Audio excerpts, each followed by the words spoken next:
Hello there, and welcome to another episode of Insomniac's Law. Before we begin, I'm curious, what time is it where you are? Drop a comment and let me know which corner of the world you're tuning in from. If you're enjoying these bedtime tales, don't forget to subscribe to Insomniac's Law for more stories to keep you company during those sleepless nights. Now, let's escape to the coast of Maine for a tale of unexpected romance. Charlie Sinclair wiped flour-dusted hands on her apron and surveyed the empty tables of the Sugar Cove with a sigh. The morning rush, if you could call 5 customers a rush, had ended, leaving behind the lingering scent of cinnamon and disappointment. "Another banner day," she muttered, tallying the register. The bakery's finances were like her sourdough starter, slowly dying despite her best efforts to keep it alive. At 29, Charlotte Charlie Sinclair hadn't expected to be the caretaker of a failing family legacy. But when her grandmother passed, leaving behind the bakery and a mountain of debt, Charlie couldn't let it go. 3 generations of Sinclair women had kneaded dough in this kitchen. She wouldn't be the one to close its doors. The bell above the entrance jingled and Maeve, her best friend and part-time helper, breezed in. "Don't forget about tonight," Maeve said, dropping an embossed invitation on the counter. Charlie glanced at the elaborate calligraphy. The Maine Harvest Gala. "I'm not going to that stuffy thing. It's for people with trust funds and summer homes." "It's for people who want small business grants," Maeve countered. "The entire Small Business Development Board will be there, including your nemesis." Charlie grimaced. Margaret Whitmore, board chairwoman and self-appointed arbiter of taste in Harbourlight, Maine. The woman who'd called the Sugar Cove quaint but commercially unviable in the town newsletter. "Fine," Charlie Lee conceded, "but I'm not wearing heels." She did wear heels, though, uncomfortable ones that pinched her toes as she navigated the grand ballroom of the Harbourlight Hotel later that evening. Crystal chandeliers cast prismatic light over wealthy summer residents and the town's business elite. Charlie felt like an imposter in her navy dress, purchased on clearance and altered to hide the security tag she couldn't remove. Clutching a flute of champagne she hadn't touched, Charlie scanned the room for Margaret Whitmore. Instead, her gaze landed on a man she hadn't seen in years but recognised instantly. Logan Whitmore had left Harbourlight for Boston after high school, transforming from the quiet, bookish boy she'd barely noticed into someone who commanded attention without trying. His tailored suit suggested success. The tight set of his jaw suggested discomfort. Charlie ducked behind a column, not ready for small talk with someone who'd escaped this town while she remained tethered to it. She edged toward the corner where Margaret Whitmore held court with the board members, hoping to catch a moment to pitch her business plan. "Logan won't be a bachelor much longer," Margaret was saying to an elegant woman beside her. "Now that he's back to take over Whitmore Estate, it's time he settled down. Perhaps you and Sophia could reconnect, Eleanor. She always was perfect for him." Charlie inched closer, curiosity overriding her mission. "Mother," Logan's voice cut through the conversation as he approached. "You're speaking about my future as if I'm not standing right here." "Darling, I'm merely pointing out that the estate needs a proper family. The board won't approve the transfer unless—" "The board doesn't get to dictate my personal life," Logan interrupted, his polished professionalism cracking slightly. "The trust stipulates—" "I know what it stipulates," Logan snapped. Charlie shifted, accidentally knocking a dessert tray. Heads turned, including Margaret's, her gaze sharpening with recognition.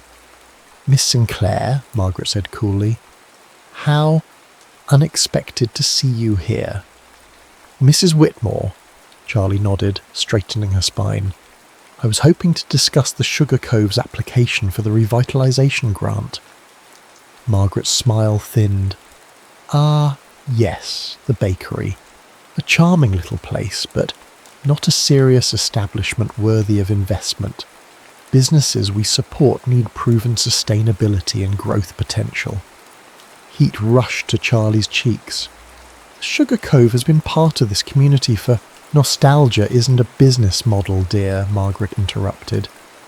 Now, if you'll excuse us, we were discussing Logan's engagement. I'm not engaged, Mother, Logan said through clenched teeth. Margaret waved dismissively. It's just a matter of time. Perhaps an announcement tonight would be appropriate. Logan's gaze darted around the room, landing briefly on Charlie before returning to his mother. Something shifted in his expression, desperation giving way to calculation. Actually, he said, voice suddenly steady, I am engaged. He stepped forward, reaching for Charlie's hand. To Charlie. The silence that followed felt eternal. Charlie froze, champagne halfway to her lips, as Margaret's face contorted in disbelief. Excuse me, Margaret hissed. Logan's fingers tightened around Charlie's, a silent plea in his touch. Charlie and I have been seeing each other quietly. We wanted to keep it private until the right moment. Charlie should have pulled away, should have laughed at the absurdity. Instead, she saw opportunity crystallizing, leverage against Margaret, a chance at that grant, a way to save her bakery. Well, darling, she managed, voice surprisingly steady. I guess the cat's out of the bag. The room erupted in excited murmurs. Margaret looked as if she'd swallowed something sour, while Logan's expression remained unreadable. How wonderful, Margaret finally managed. Later, after enduring congratulations from strangers and suspicious glances from those who knew them better, Charlie cornered Logan on the terrace. What the hell was that? She demanded. Logan loosened his tie, looking equal parts sheepish and calculating. A mutually beneficial solution. You need that grant. I need to inherit the estate without my mother arranging my marriage. So you decided we're engaged? Charlie crossed her arms. It's temporary, he assured her. 3 months. I'll make sure your bakery gets that grant, and you'll help me convince my mother I'm settling down. This is insane. Maybe, Logan conceded, but it solves both our problems. Charlie should have said no, should have walked away, but the bakery's mounting bills and her grandmother's legacy weighed heavily on her conscience. 3 months, she agreed reluctantly. No kissing, no romantic gestures beyond hand-holding, and you get me that grant. Logan extended his hand. Deal. As they shook on it, neither noticed Margaret watching from the shadows, her expression calculating and cold. Neither suspected how completely their carefully constructed arrangement would unravel. The first test of their charade came sooner than expected. Sunday brunch at Whitmore Estate. Charlie had driven past the sprawling property countless times, but never imagined she'd walk through its imposing oak doors as Logan's fiancée. Remember, Logan murmured, as they approached the entrance. We met again when I came back to settle grandfather's estate. You invited me to try your blueberry scones and... I know our story, Charlie interrupted. You proposed at sunset by the lighthouse.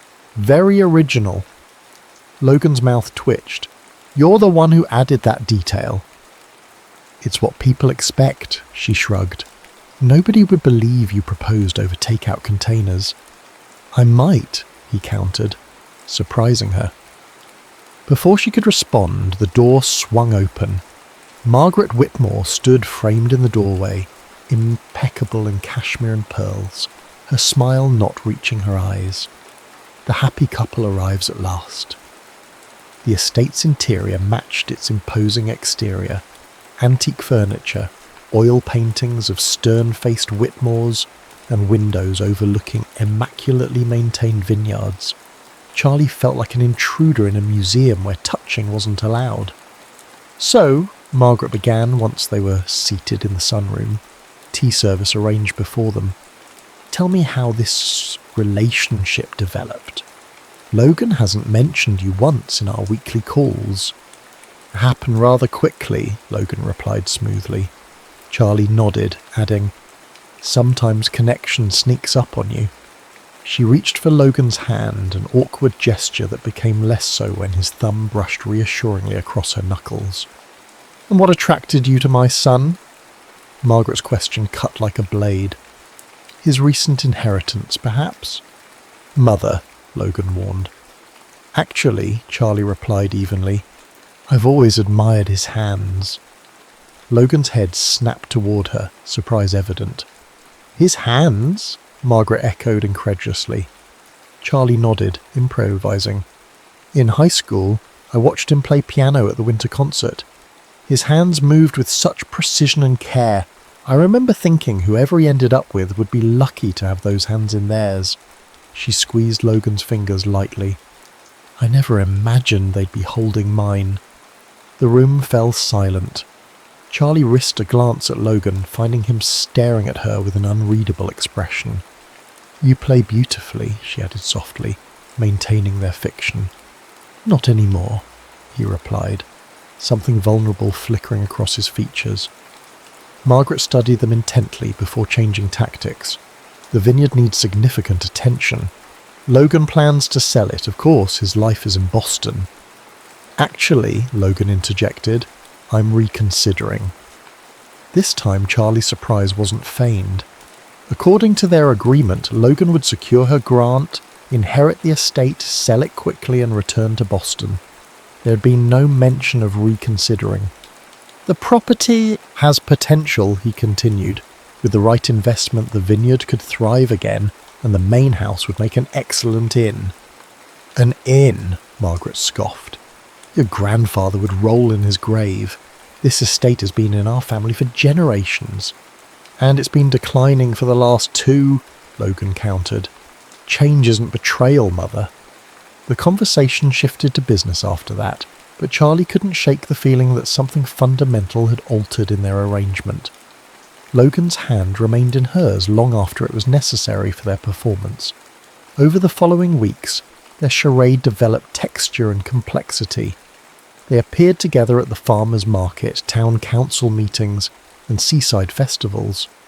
Charlie found herself cataloguing details about Logan she'd never anticipated knowing. How he drank his coffee, black, no sugar, the way he absent-mindedly rubbed the scar on his left palm from a sailing accident at 12, his habit of reading the last page of a book first to decide if the journey was worth taking. For his part, Logan seemed genuinely interested in the bakery, arriving early some mornings to watch Charlie work.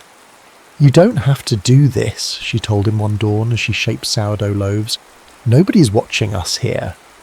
Logan leaned against the counter, sleeves rolled up, tie absent. I like watching you sell work. You become something else with dough in your hands. Flowery and sweaty. His smile came easier these days. Centred, complete, he hesitated. I've never felt that way about corporate law. Then why do it? It was expected, he shrugged. Whitmores are lawyers or doctors. We don't run vineyards or inns. Yet here you are, considering both. Their gazes held a moment too long before Charlie looked away, uncomfortable with the genuine connection forming beneath their pretense. Later that week, Logan accompanied Charlie to the lighthouse for the town summer festival. As sunset painted the sky in amber and rose, they stood apart from the crowds, watching waves crash against rocky shores. We should practice, Logan said suddenly. Practice what? Being convincing, he gestured vaguely. My mother's still suspicious, and people are watching. Charlie glanced around, noting several townspeople casting curious glances their way. Fine. What did you have in mind? Instead of answering, Logan stepped closer, one hand rising to tuck a windblown strand of hair behind her ear. The gesture was gentle, domestic, startlingly intimate. Charlie breathed. Is this okay? He asked, voice low. She nodded, unable to articulate why her pulse had quickened. When his lips touched hers, the kiss was tentative, a question rather than a declaration. Charlie responded instinctively, fingers curling into the fabric of his shirt as the pretense momentarily slipped away. They broke apart as fireworks exploded overhead, both looking slightly dazed. That was, Logan began. Convincing, Charlie finished quickly, rebuilding the wall between reality and performance. very convincing. Neither mentioned the kiss afterward, but something had shifted, leaving Charlie increasingly uncertain about where their arrangement ended and genuine feelings began. A confusion compounded when Ethan Monroe, a celebrated local chef, began frequenting the Sugar Cove. "Your maple bourbon tarts are extraordinary," Ethan told her one morning, leaning across the counter with undisguised interest. "I'm opening a farm-to-table restaurant next month. I'd love to feature your desserts." The offer was professional, but his lingering smile suggested personal interest as well. Charlie found herself flattered by the attention and confused by Logan's obvious irritation when he arrived to find Ethan there.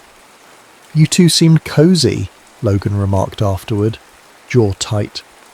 "He's a potential business partner," Charlie replied, surprised by his tone. "Is that all?"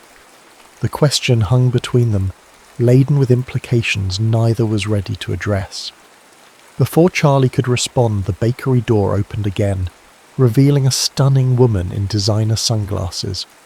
"Logan," the woman smiled, removing her glasses to reveal perfectly made-up eyes. "Margaret said I'd find you here." Logan straightened. "Sophia, what are you doing in Harbour Light?"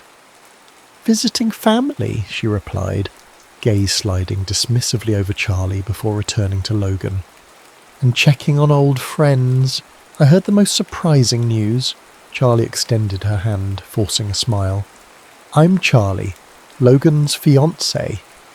Sophia's handshake was brief, her smile tight. "Yes, so I've heard. Quite the whirlwind romance." "Sometimes you just know," Logan replied, moving to stand beside Charlie, arms sliding around her waist in a gesture that felt both protective and possessive. Charlie should have appreciated his commitment to their charade. Instead, she found herself wondering if he'd hold Sophia the same way once their arrangement ended, if he'd returned to Boston and the life he'd built there, while she remained in Harbour Light with a rescued bakery and memories of pretending. The thought bothered her more than it should have. The coastal storm arrived without warning, transforming afternoon into premature twilight as rain lashed against the Sugar Cove's windows. Charlie was closing early when Logan appeared, rainwater dripping from his hair and jacket. "I was meeting with the Historical Society about permits for the vineyard," he explained, accepting the towel she offered. "Got caught in the downpour." Thunder cracked overhead, followed by the disconcerting flicker of lights. "Looks bad out there," Charlie observed, as a wind howled against the building. Logan checked his phone. "Roads to town are flooded. They're advising everyone to shelter in place." He glanced around the empty bakery. "Guess you're stuck with me." The power failed 20 minutes later, plunging them into shadow broken only by the emergency lights and the candles Charlie had unearthed from storage. They retreated to the small apartment above the bakery, where Charlie built a fire in the rarely used fireplace while Logan rummaged through her refrigerator. "Quite a collection," he remarked, emerging with cheese, cured meats and a bottle of wine. "Do you always keep charcuterie ingredients handy?" "Hazard of the profession," Charlie shrugged. "I'm always experimenting with flavour combinations." They settled before the fire, the storm's fury creating an odd intimacy as they shared food and wine. Conversation flowed more easily without the pressure of performing for an audience. "I've been meaning to ask," Charlie said, refilling their glasses. "Why did you leave Harbour Light? Everyone expected you to take over the estate after college." Logan stared into the fire. "I wanted to prove I could succeed without the Whitmore name paving my way. Boston offered anonymity." "And did you? Succeed?" "By most metrics," he replied. "Corner office, prestigious clients, healthy investment portfolio. Everything I thought I wanted. But," he smiled faintly, "perceptive." "It's the but in your voice," she explained. "Like you're describing someone else's accomplishments." Logan considered this, swirling wine in his glass.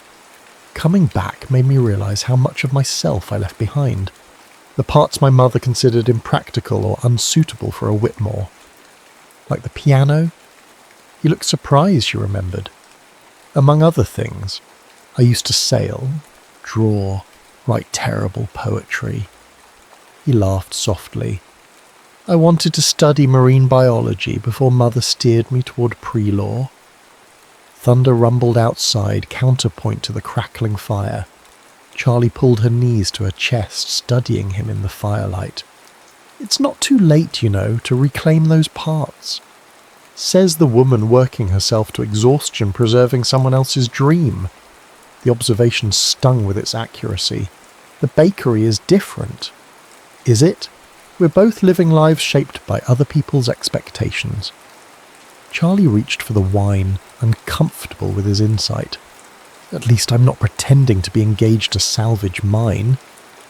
Aren't we both pretending? He countered. You act like the bakery's struggles don't terrify you. I act like corporate success fulfills me. We're both hiding behind convenient fictions. Speaking of fiction, Charlie deflected, we should probably discuss an exit strategy for our engagement. The grant committee votes next week and...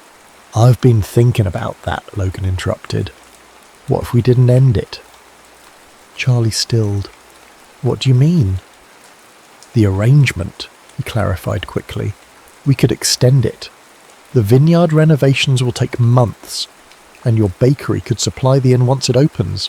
It makes business sense to maintain our association. Business sense, Charlie echoed, unsure why disappointment flared in her chest. Of course, Logan added, not meeting her eyes. There would be compensation for your time. You want to pay me to keep pretending to be your fiancé? When you put it that way, that's exactly what you're suggesting, Charlie interrupted, standing abruptly. What happens when you finish renovations? When you meet someone you actually want to marry? Do I get a severance package when you break our fake engagement? Logan stood too, frustration evident. That's not... I didn't mean... I think you should go, Charlie said quietly. The rain's letting up. They stood facing each other, the fire's warmth not reaching the sudden chill between them. Logan looked as if he might say more, then nodded stiffly and gathered his jacket. At the door he paused. For what it's worth, I've never had to pretend to enjoy your company. After he left, Charlie sat alone by the dying fire, wondering when their careful performance had become so dangerously entangled with truth. The grant committee's vote arrived via formal letter the following Tuesday. Charlie stared at the embossed letterhead, heart hammering as she read the board's decision. Approved. The Sugar Cove would receive the full revitalization grant. Relief flooded her, followed immediately by conflicting emotions. This had been their goal, the entire purpose of their arrangement. Logic dictated they should end their charade now, with mission accomplished. So why did the thought fill her with such dread? Before she could examine the feeling, the bakery door opened, admitting Sophia Clark. The woman's designer outfit looked out of place among the Sugar Cove's homey decor. We need to talk, Sophia announced without preamble. Charlie straightened, professional smile in place. What can I help you with? You can stop this ridiculous farce, Sophia replied coolly. Logan doesn't belong with someone like you. He has obligations to his family, his position. This engagement is clearly some rebellious phase. I think it's for Logan to decide, Charlie replied, voice steadier than she felt. Sophia laughed, the sound lacking humour. Don't be naive. Logan will return to Boston eventually, to his real life, to people who understand his world. She leaned forward. People like me. If you're so confident of that, why are you here? Charlie challenged. To say you both embarrassment, Sophia replied. End it now, before Margaret digs deeper into your relationship. She's already suspicious, questioning people about when you supposedly reconnected, looking for inconsistencies. Charlie's stomach clenched. Again, that's between Logan and me. Is it? Sophia arched a perfect eyebrow. I wonder what the grant committee would think if they learned their decision was influenced by a fraudulent relationship. The threat hung in the air between them, clear and unmistakable. "You should leave," Charlie said quietly. "Think about what I've said," Sophia replied, turning toward the door. "You've got your money. Now let Logan return to where he belongs." The encounter left Charlie shaken, doubts multiplying like sourdough in a warm kitchen. Was Sophia right? Had she been fooling herself, imagining depth in what was ultimately a business transaction? Her confusion only intensified when Logan arrived that evening, eyes bright with excitement. "The Historical Society approved the renovations," he announced. "We can break ground next month on the tasting room." He paused, noting her expression. "What's wrong?" "I got the grant," Charlie replied, forcing a smile. "Congratulations to us both. Mission accomplished." Understanding dawned in his eyes. "Charlie, we should discuss how to end this convincingly," she continued briskly. "A mutual decision to part ways seems best. No drama, no hard feelings." "Is that what you want?" No, she realized with startling clarity. But admitting otherwise meant acknowledging feelings she wasn't prepared to examine. "It's what makes sense," she replied instead. "We got what we wanted." Logan studied her, something unreadable in his expression. "Did we?" Before she could respond, Logan's phone rang. His mother's name flashed on the screen. "I should take this," he said reluctantly. Charlie nodded, moving away to give him privacy, fragments of conversation drifting toward Hannah as she busied herself with closing tasks. "Yes, Mother, I'm aware of the gala. No, I haven't forgotten. Of course, Charlie will attend." When he ended the call, his expression had hardened. "Mother's hosting a gala to announce the vineyard's renovation. She expects us both to attend." "One last performance," Charlie nodded, ignoring the hollow feeling in her chest. "Charlie, about us. There is no us," she interrupted gently. "There never was." The look that crossed his face then, pain mixed with resignation, haunted her long after he'd gone. The gala was Margaret Whitmore's crowning achievement, crystal stemware gleaming under chandeliers, string quartet playing softly in the corner, Maine's elite mingling among displays showcasing the vineyard's proposed transformation. Charlie moved through it like a ghost, smile fixed in place as she played her final role as Logan's fiancée. They'd barely spoken in the days leading up to the event, their easy camaraderie replaced by stilted politeness. Now they stood side by side, fingers intertwined in a gesture that had once felt natural but now seemed mechanical. "You look beautiful," Logan murmured, as they accepted champagne from a passing server. Charlie smoothed her borrowed dress, a midnight blue gown Maeve had insisted matched her eyes. "Thank you. You clean up nicely yourself." The small talk felt wrong after everything they'd shared, but neither seemed capable of breaching the wall that had formed between them. Margaret approached, resplendent in silver and pearls, trailed by board members and potential investors. "Here's the happy couple," she announced, voice carrying. "Logan has exciting news about Whitmore Estate." Logan nodded, professional masks sliding into place as he outlined the renovation plans. The boutique inn, the revitalised vineyard, the tasting room featuring local cuisine. Charlie watched him, realising how rarely she saw this version of Logan anymore. The polished lawyer, confidence bordering on arrogance, gestures calculated for maximum impact. "And your fiancé will be involved?" one investor asked, glancing at Charlie with obvious scepticism. "The Sugar Cove will provide pastries and desserts for our events," Logan confirmed.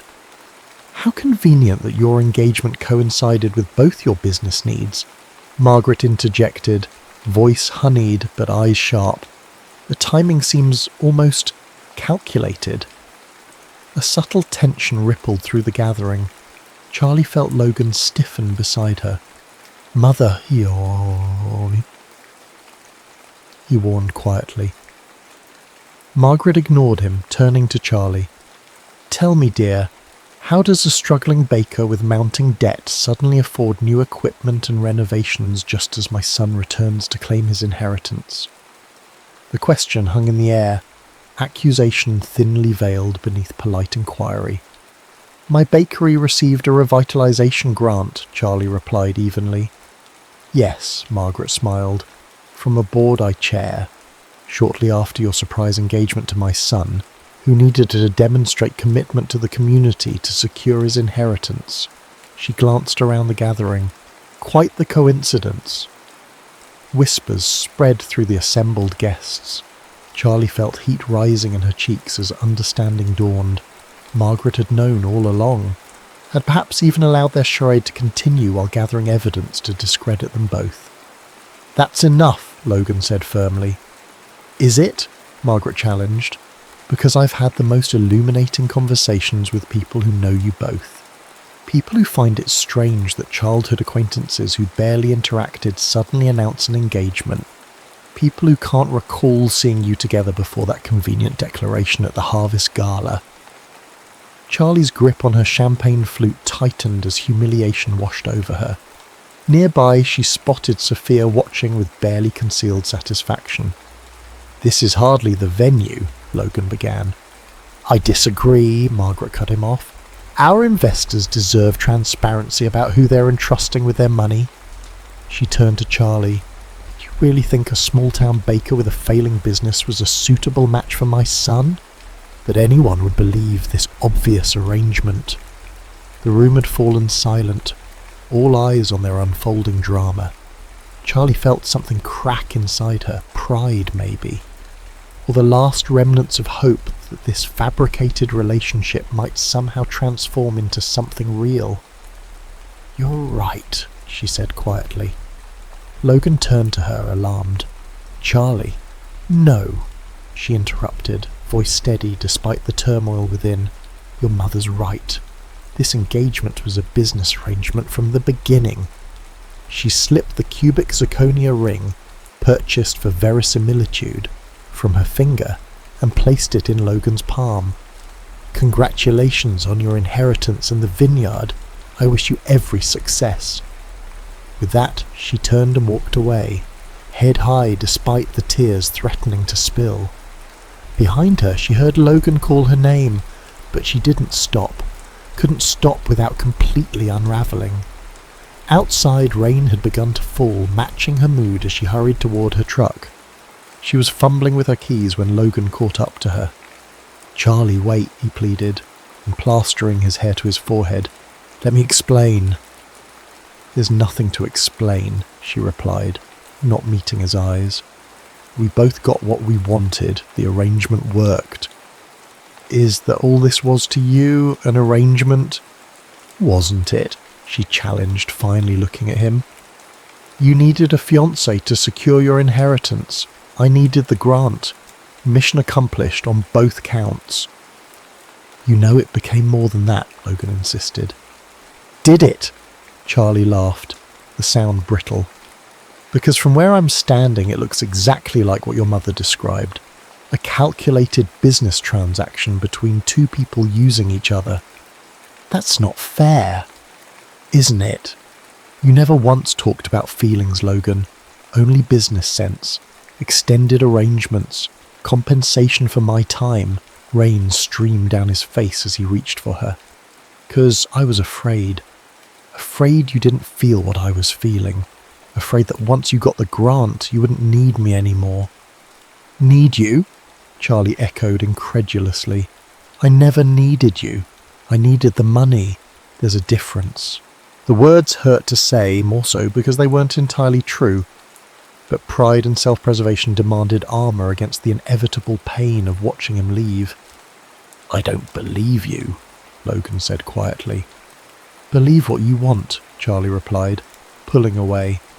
"I'm done pretending." She climbed into her truck, hands shaking as she started the engine. In the rearview mirror, she watched Logan standing motionless in the rain, looking lost in a way the confident lawyer never had. It should have felt like victory, walking away with her dignity and the grant secured.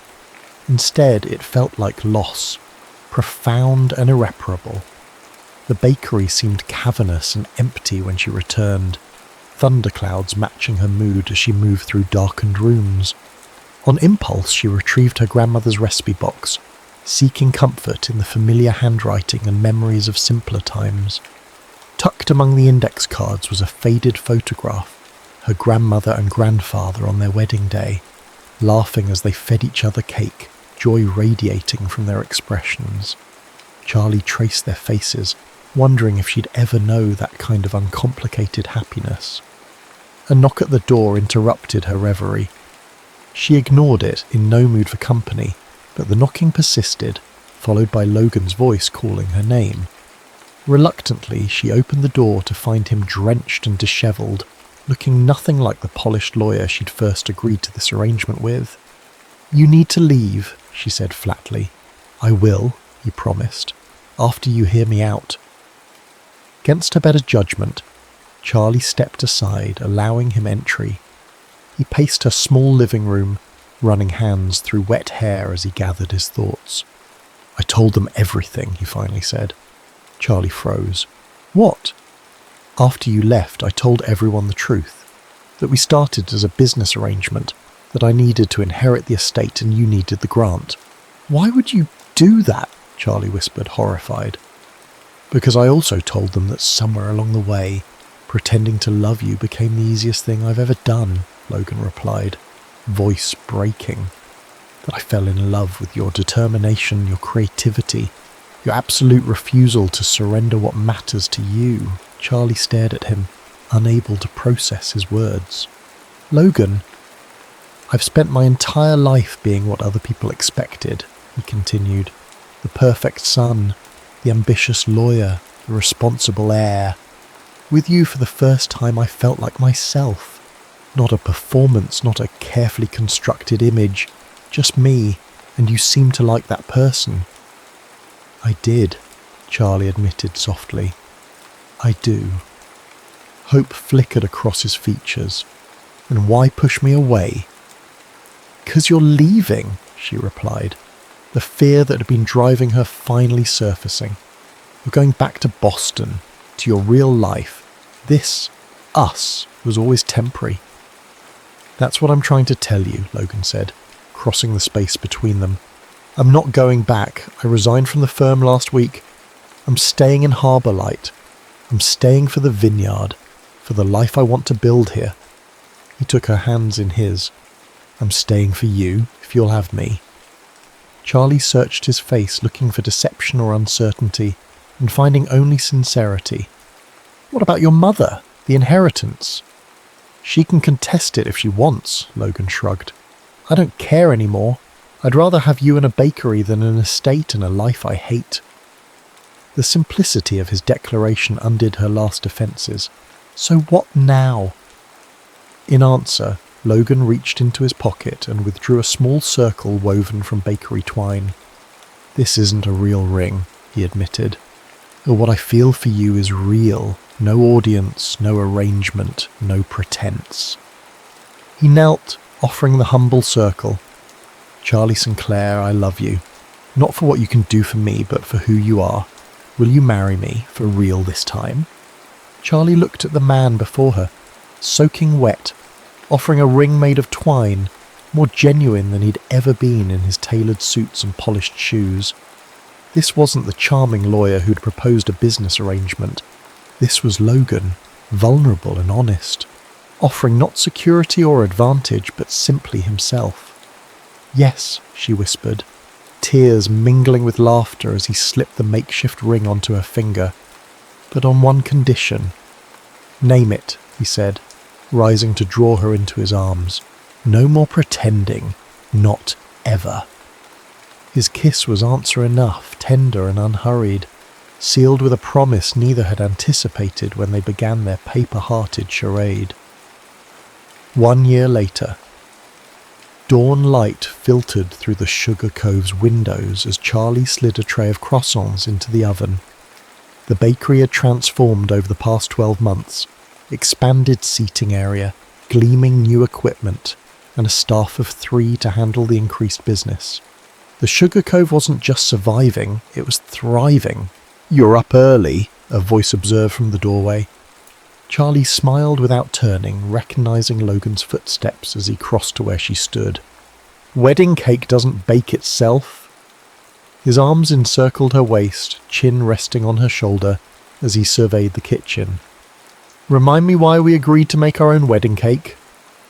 "Because I'm stubborn and you're accommodating," she replied, leaning back against him. "And because no other baker in 3 counties could execute my grandmother's blackberry lavender recipe properly." Logan chuckled, the sound vibrating against her back.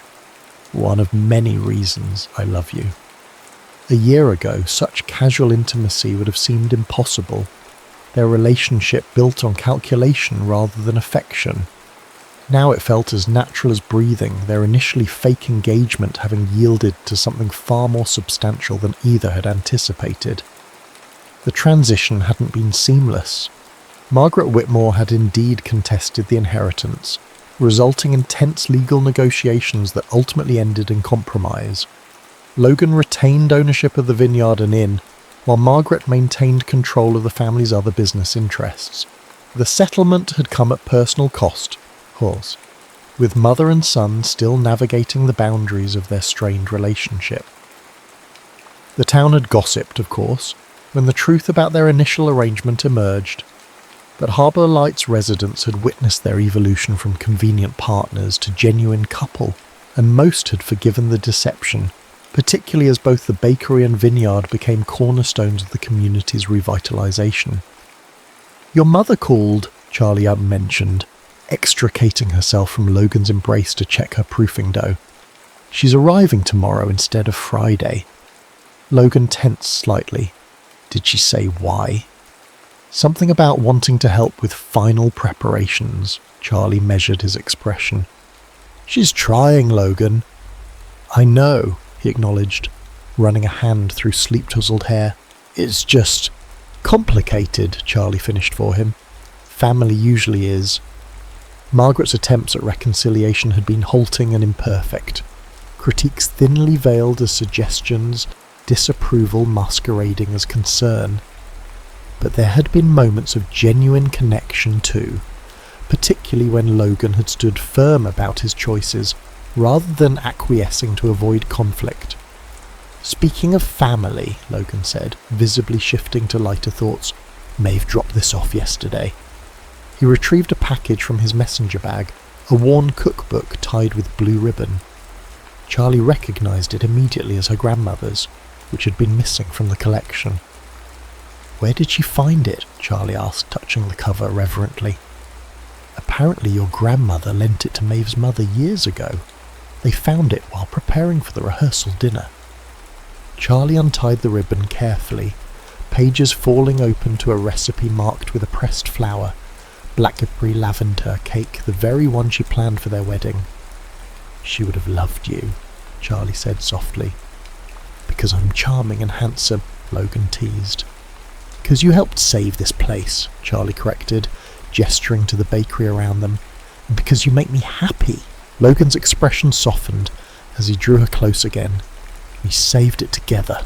Partners, remember?" The bell above the door interrupted their moment, announcing the arrival of Ethan Monroe, once a potential rival for Charlie's affections, now head chef at the Vineyards restaurant.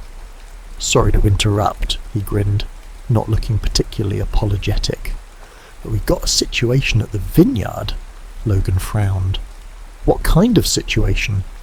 "The flower delivery went to the wrong venue," Ethan explained, "and the rental company brought round tables instead of rectangular ones for the reception." "I'll handle it," Logan sighed, reaching for his jacket. "The photographer's arriving at noon to scout locations. Can you—" "Meet her and show her around," Charlie nodded. "Already in my calendar." Their seamless coordination was the result of months building not just a relationship, but a partnership, each supporting the other's dreams while pursuing their own.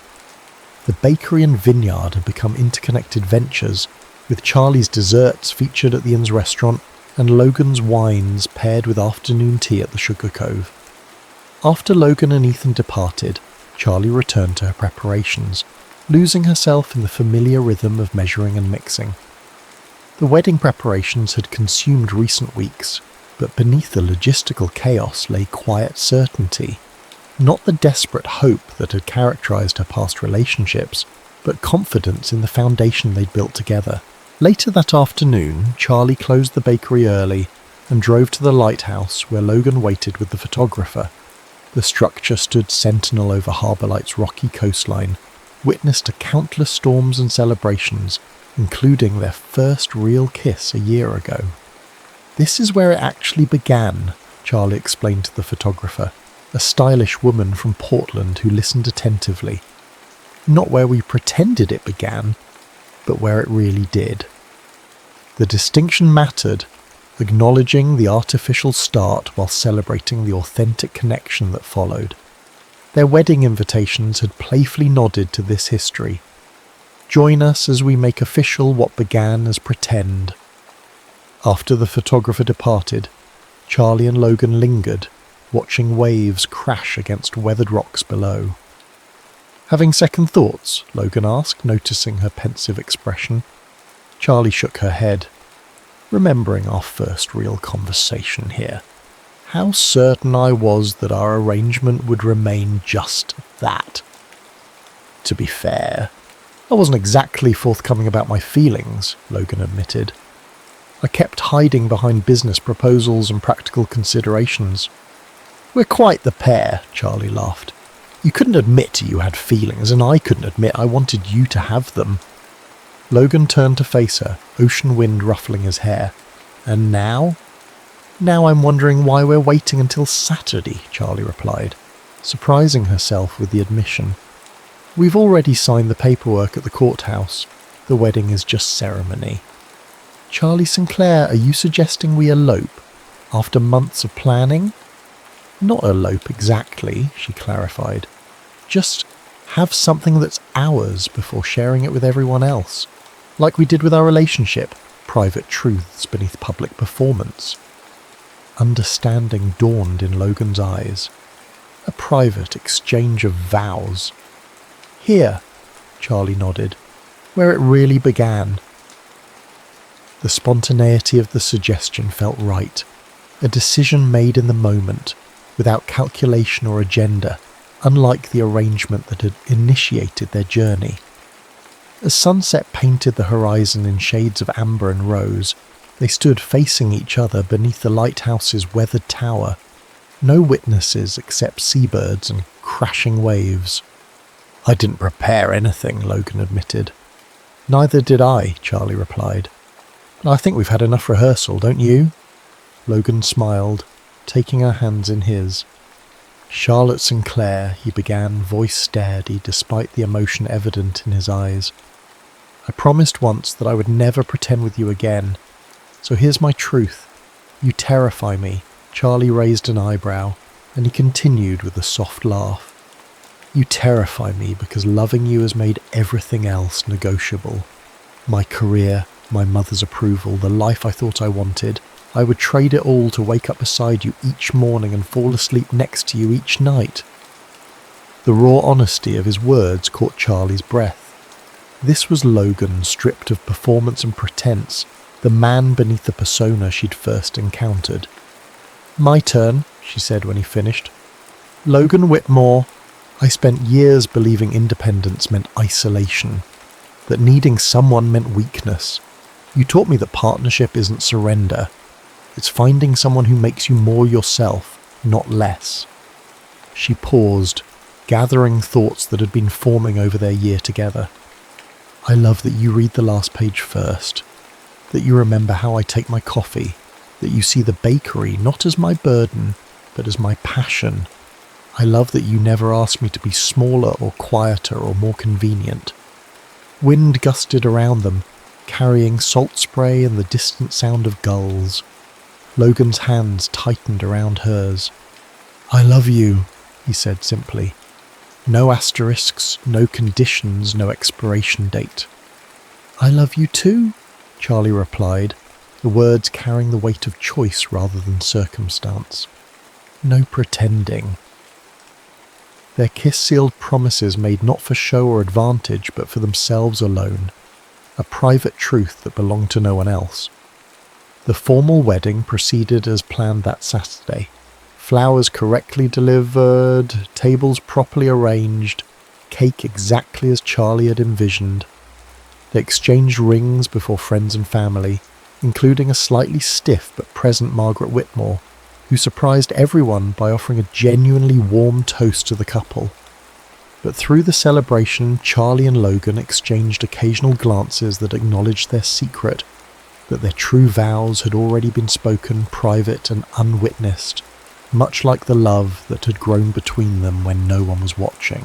Months later, as winter draped harbour like it in snow and quiet, Charlie added a photograph to the wall of the Sugar Cove, herself and Logan in aprons behind the counter, his arm around her shoulder, both laughing at some forgotten joke. Not a pose portrait or a wedding photo, but a candid moment captured by Maeve one ordinary Tuesday. Beneath it, she hung a small frame containing a circle of bakery twine, Logan's first real engagement ring, more precious than the diamond that had replaced it. A customer noticed it one morning, asking about the unusual display. "It reminds me of where we started," Charlie explained, "and how far we've come. From paper hearts to real ones, from performance to truth, from arrangement to love. Sometimes," she reflected, "the most genuine things begin with pretending, like a baker testing recipes, or a vineyard sampling grapes before committing to the harvest. The initial deception had yielded something neither had anticipated, a life that required no embellishment to be exactly what they wanted." When Logan arrived that evening, dusted with vineyard soil instead of courtroom polish, Charlie greeted him with flower-covered hands and unhurried kiss. "How was your day?" he asked, the simple question holding all the intimacy their elaborate charade had once lacked. "Better now," she replied honestly. "No performance necessary." And it was.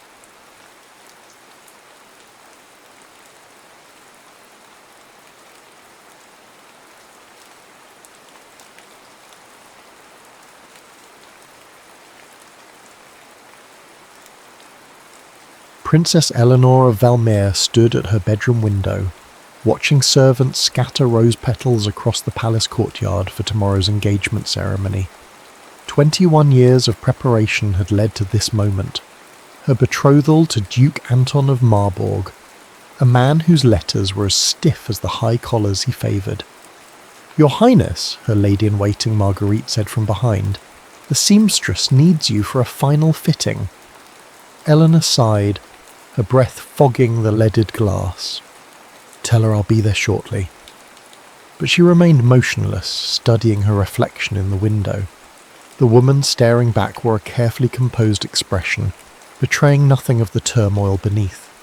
Eleanor had been raised to be the perfect royal vessel, her posture impeccable, her manners flawless, her opinions calibrated to the exact requirements of diplomacy. The crown that awaited her might as well have been a cage. "Princess," Marguerite prompted again. "What do you think it's like out there, Marguerite?" Eleanor asked suddenly. "Beyond these walls, among ordinary people?" Marguerite's face softened with concern. "I wouldn't know, Your Highness. I've been in palace service since I was 12. "Neither of us knows," Eleanor murmured. "That's rather the tragedy, isn't it?" Later that evening, as courtiers laughed too loudly at her father's jokes and ladies whispered behind fans about Duke Anton's imminent arrival, Eleanor slipped away. In the royal library, she pulled a volume of botanical illustrations from a high shelf, releasing a small brass key hidden behind it. The key opened a forgotten servant's passageway that led to the palace gardens. A quarter hour later, she emerged through an ivy-covered doorway wearing a plain blue dress borrowed from Marguerite, her golden hair tucked beneath a simple cap. No royal jewels, no elaborate gown, nothing to mark her as Princess Eleanor of Valmere, future Queen Consort of Marburg. For the first time in months, she felt like she could breathe. The capital city of Lumine sprawled beyond the palace gates, a labyrinth of grand boulevards and cramped alleyways. Eleanor moved cautiously through streets lined with vendors selling everything from spiced wine to silk ribbons. No one spared her a second glance, a freedom more intoxicating than any wine she'd sipped at royal banquets. A sudden shower drove her to seek shelter, and she ducked into the nearest shop. A bell tinkled above the door as she entered what appeared to be a bookbindery. The scent of leather, paper and glue filled the air. "One moment!" called a male voice from the back room. Eleanor wandered among the shelves, trailing her fingers over book spines. Unlike the palace library's uniform leather-bound volumes, these books were diverse in size and binding, some plainly covered, others adorned with intricate designs. Looking for anything in particular? The voice belonged to a young man who emerged from behind a curtain, wiping ink-stained hands on a cloth.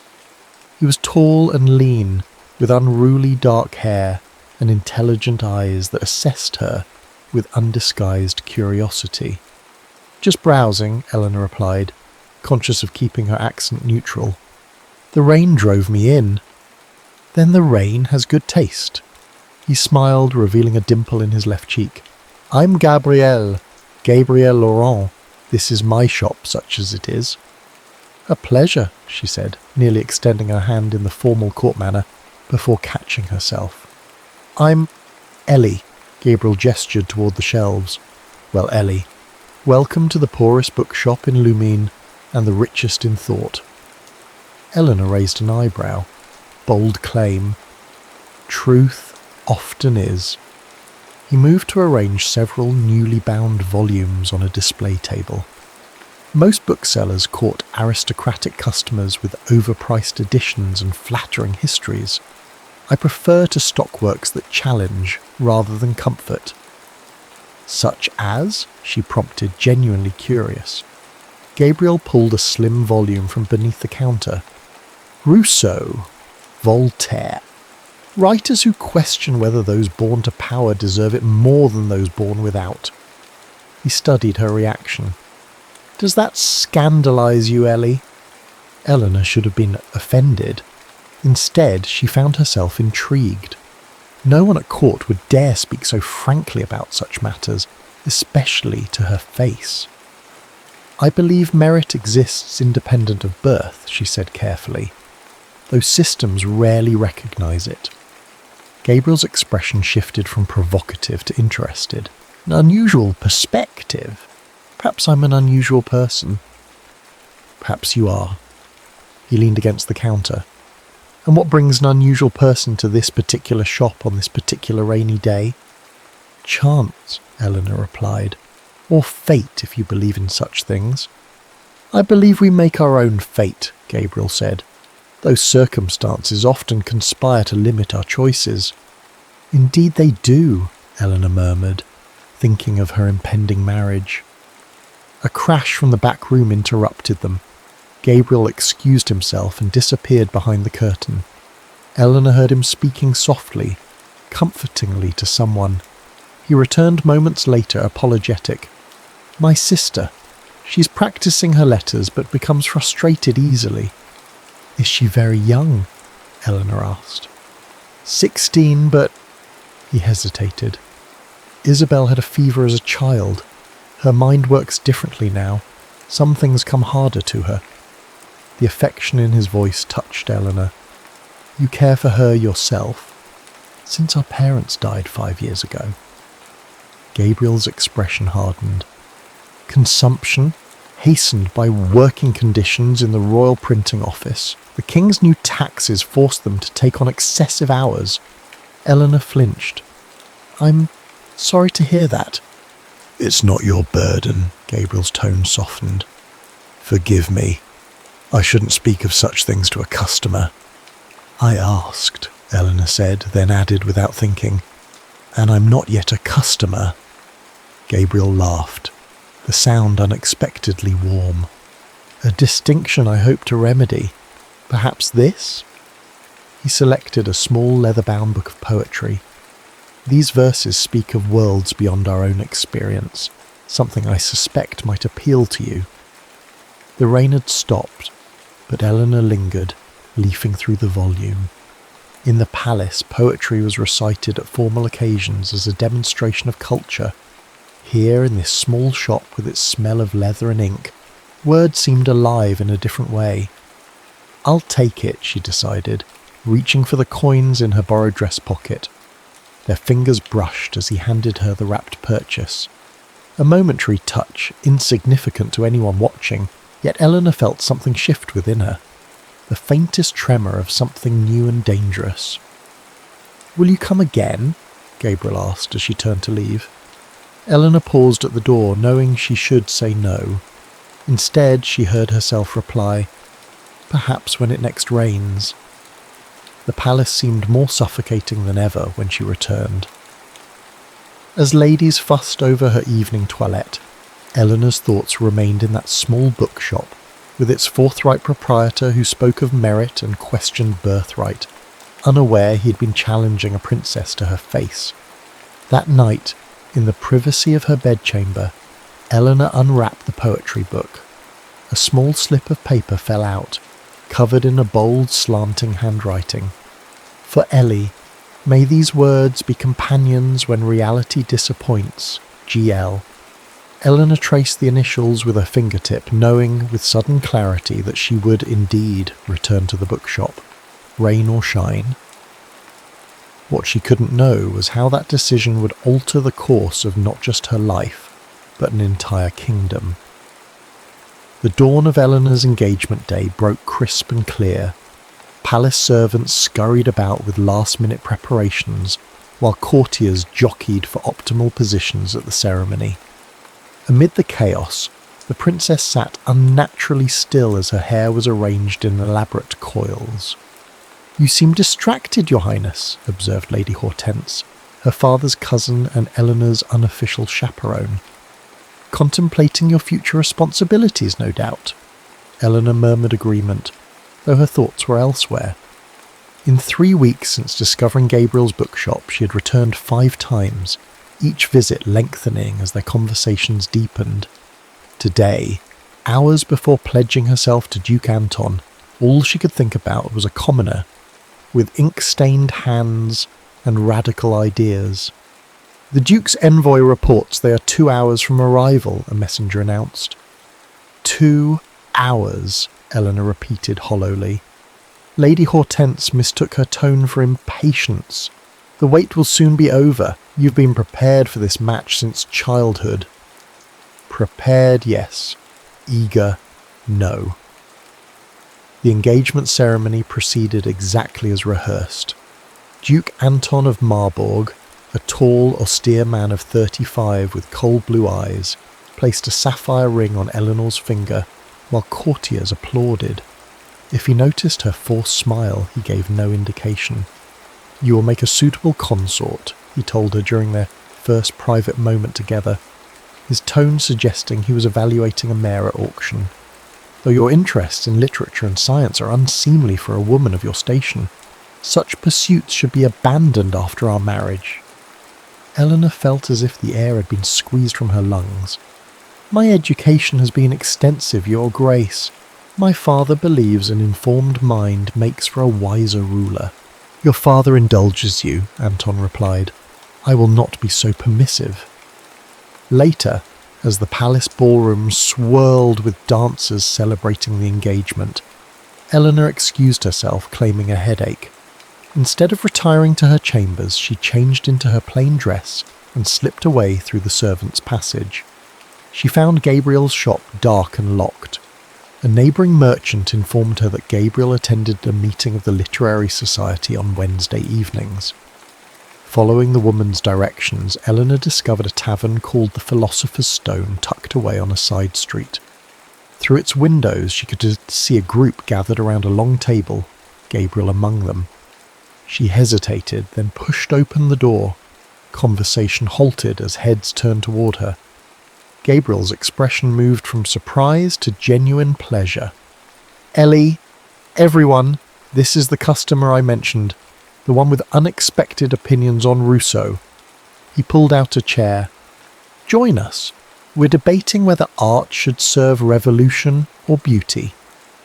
Eleanor sat, acutely aware of the engagement ring hidden in her pocket. For the next 2 hours she listened and occasionally contributed as the group, comprised of writers, artists and tradespeople, debated literature and politics with a freedom unimaginable at court. No one deferred to anyone else based on status or wealth. Ideas alone carried weight. Afterward, Gabriel walked her toward the palace district, neither mentioning how unusual it was for a woman to be out unescorted after dark. "You were quiet tonight," he observed. "I was learning," Eleanor replied. "Your friends speak so passionately about changing the world." "They do," Gabriel smiled. "Some talk more than act, but their hearts are in the right place." He glanced at her. "You seemed troubled when you arrived." Eleanor stopped walking. In the silver moonlight, Gabriel's face appeared both familiar and otherworldly. 3 weeks of conversations had created a dangerous intimacy between them. Dangerous because it was founded on a lie. "If someone expected you to be something you're not," she asked carefully, "would you transform yourself to meet their expectations?" Gabriel considered this. "That depends. Is the expectation just? Does it harm others or yourself?" "It harms no one but me," Eleanor whispered. "And perhaps it's selfish to resist." Gabriel turned to face her fully. "Ellie, selfish is not a word I would ever associate with you." His voice softened. "Who's trying to change you?" The question hung between them. Eleanor nearly confessed everything, her identity, her engagement, her lifelong captivity in a role she'd never chosen. But revealing herself now would end whatever this was between them. Gabriel despised the aristocracy. How much more would he despise a princess? "It doesn't matter," she said finally. "Tell me more about your play instead." Gabriel had been working on a stage drama about commoners rising against corrupt nobility. With each of Eleanor's visits, he'd shared new scenes, unknowingly receiving feedback from a princess on a play criticising her class. "I've rewritten the ending," he told her, as they resumed walking. "The nobleman realises his privilege has blinded him to suffering. He renounces his title to live honestly among the people he once oppressed." "A noble sacrifice," Eleanor murmured. "Is it sacrifice to abandon something that was never rightfully yours?" Gabriel countered. "Or merely justice?" Eleanor had no answer. They walked in comfortable silence until reaching a corner near the palace walls. "This is far enough," she said, as always. "Why won't you let me walk you home?" Gabriel asked, not for the first time. "Because," Eleanor hesitated, "because some boundaries are necessary." "Are they? Or merely convenient?" His eyes searched hers. "Who are you really, Ellie?" The question startled her. "What do you mean? You speak like someone educated at university yet dressed like a shopgirl. You reference books few women have access to. You disappear for days, then reappear without explanation." He stepped closer. "You're hiding something." Eleanor's heart pounded. "We all have secrets. Not from people we care about." The words hung between them, an admission neither had voiced before. Eleanor felt something within her fracture, a hairline crack in the wall she'd built between her real self and her royal identity. "If I told you everything," she whispered, "you might hate me." Gabriel reached out, brushing a strand of hair from her face. "I could never hate you." In that moment, Eleanor wanted desperately to believe him, but she had seen the contempt in his eyes when he spoke of the palace, heard the bitterness when he mentioned the king, her father. "I should go," she said, stepping back. Gabriel didn't follow. "The midsummer masquerade is tomorrow night at the town square," he said instead. "Everyone wears masks. No one is judged by their station or appearance." His eyes held hers. "Will you come?"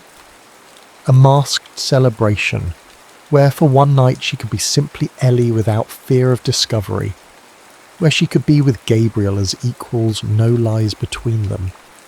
"Yes," she answered, surprising herself. "Yes, I'll come."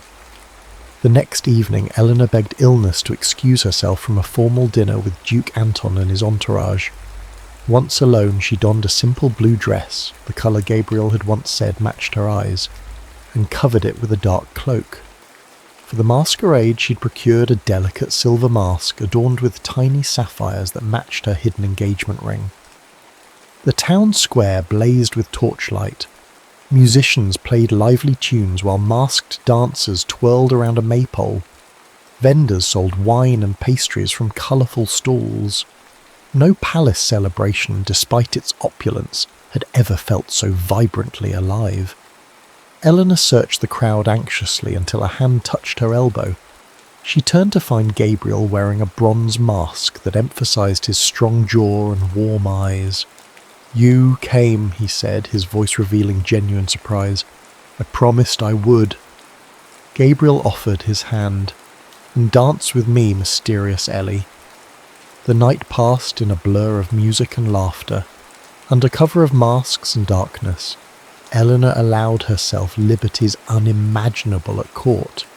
She danced close enough to feel Gabriel's heartbeat, accepted sips of wine from his cup, let her fingers linger when they touched. As midnight approached, Gabriel led her away from the crowds to a small garden behind the musicians' stage. Lanterns hung from tree branches, casting dappled light across stone benches. "I have something for you," he said, producing a small package wrapped in brown paper. Eleanor unwrapped it to find a book, not one of his bound volumes, but a handwritten manuscript. "Your play," she realized, touching the pages reverently. "The only copy," Gabriel confirmed. "I finished it last night." Eleanor stared at him. "Gabriel, I can't take this. It's too valuable." "You inspired much of it."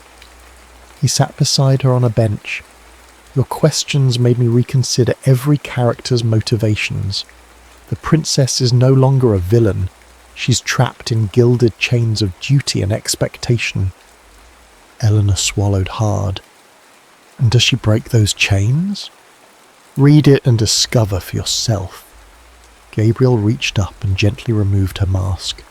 His fingers brushed her cheek. "Though I suspect you already know what it's like to be caught between worlds." The air between them changed, charged with unspoken confessions.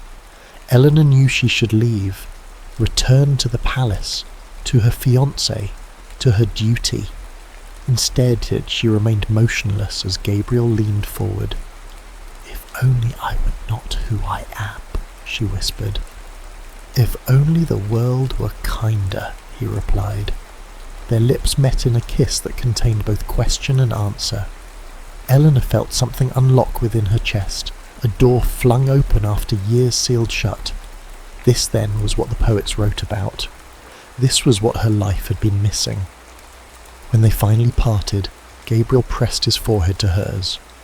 "I'm in love with you," he admitted, "whoever you truly are." Eleanor closed her eyes, savouring words she'd never expected to hear. "And I with you." A sharp intake of breath behind them shattered the moment. Eleanor turned to see a palace guard watching from the garden entrance. His mask pulled aside to reveal a face she recognised, one of Duke Anton's personal sentries. "I must go," she said urgently, gathering her cloak. Gabriel caught her arm. "Ellie, wait!" But she was already fleeing through the garden's rear gate. His manuscript clutched to her chest, her silver mask left forgotten on the bench. What she didn't see was the guard approaching Gabriel, didn't hear the cold voice saying, "Mr. Laurent, I believe. The Duke of Marburg would appreciate a word with you." Eleanor hadn't slept. Dawn found her pacing her chambers, alternating between reliving Gabriel's kiss and panicking over the guard's presence. If he reported to Anton... A sharp knock interrupted her thoughts. "Enter," she called, composing her expression. Lady Hortense stepped inside, her face unusually grave. "Your Highness, His Majesty requests your immediate presence in the private council chamber." Eleanor's stomach twisted. Did he say why? No, Princess, but Duke Anton is with him. The walk to the council chamber felt interminable. Eleanor's mind raced through possible explanations, potential defences, necessary lies. But nothing prepared her for the sight that greeted her when the doors swung open. Gabriel knelt on the stone floor, hands bound behind his back. A purpling bruise darkened his left cheekbone. 2 royal guards stood at attention behind him. Their eyes met across the chamber, hers wide with horror, his first shocked, then comprehending. Princess Eleanor, he whispered, the title falling from his lips like a stone. King Aldrich III sat at the head of the council table, his expression thunderous. Duke Anton stood at his right hand, cold satisfaction evident in his posture. Daughter, the king said, his voice dangerously quiet, explain yourself. Eleanor struggled to find her voice. Father, whatever you believe. What I believe, Aldrich interrupted, is what Duke Anton's men witnessed. My daughter, the Crown Princess of Valmir, behaving like a common trollop with a seditious bookbinder. Gabriel flinched at the words, then raised his chin defiantly. Your Majesty, the princess bears no blame. Silence! The king roared. You will speak when granted permission, not before. Eleanor took a steadying breath.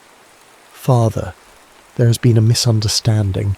Mr. Laurent is a shopkeeper I met while researching local literature.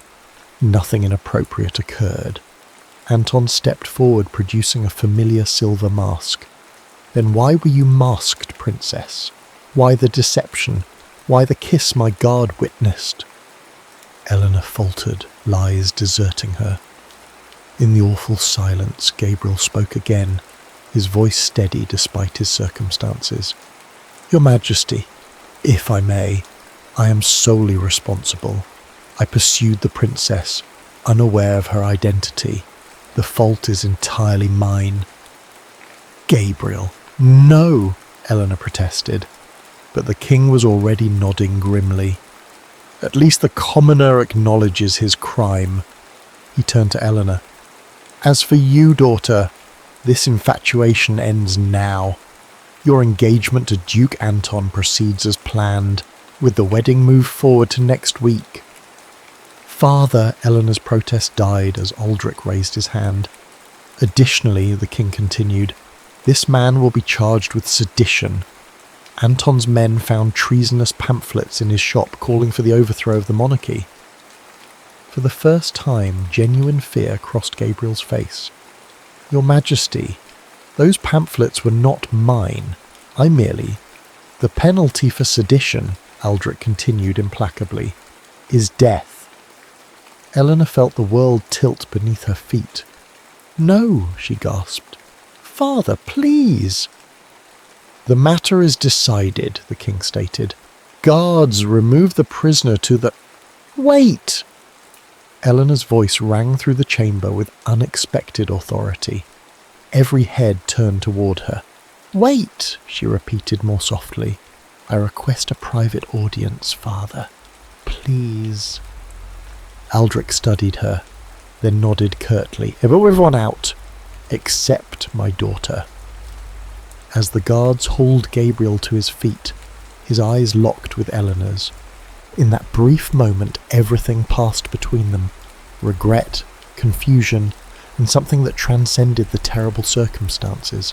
A love that had bloomed against impossible odds. Then he was gone, and Eleanor faced her father alone. Papa, she said, reverting to childhood address, I beg you, spare his life. Aldrich sighed heavily, suddenly looking older than his 53 years. Eleanor, you cannot possibly understand what's at stake.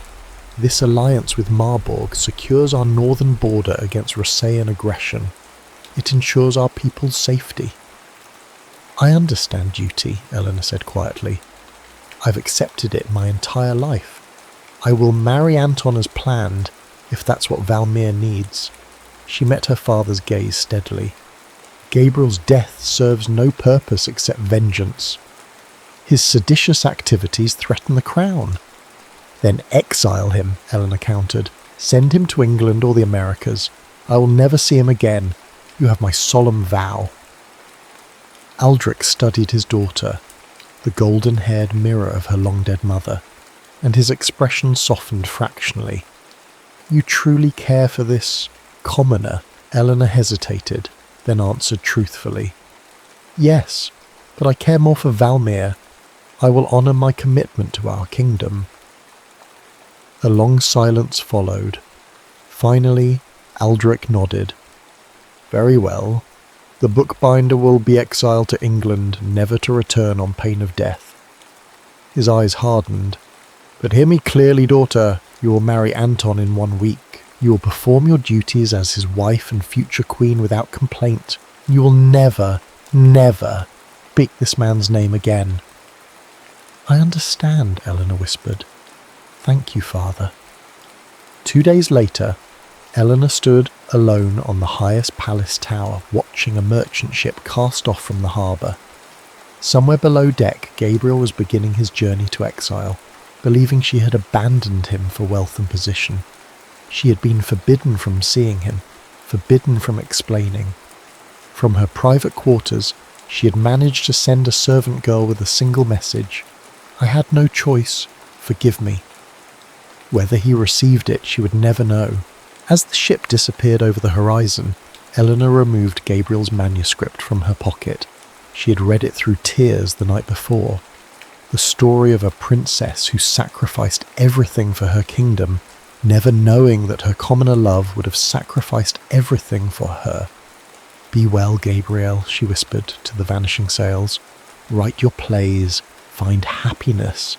She would never see him again. That was the price of his life and the price of her crown. Squaring her shoulders, Princess Eleanor of Valmir turned away from the sea and walked back into the palace to prepare for her wedding. 5 years later, Queen Eleanor of Valmir stood at the same tower window where she had watched Gabriel's ship disappear. Below, the streets of Lumine seethed with unrest. 5 years of poor harvests, coupled with Duke Anton's oppressive taxes, had pushed the people toward rebellion. Anton himself had succumbed to typhoid fever 6 months earlier, leaving Eleanor as sole regent until her infant son came of age. His death had released her from a loveless marriage, but bound her more tightly to the throne she'd never wanted. Your Majesty, Lord Chancellor Beaumont said from behind her, the English delegation has arrived. They await your pleasure in the blue salon. Eleanor nodded. The playwright is with them? Yes, Your Majesty, though I must again question the wisdom of inviting a man known for Republican sympathies. Gabriel Laurent's works are performed in every European capital, Eleanor replied, using the name she'd been forbidden to speak for 5 years. His voice carries weight with the people. If he endorses our reforms, it may prevent bloodshed. What she didn't say was how she'd follow Gabriel's rise to literary fame from afar, how she'd secretly ordered every play he published, how she'd implemented reforms inspired by ideas he'd shared during those few precious weeks when she was simply Ellie, not a princess bound by duty. Very well, Your Majesty, Beaumont conceded, though I advise caution. Mr. Laurent's latest work, The Crowned Shadow, is hardly flattering to monarchy. Eleanor smiled faintly. I've read it, Chancellor. It's his finest work. The blue salon hummed with diplomatic conversation when Eleanor entered. All rose and bowed, including a figure at the far end whose face she couldn't immediately see. But she would know that posture anywhere. The slight tilt of the head, the squared shoulders. Gentlemen, she greeted the delegation, her voice steady despite her thundering heart. Valmir welcomes you. The English ambassador made formal introductions, saving Gabrielle for last. When he finally stepped forward and bowed, Eleanor had to grip her throne to remain upright. 5 years had transformed the bookbinder into a literary lion.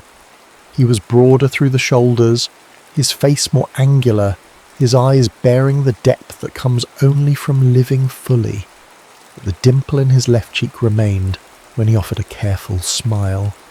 "Your Majesty," he said, his voice achingly familiar, "England thanks you for your hospitality."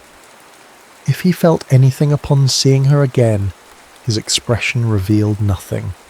Eleanor matched his composure, though it cost her dearly. "Mr. Laurent," she acknowledged with a regal nod, "your reputation precedes you. We look forward to discussions about how your unique perspective might benefit Valmir during these troubled times."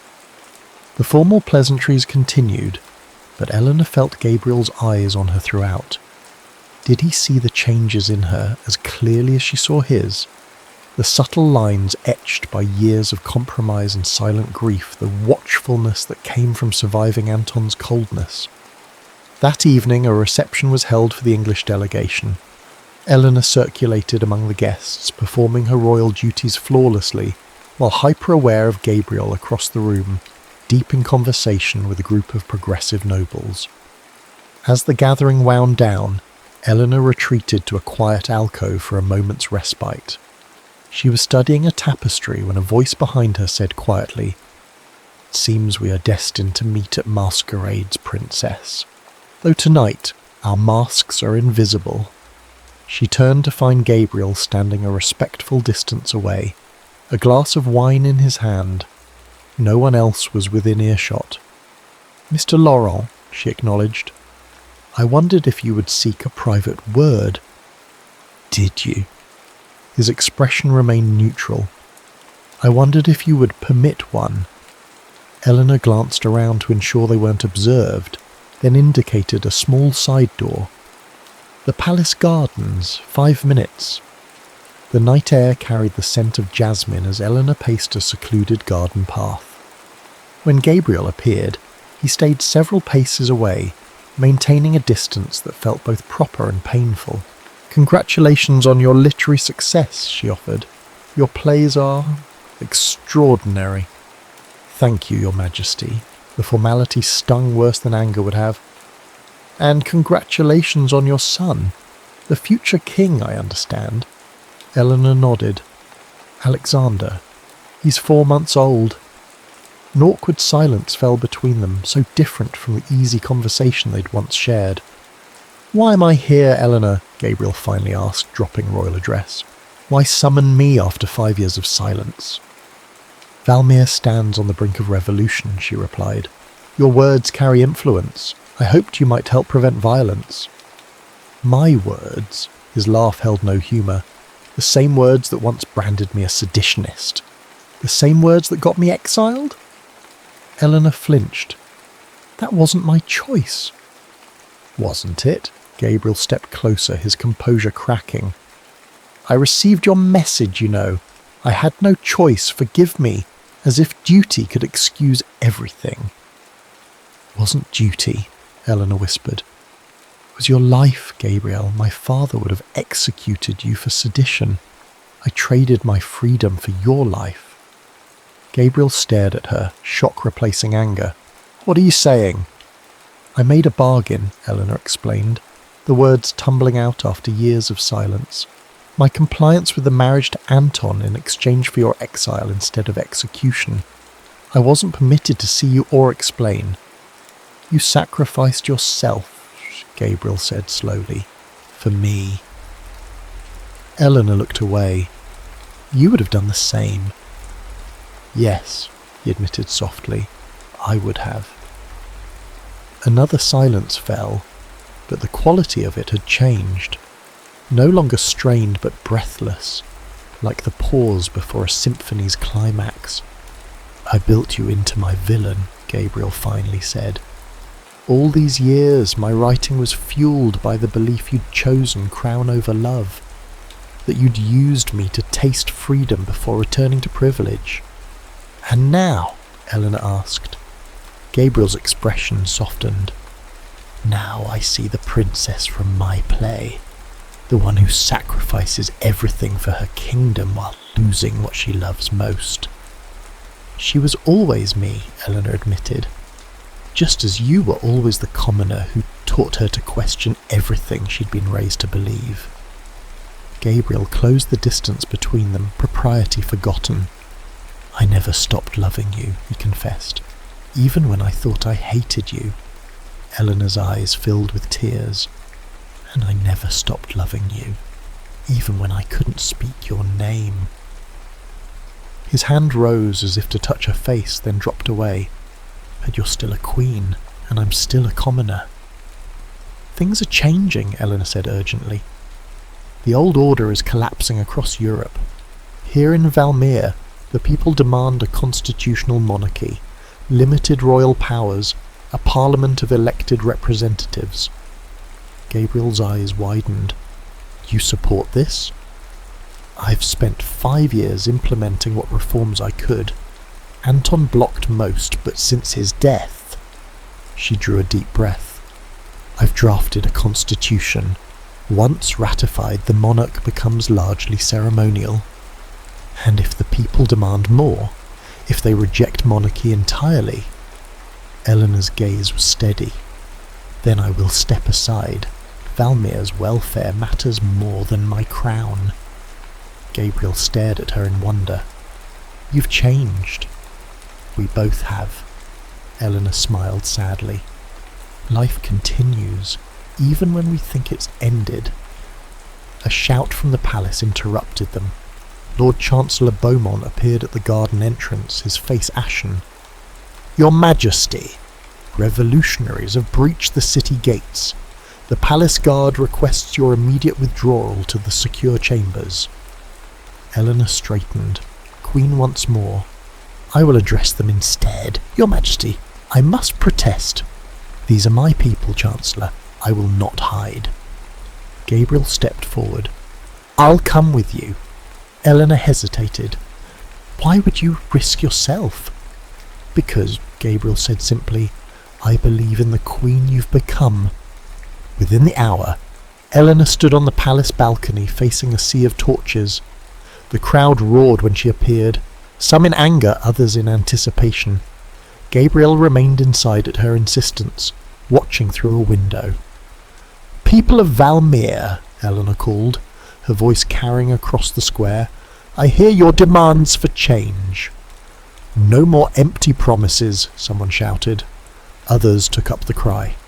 Eleanor raised her hands. Not promises, action. Tomorrow I will present to your elected representatives a constitution that limits royal power and establishes a parliament with true authority. The crowd quieted, scepticism mingling with surprise. Eleanor continued, her voice growing stronger. I was born to privilege I never earned. For too long Valmere has suffered under laws that protect the few while burdening the many. This ends now. She removed her crown and held it before her. This crown will serve Valmere, not rule it. I swear this on the memory of my mother, who taught me that true leadership lies in service, not power. A hush fell over the square as her words registered.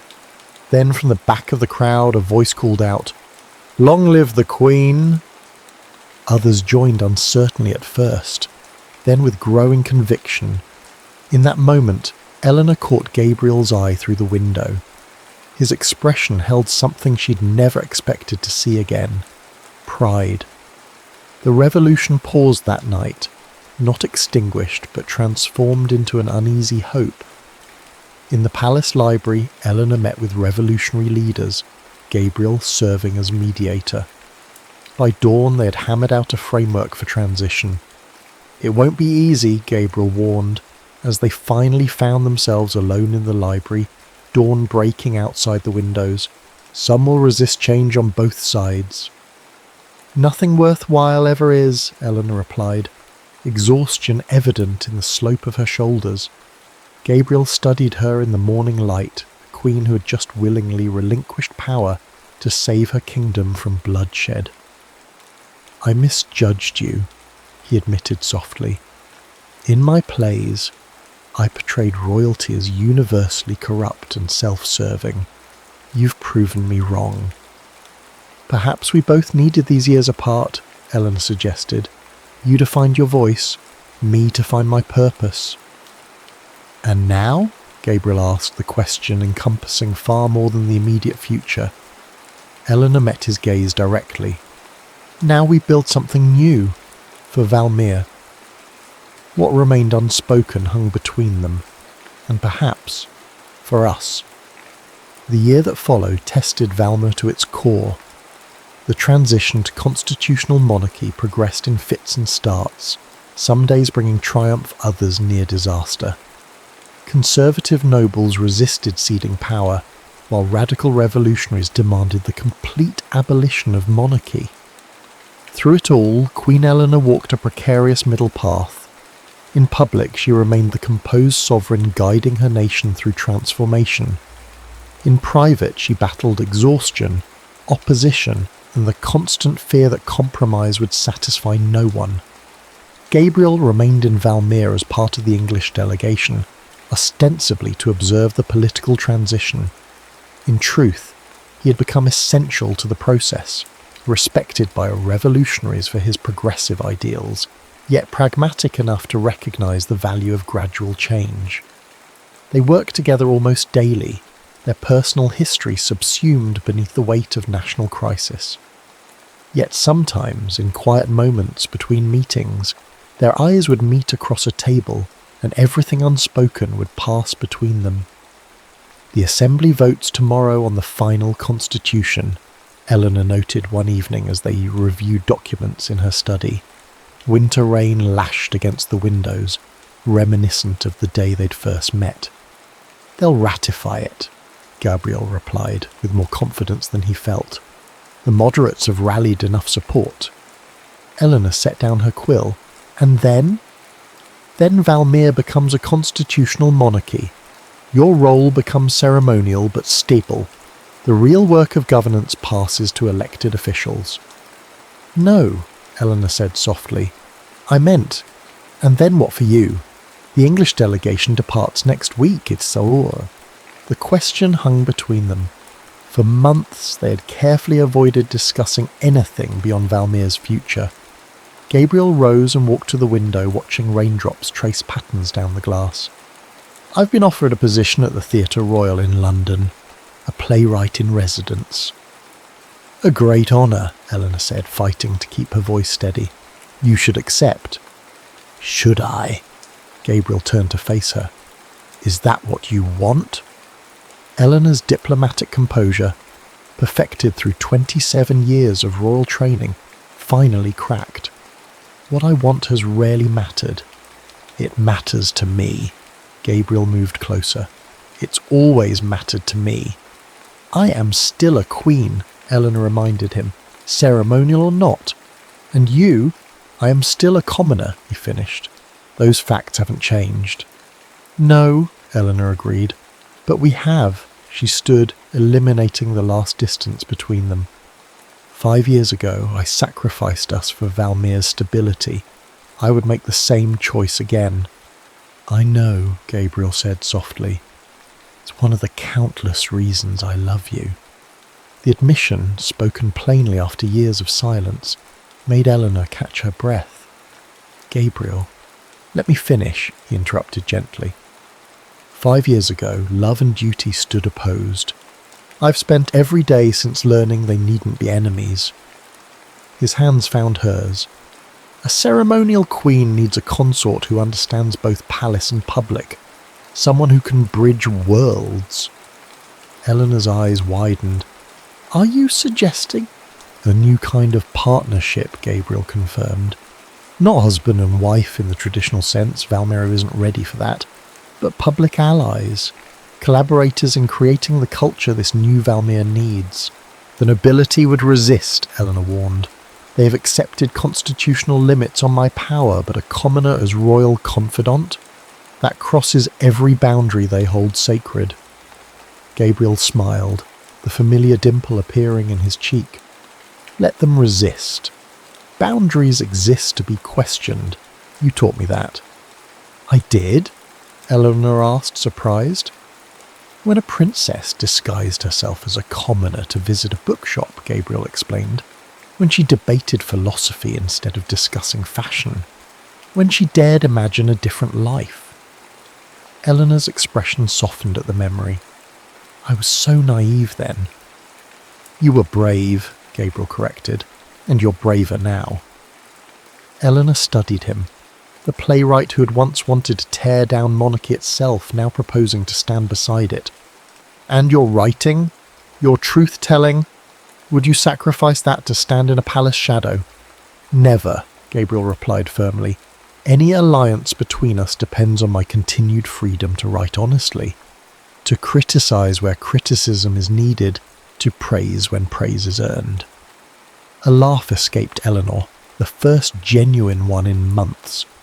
You propose to court and critique me simultaneously. I propose to love and challenge you simultaneously, Gabriel corrected, as I always have. Eleanor turned away, moving to the portrait of her father that hung above the fireplace. King Aldric had died during the early days of revolution, never seeing the changes his daughter would implement. He wanted me safely married to power, she mused, protected within traditional structures. And what do you want? Gabriel asked again. Eleanor faced him, queen and woman both. I want a partner, not a protector. I want someone who sees Eleanor beneath the crown. I've never seen you any other way, Gabriel said simply. Even when I didn't know who you truly were, I saw you. Outside, the rain intensified, drumming against the window panes. Inside, the study remained silent as Eleanor considered a future neither of them had dared imagine possible. The Constitution will be ratified tomorrow, she finally said. Valmere will begin its new chapter. She stepped toward him, decision made. I would like you to stay, Gabrielle Laurent, not as part of any delegation, but as royal dramatist. Gabriel raised an eyebrow. Is that even a position? It is now, Eleanor declared with a hint of her old royal authority. Valmere needs art that speaks truth to both palace and public, stories that help us understand who we are becoming. And is that all you're asking? Gabriel pressed gently. A professional arrangement? Eleanor's diplomatic reserve dissolved entirely. She reached for his hand. I'm asking for time. Time to discover who we might be to each other in this new world we're creating. Time to love without sacrifice. Gabriel's free hand rose to touch her cheek. Then time is what we shall have. 1 year to the day after Eleanor had stood on the palace balcony and offered a constitution instead of a crown, the Royal Theatre of Valmere opened its doors for the first time. The building stood as a bridge between palace and city, funded partly by the crown, partly by public subscription, owned equally by both. On opening night, nobility and commoners filled separate sections, the divide between them visible in dress and demeanour. On stage, however, that divide vanished as Gabriel's new play unfolded, the story of a kingdom transformed not by bloodshed, but by the courage to question tradition. Eleanor watched from the royal box, no longer wearing a crown, but a simple circlet that symbolised her ceremonial role. In the playwright's box opposite sat Gabriel, their eyes meeting occasionally across the theatre in a private communication no one else could interpret. When the final curtain fell, the audience rose as one in thunderous applause. For a moment, brief but significant, class distinctions disappeared in shared appreciation. Your Majesty, the Lord Chancellor murmured, as the crowd began to disperse. The reception awaits. Eleanor nodded, rising to make her way to the theatre foyer, where custom dictated she would receive formal greetings from aristocratic patrons. Gabriel would be there too, accepting congratulations for his work. They would maintain proper distance, their public interactions restricted to respectful conversation about art and national culture. But later, when formal obligations ended, they would meet in the palace gardens where jasmine scented the night air. There, beyond public scrutiny, a queen and a playwright would continue writing their own story, one that had begun in a bookshop during a rainstorm and continued despite every boundary society had placed between them.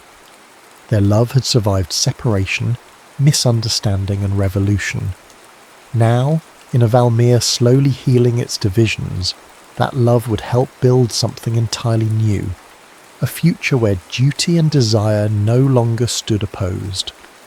As Eleanor took her place in the reception line, she caught Gabriel's eye across the crowded foyer. His expression mirrored what she felt.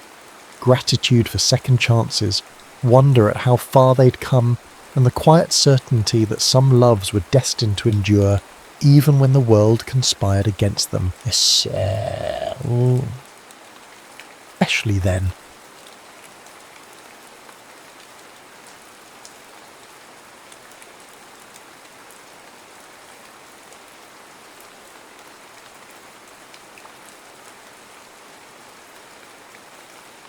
Catherine Mitchell ran her fingertips along the spines of weathered books, pausing occasionally to pull one from its resting place.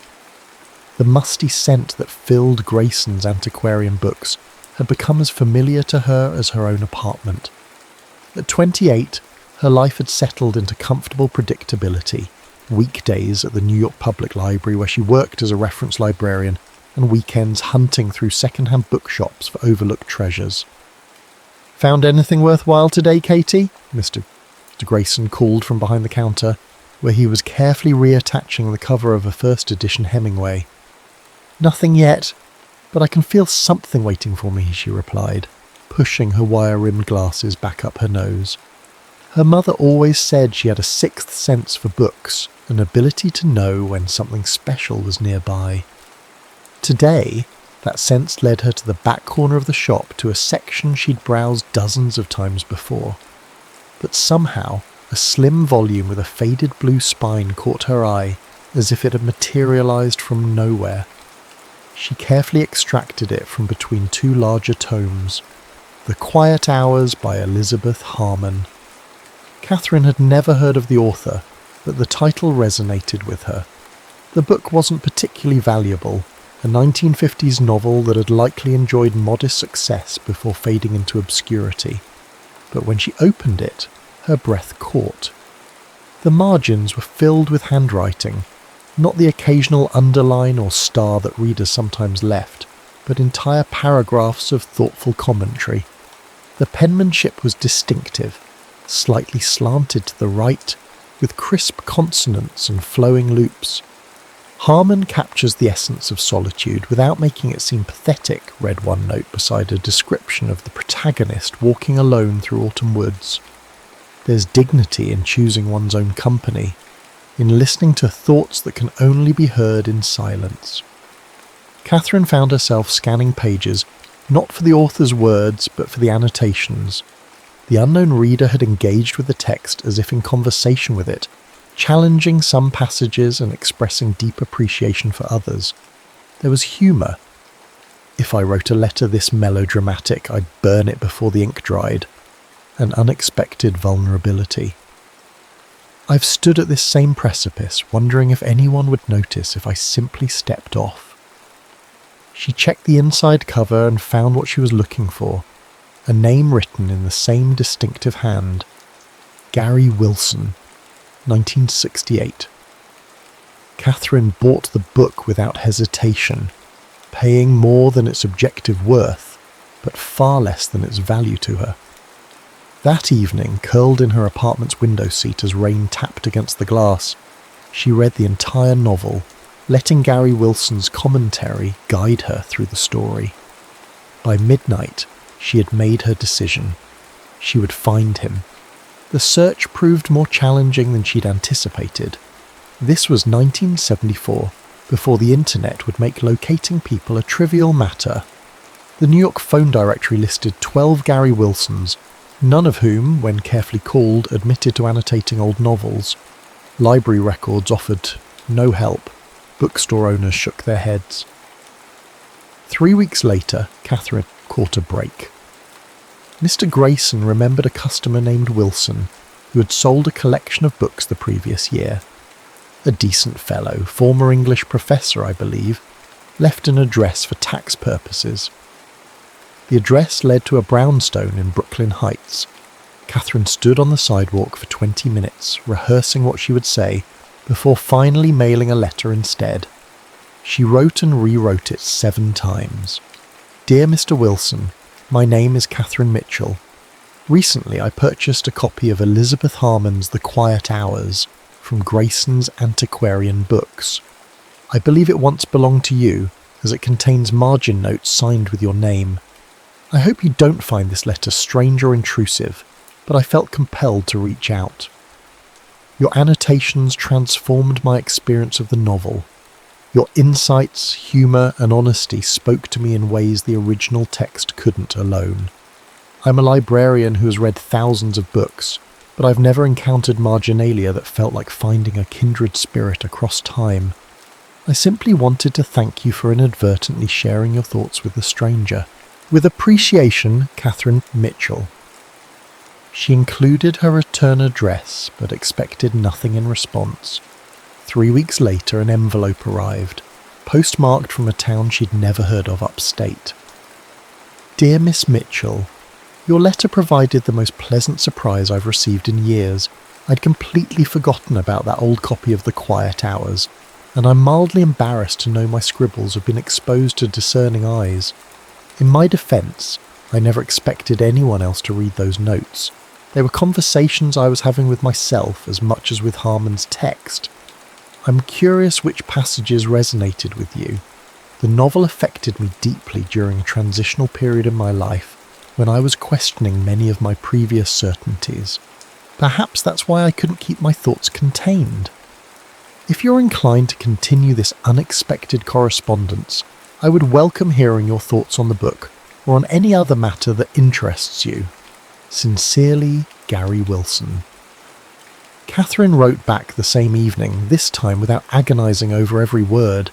She quoted his annotation about solitude having dignity and explained how it had articulated something she'd felt but never named. She mentioned her favourite bookshops in the city and asked if he had recommendations. 2 weeks later, Gary's response arrived, longer this time, with observations about Catherine's observations and a list of bookstores worth visiting if she ever found herself in Albany. He asked about her work as a librarian and shared an anecdote about a memorable library from his childhood. By the 3rd exchange, they had abandoned the formality of Dear Miss Mitchell and Mr. Wilson for first names. By the 6th letter, Catherine found herself sharing stories she had never told anyone, about the death of her father when she was 12, about a novel she'd started writing but abandoned, about her growing sense that life was passing her by while she watched from behind a reference desk. Gary's letters revealed a man who thought deeply but wore his intelligence lightly.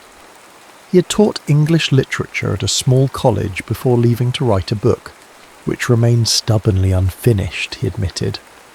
He lived alone but didn't seem lonely, describing walks through woods near his home and conversations with an elderly neighbour who was teaching him to play chess. I've always believed that what we notice reveals more about us than what we say, he wrote in one letter.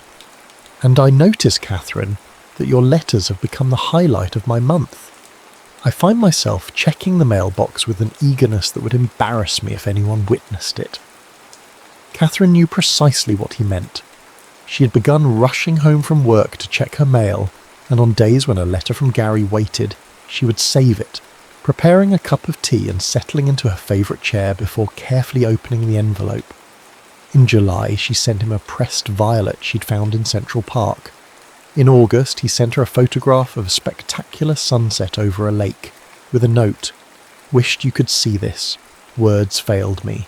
By September, the closing lines of their letters had evolved from "sincerely" to "with warm regards" to "thinking of you." Catherine found herself imagining his voice, his laugh, the way his face might change when he was considering a difficult question. Then came the letter she had both hoped for and dreaded. "Catherine, 6 months of letters, and I feel I know you better than people I've spoken with daily for years.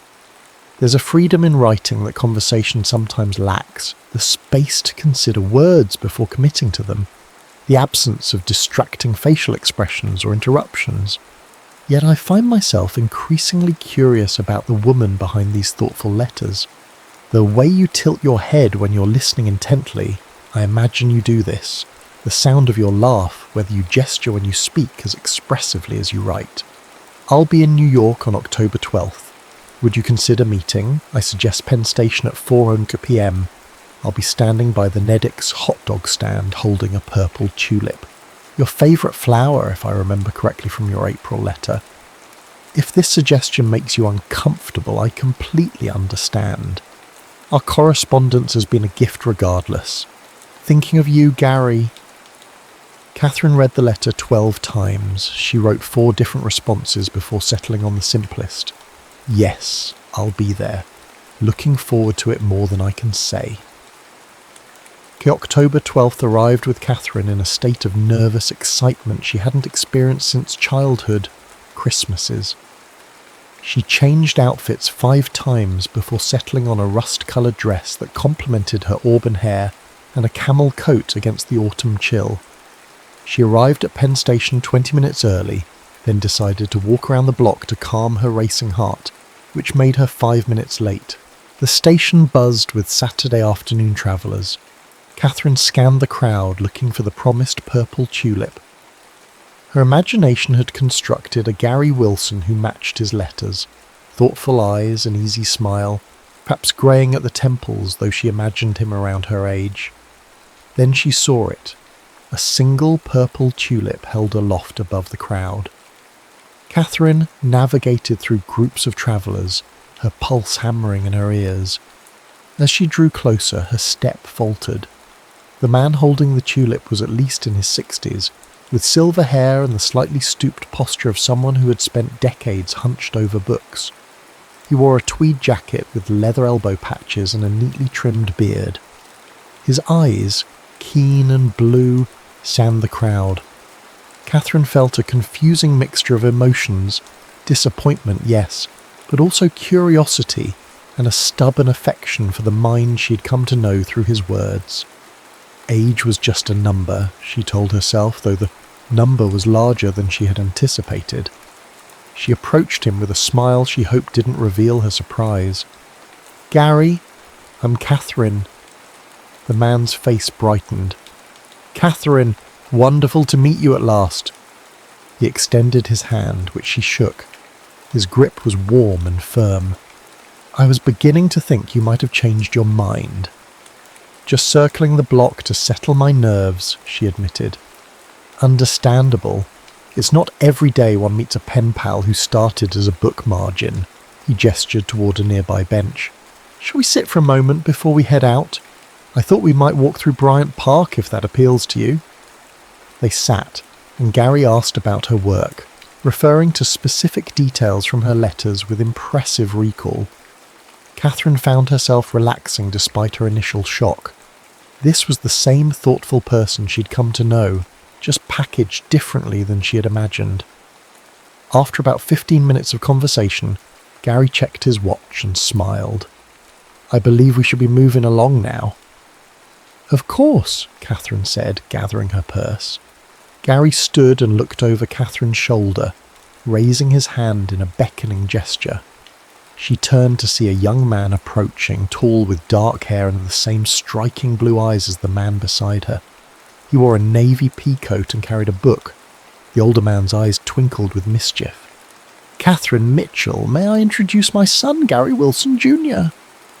Catherine's mouth fell open. She looked between the two men in confusion. The younger Gary extended his hand, his expression both amused and apologetic. "It's a pleasure to finally meet you, Catherine. I hope my father hasn't been too awful." "Your father," Catherine repeated, feeling as if she had stepped into an alternate reality. Gary Sr. chuckled. "I may have neglected to specify which Gary Wilson annotated that book. Junior inherited not only my name, but my tendency to argue with authors in the margins." "This was your idea, wasn't it?" Catherine asked Gary's father with fond exasperation.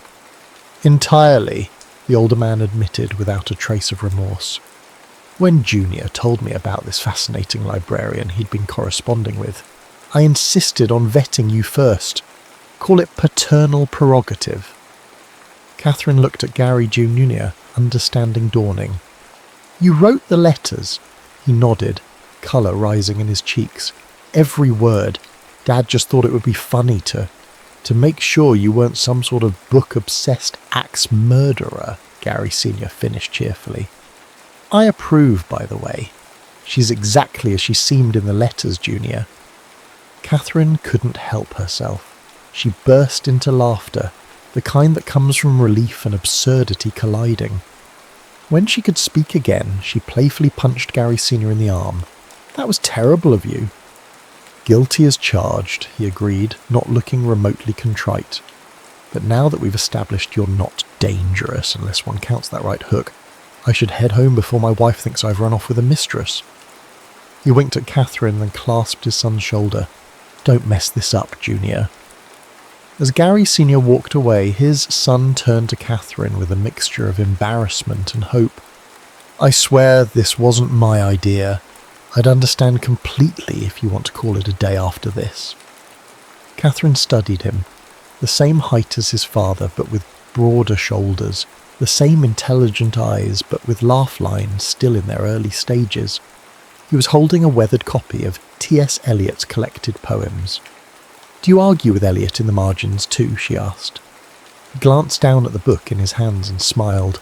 Constantly. He's brilliant, but occasionally insufferable. I think, Catherine said slowly, that I'd still like to take that walk, if the offer stands. I have a lot of questions about a certain annotated novel.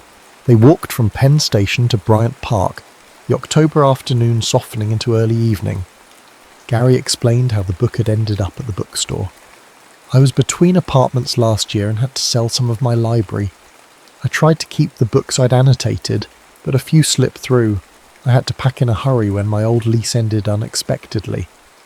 Including the quiet hours, Catherine said, which somehow found its way to you. He glanced at her with a smile that crinkled the corners of his eyes. Dad calls that literary fate. The initial awkwardness dissolved as they fell into the easy rhythm they had established through letters.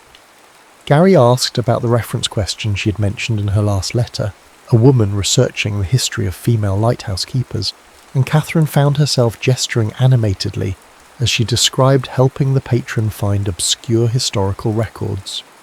You do tilt your head when you're interested in something, Gary observed, looking pleased. I'd imagine that. Catherine felt heat rise to her cheeks. What else did you imagine? That you'd be thoughtful and articulate in person, not just on paper, that your laugh would be genuine, that you'd call me out if I said something pretentious. He hesitated, then added more quietly, that I'd feel as comfortable with you in person as I did writing to you. And do you? She asked. More so, he admitted. Letters let you curate yourself. This is messier, but better. They found an empty bench in Bryant Park and sat watching the last golden light fade from the sky. A street musician played saxophone nearby, the notes floating through the crisp air. Tell me something you didn't put in a letter, Catherine said. Gary considered this. I'm terrified of heights but love flying, which makes no sense. I can recite the love song of J. Alfred Prufrock from memory, because I had an impossibly strict professor who required it. And, he paused, I almost didn't write back after your first letter, because I was afraid the reality of me wouldn't live up to whatever you imagined, based on those margin notes. I'm glad you did, Catherine said, even if your father's prank nearly gave me a heart attack. Your turn, Gary said. Something you didn't write. Catherine thought for a moment. I sleep with the window open, even in winter. I've kept every birthday card I've ever received in a box under my bed, and I've reread your letters so many times I've practically memorized them. The admission hung between them, a vulnerability offered without expectation. Gary reached over and took her hand, his fingers warm despite the cooling evening. Would you like to get dinner? He asked. There's a little Italian place near here that serves tiramisu that might change your life. That sounds perfect, Catherine said. The restaurant was tucked away on a side street, with candles in empty Chianti bottles and checkered tablecloths. Over pasta and red wine, they discussed books they loved and ones they couldn't finish, the merits of first-person versus third-person narration, and whether New York bagels were truly superior to all others. They agreed they were. "You mentioned in one letter that you left teaching to write," Catherine said as they lingered over coffee. "What are you working on?" Gary looked slightly embarrassed. "A novel, theoretically. It's been in progress for 3 years. What's it about?" "A man who inherits his grandfather's collection of rare books and discovers one contains a series of clues to a family secret." He took a sip of espresso. "More interesting than it is currently. I keep getting stuck on the third act." "I'd like to read it someday," Catherine said. "I promise to write notes in the margins." Gary laughed. "That would be fitting." After dinner they walked through the city, intentionally getting a little lost, discovering a hidden courtyard with a forgotten fountain, browsing a late-night bookstore where they challenged each other to find the most obscure title, and finally stopping for ice cream despite the October chill. At the entrance to the subway that would take Catherine home to her apartment in the village, they paused. "I have a confession," Gary said, suddenly serious. "I kept a copy of another book with my notes, a companion volume to The Quiet Hours. It's called The Luminous Dark. Same author." Catherine raised an eyebrow. "Are you bribing me for a second date with the promise of more marginalia?" "Is it working?" he asked with a hopeful smile. In answer, Catherine rose on her tiptoes and kissed him lightly. "Yes," she said, "but I'd have said yes anyway." 2 years later, Catherine adjusted the framed photograph on her desk. She and Gary on the steps of the New York Public Library, his arm around her waist, both laughing at something now forgotten. Outside her office window, Columbia University's campus was blanketed in fresh December snow, students hurrying between buildings with hunched shoulders and colourful scarves. Her new position as Special Collections Librarian had come with an actual door she could close, a luxury she still hadn't tired of after 6 months. Today she was using that privacy to wrap Gary's Christmas present, a first edition of John Updike's Rabbit, run she'd found at an estate sale, miraculously within her budget. A knock interrupted her careful creasing of the wrapping paper. "Come in," she called, hastily covering the book with a folder. Gary poked his head in, cheeks flushed from the cold. "Ready for lunch?" "I'm starving." "Just finishing something up," she said. 5 minutes?" Instead of leaving, he entered and closed the door behind him, unwinding his scarf. "I had a surreal experience this morning," he said, perching on the edge of her desk. "A student asked if she could interview me about my novel for the campus paper." Catherine smiled. The publication of Gary's book 3 months earlier had been modest but meaningful. A small university press, respectable reviews, and most importantly the liberation of finishing something he doubted would ever be completed. "What did you tell her?" "That she should interview you instead," he said, "since you're the one who broke my writer's block." Catherine rolled her eyes, but couldn't deny the truth in his statement. After months of dating, she had finally convinced Gary to let her read his manuscript. Her detailed notes, some in the margins, others on separate pages, had helped him see the story from a new perspective. "Did you also tell her that the romantic subplot was entirely invented and bears no resemblance to us meeting through a book?" she asked. Gary laughed. "Some things are just for us to know." Catherine opened her desk drawer and removed a small package wrapped in simple brown paper. "Since you're here, you might as well have this now." Gary raised his eyebrows. "Christmas is still 2 weeks away." "This isn't your Christmas present," she explained. "It's an anniversary gift. 2 years ago today, I found a book with notes in the margins." Gary carefully unwrapped the package to reveal a slim volume bound in faded blue cloth. His eyes widened as he recognized The Quiet Hours. "How did you find it again?" he asked, turning it over in his hands with reverence. "I've been in touch with Mr. Grayson for months. He's been keeping an eye out, calling other booksellers. It turned up in a shop in Boston. Gary opened the book, fingers tracing his younger self's handwriting. I can't believe some of the pretentious things I wrote, he said with a self-deprecating laugh. Listen to this. Harmon understands that true connection requires vulnerability, but she fails to acknowledge the courage such vulnerability demands. He shook his head. What did I know about vulnerability at 25? Catherine moved to stand beside him, looking over his shoulder at the familiar pages. I fell in love with your mind through those notes.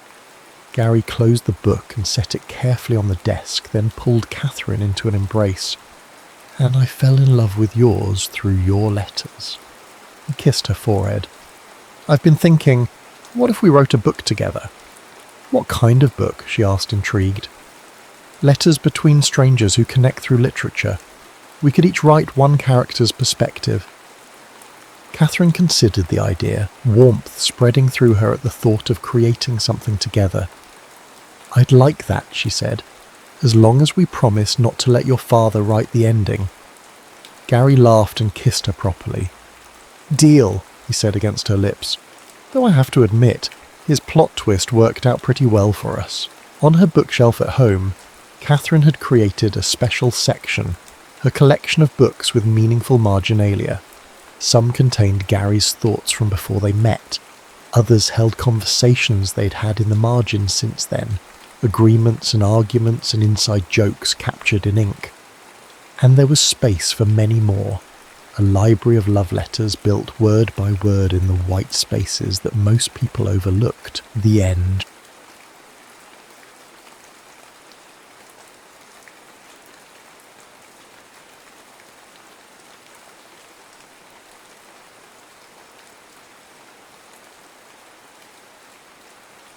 Warsaw in the summer of 1939 possessed a peculiar luminosity, as if the city somehow knew to burn brighter before the coming darkness.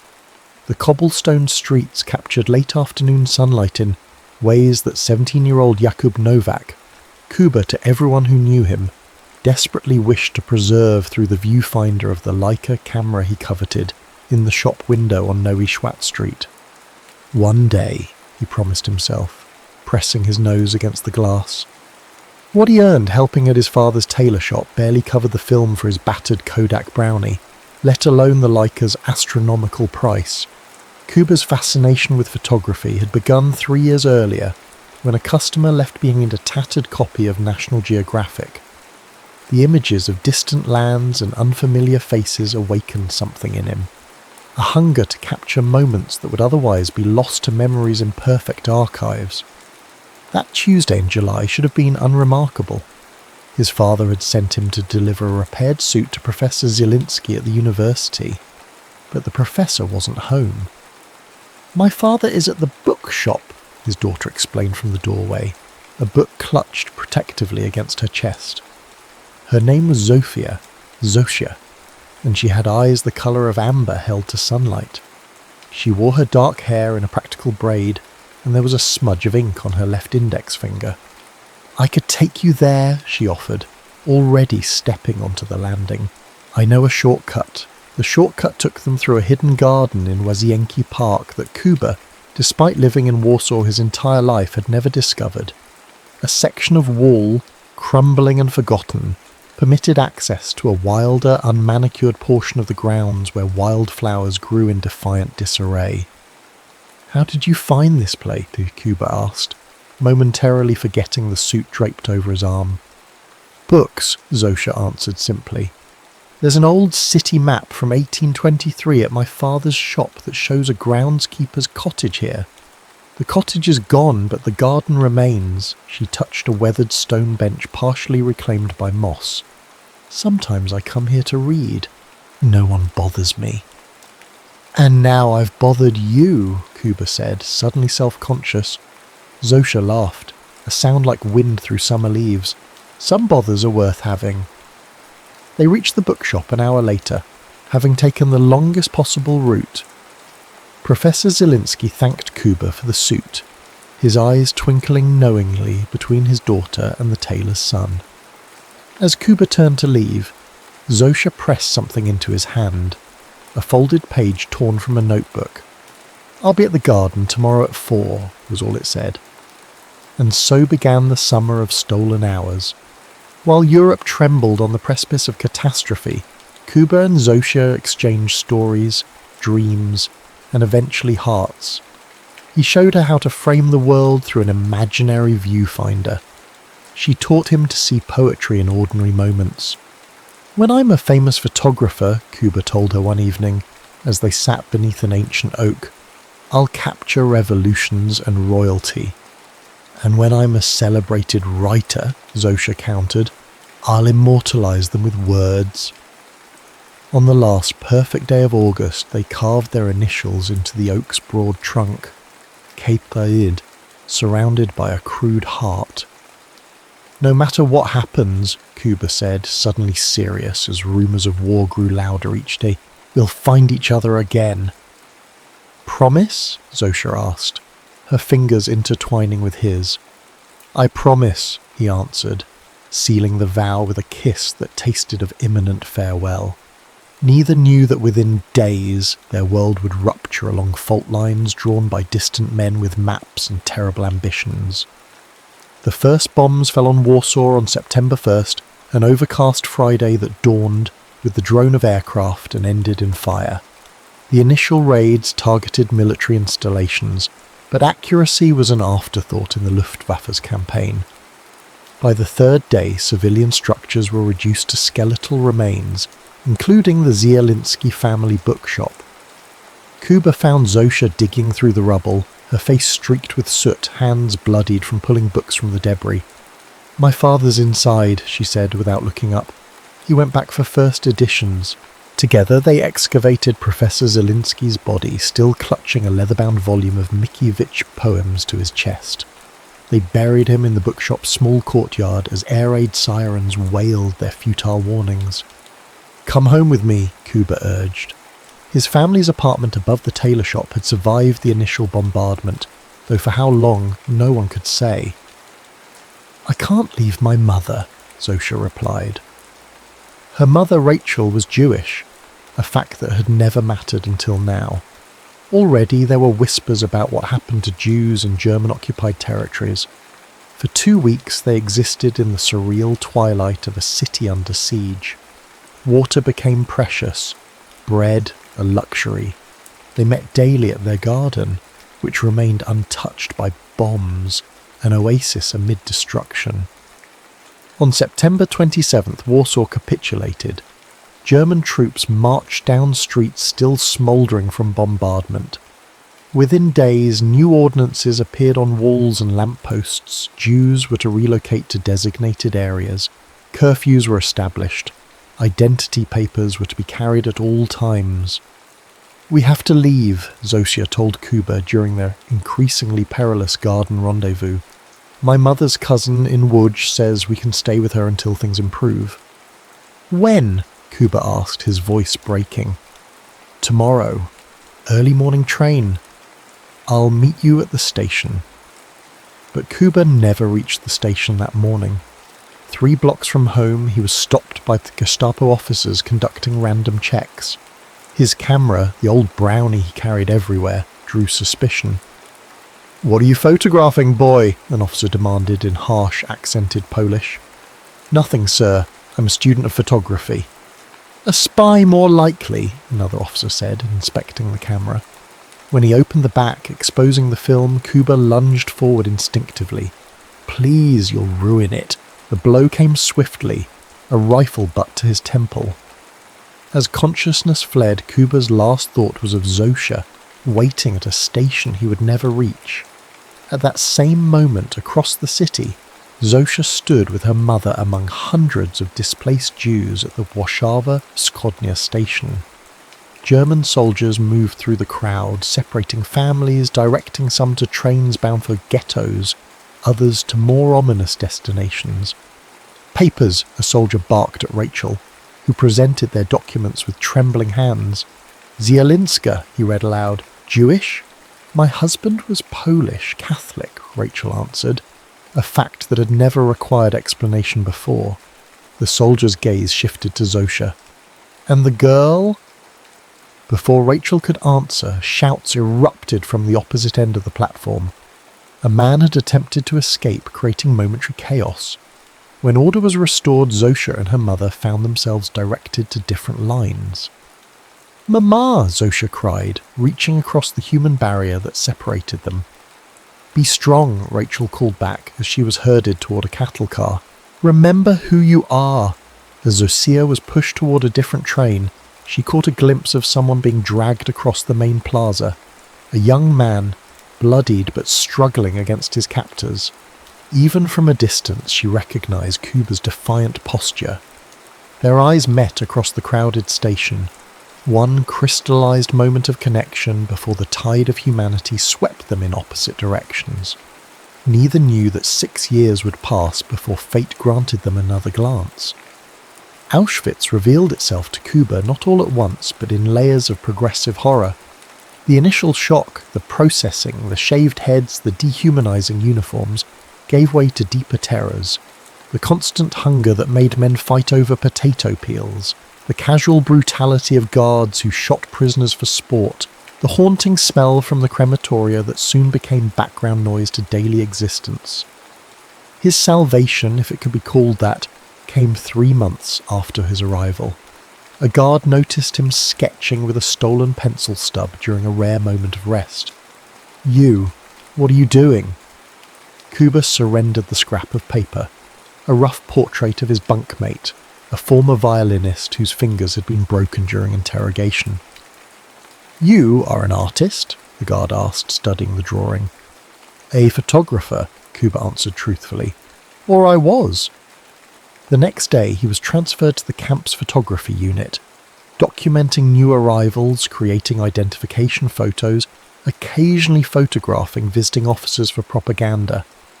The work was less physically demanding than his previous assignment, unloading train cars, offering slightly better rations and the thin protection of being considered useful. In the photography lab, Kuba met Wilhelm, a German political prisoner who'd been a journalist before the war. Wilhelm taught him to create double exposures that would subtly sabotage official photographs and, more dangerously, how to make duplicate negatives. "They will destroy the evidence when the end comes," Wilhelm whispered one night as they processed images of a mass execution. "Someone must preserve the truth."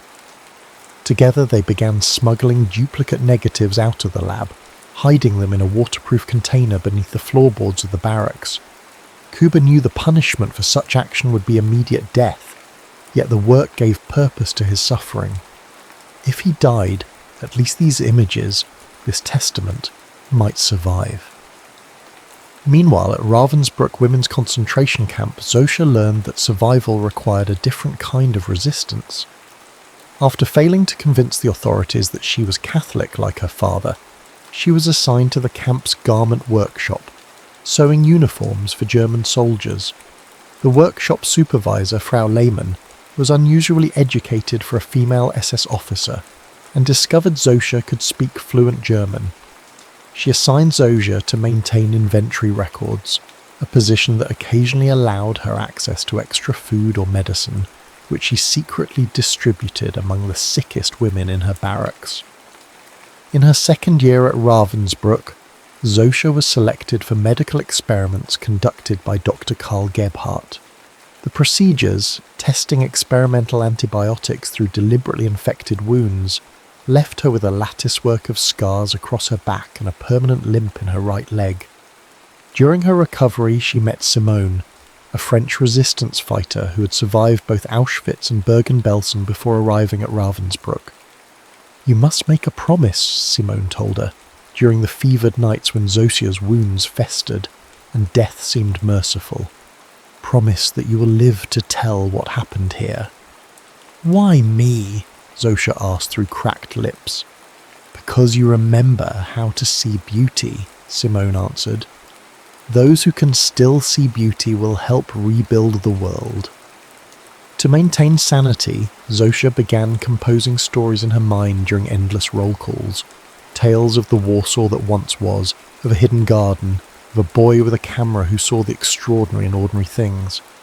At night, She whispered these stories to dying women, offering narrative journeys to replace the freedom their bodies were denied. Liberation came to both Kuba and Zosia in the spring of 1945, though neither experienced it as the moment of jubilation depicted in newsreels. For Kuba, liberation began with a death march westward as Soviet forces approached from the east. Hundreds died during the forced evacuation, shot when they couldn't continue, or simply collapsing from exhaustion. When American troops finally intercepted the column near the German-Czech border, Kuba weighed 90 pounds and was suffering from tuberculosis. Zosia's liberation came when Swedish Red Cross vehicles arrived at Ravensbrück in April of 45. She had survived typhus that winter, nursed by Simone, who died days before the white buses appeared.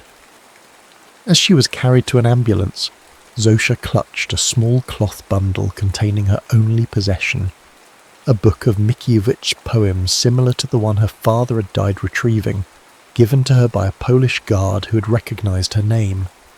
Both emerged from the war as hollowed versions of themselves, carrying memories that would wake them sweating in the dark decades later. Both survived because of small mercies granted by unlikely allies. Both carried the same question as they began their separate journeys toward recovery. Did you survive too?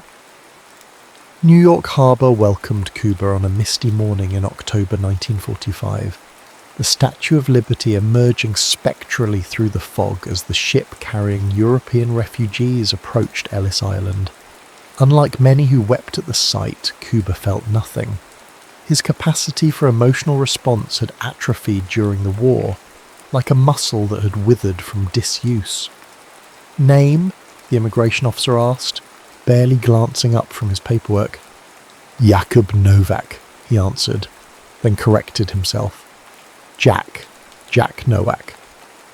America, he had been told, preferred simpler names. Occupation? Kuba hesitated.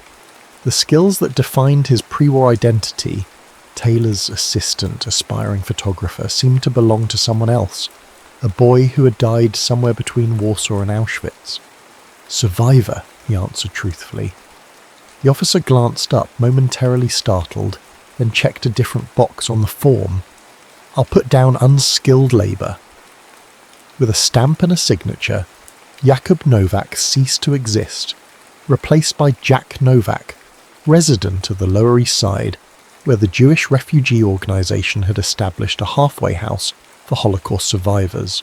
For 3 years, Kuba worked at Moskowitz & Sons, a garment factory where his tailoring background earned him slightly better wages than other immigrants. Every spare dollar went into a coffee can labelled Leica Fund, not because he still dreamed of owning the camera, but because having a goal, however modest, gave structure to days that might otherwise dissolve into formless grief. At night, he wrote letters, dozens of them, to organisations tracking displaced persons. Each letter contained the same inquiry, information regarding Zofia Zielinska, last seen at Warszawa Wschodnia Station, September 1939. Each response contained the same diplomatic regret. No record found. In April 48, when the coffee can finally contained enough for a second-hand Rolleiflex, Kuba didn't buy the camera. Instead, he purchased a one-way ticket to San Francisco, a city as geographically distant from Warsaw as possible, where hills replaced plains and fog substituted for snow. "You're running away," observed Mr. Moskowitz, who'd come to view Kuba as something of a son. "I'm starting over," Kuba corrected, though both knew the distinction was merely semantic. Meanwhile, across the continent, Zosia stepped off a train at Chicago's Union Station in February 1st and sponsored by a Catholic relief organisation.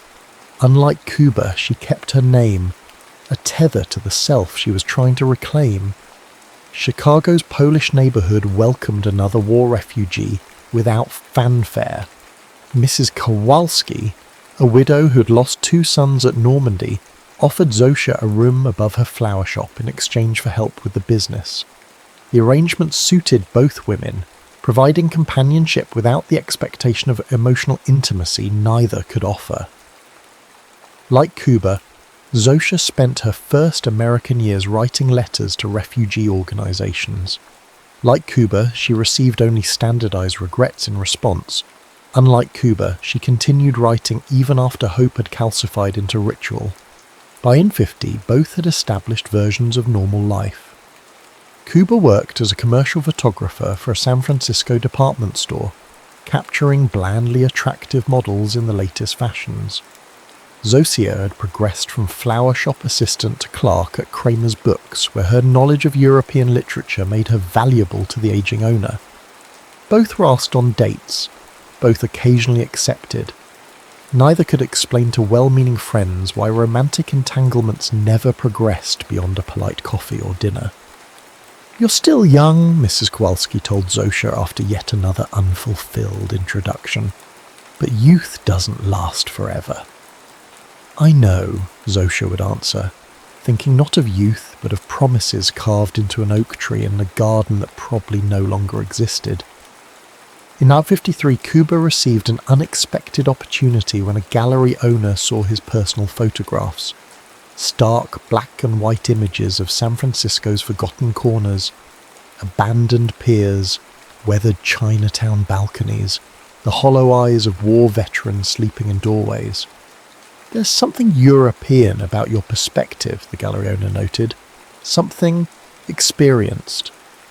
The exhibition, titled Peripheral Vision, sold modestly but earned reviews that used words like haunting and authentic. More importantly, it led to assignments from magazines looking for images with similar emotional weight. That same year, Zosha was promoted to assistant manager at Kramer's Books, which had expanded to include a small publishing imprint specializing in translations of Eastern European works. Her first project, a collection of Polish poetry rendered in English, received a brief but favorable mention in the Chicago Tribune. Neither success filled the void they carried, but each provided a framework for continuing. Life acquired a rhythm. Work, occasional social obligations, solitary evenings, nights interrupted by the memories disguised as dreams. Then in early 1956, while leafing through a photography magazine, Kuba spotted an advertisement for an exhibition at the San Francisco Museum of Art. Ansel Adams, a retrospective. Adams's work had fascinated Kuba since his arrival in California. The grandeur of untamed landscapes so different from Europe's cultivated vistas, the technical precision that captured both detail and emotion. Without conscious decision, he marked the opening date on his calendar. 3 weeks later and 2,000 miles away, Zosha received a call from the publisher she worked with. "We've been invited to participate in a literary conference in San Francisco this April," he explained. "Given your work on the Polish translations, I'd like you to represent us." "Why me?" Zosha asked, echoing the question she had once posed to Simone in Ravensbrück. "Because you understand what's been lost," the publisher answered, "and what might still be saved." As she packed for the trip, Zosha noticed a newspaper advertisement for the Ansel Adams exhibition. On impulse, she added the museum to her itinerary. Something about Adams' landscapes, their vast, unconquerable nature, reminded her that human tragedies, however immense, existed within a larger continuity. Neither Kuba nor Zosha could have articulated why this particular exhibition felt necessary to attend. Neither recognized that sometimes the heart navigates by stars too distant for conscious recognition. Sometimes paths that diverge across continents find their way back to intersection. Sometimes, against all evidence and logic, promises made by children endure. The San Francisco Museum of Art occupied the 4th floor of the War Memorial Veterans Building, a Beaux-Arts structure of white marble, whose classical symmetry struck Zosia as both beautiful and slightly absurd. European grandeur transplanted to this young, restless city at the edge of a continent. She arrived shortly after the museum opened, her conference sessions not scheduled until afternoon. April fog had given way to unexpected sunshine, and light flooded through the gallery's high windows, illuminating Adam's photographs with almost theatrical intensity. Zosha moved through the exhibition methodically, lingering before images that particularly resonated. Half Dome reflecting in a perfectly still lake, the moon rising over Hernandez, New Mexico, gnarled tree roots clutching a rocky outcropping with determined vitality. What transfixed her wasn't just the technical brilliance, but the emotional restraint. How Adams captured sublime moments without sentimentality. How he found majesty in ordinary wilderness. It reminded her of someone else's way of seeing, though that comparison brought a familiar ache she tried to dismiss. Meanwhile, Kuba had overslept and arrived at the museum later than intended. He moved through the galleries with professional interest, studying Adams's meticulous printing techniques, analysing compositions. Photography had become his language, his method of organising experience, and Adams was a master whose fluency both inspired and intimidated. They converged in the exhibition's final gallery, where Adams's later works were displayed. Kuba, backing up to better frame a photograph titled Clearing Winter Storm Yosemite, collided with someone studying the same image. "I'm so sorry," he apologised automatically, steadying the woman he had jostled. "It's quite all right," she responded in English, tinged with an accent that triggered an almost physical response in him, recognition that bypassed conscious thought. Kuba turned fully toward her. She was slender, with dark hair now threaded with silver, cut in a practical style that framed features both familiar and transformed. The years had refined rather than diminished her beauty, etching character into what had once been youthful softness. But it was her eyes, amber in certain light, that stopped his breath. 16 years in America had smoothed the edges of his Polish accent, but it returned full force as he whispered, "Zosia, is that you?" She stared back, her expression transitioning from confusion to shock to something beyond language. The gallery, the other patrons, Adam's monumental landscapes, everything receded, leaving only this impossible moment suspended between heartbeats. "Kuba!" Her voice broke on the name she hadn't spoken aloud in nearly 2 decades. They reached for each other simultaneously, an embrace that collapsed time and distance.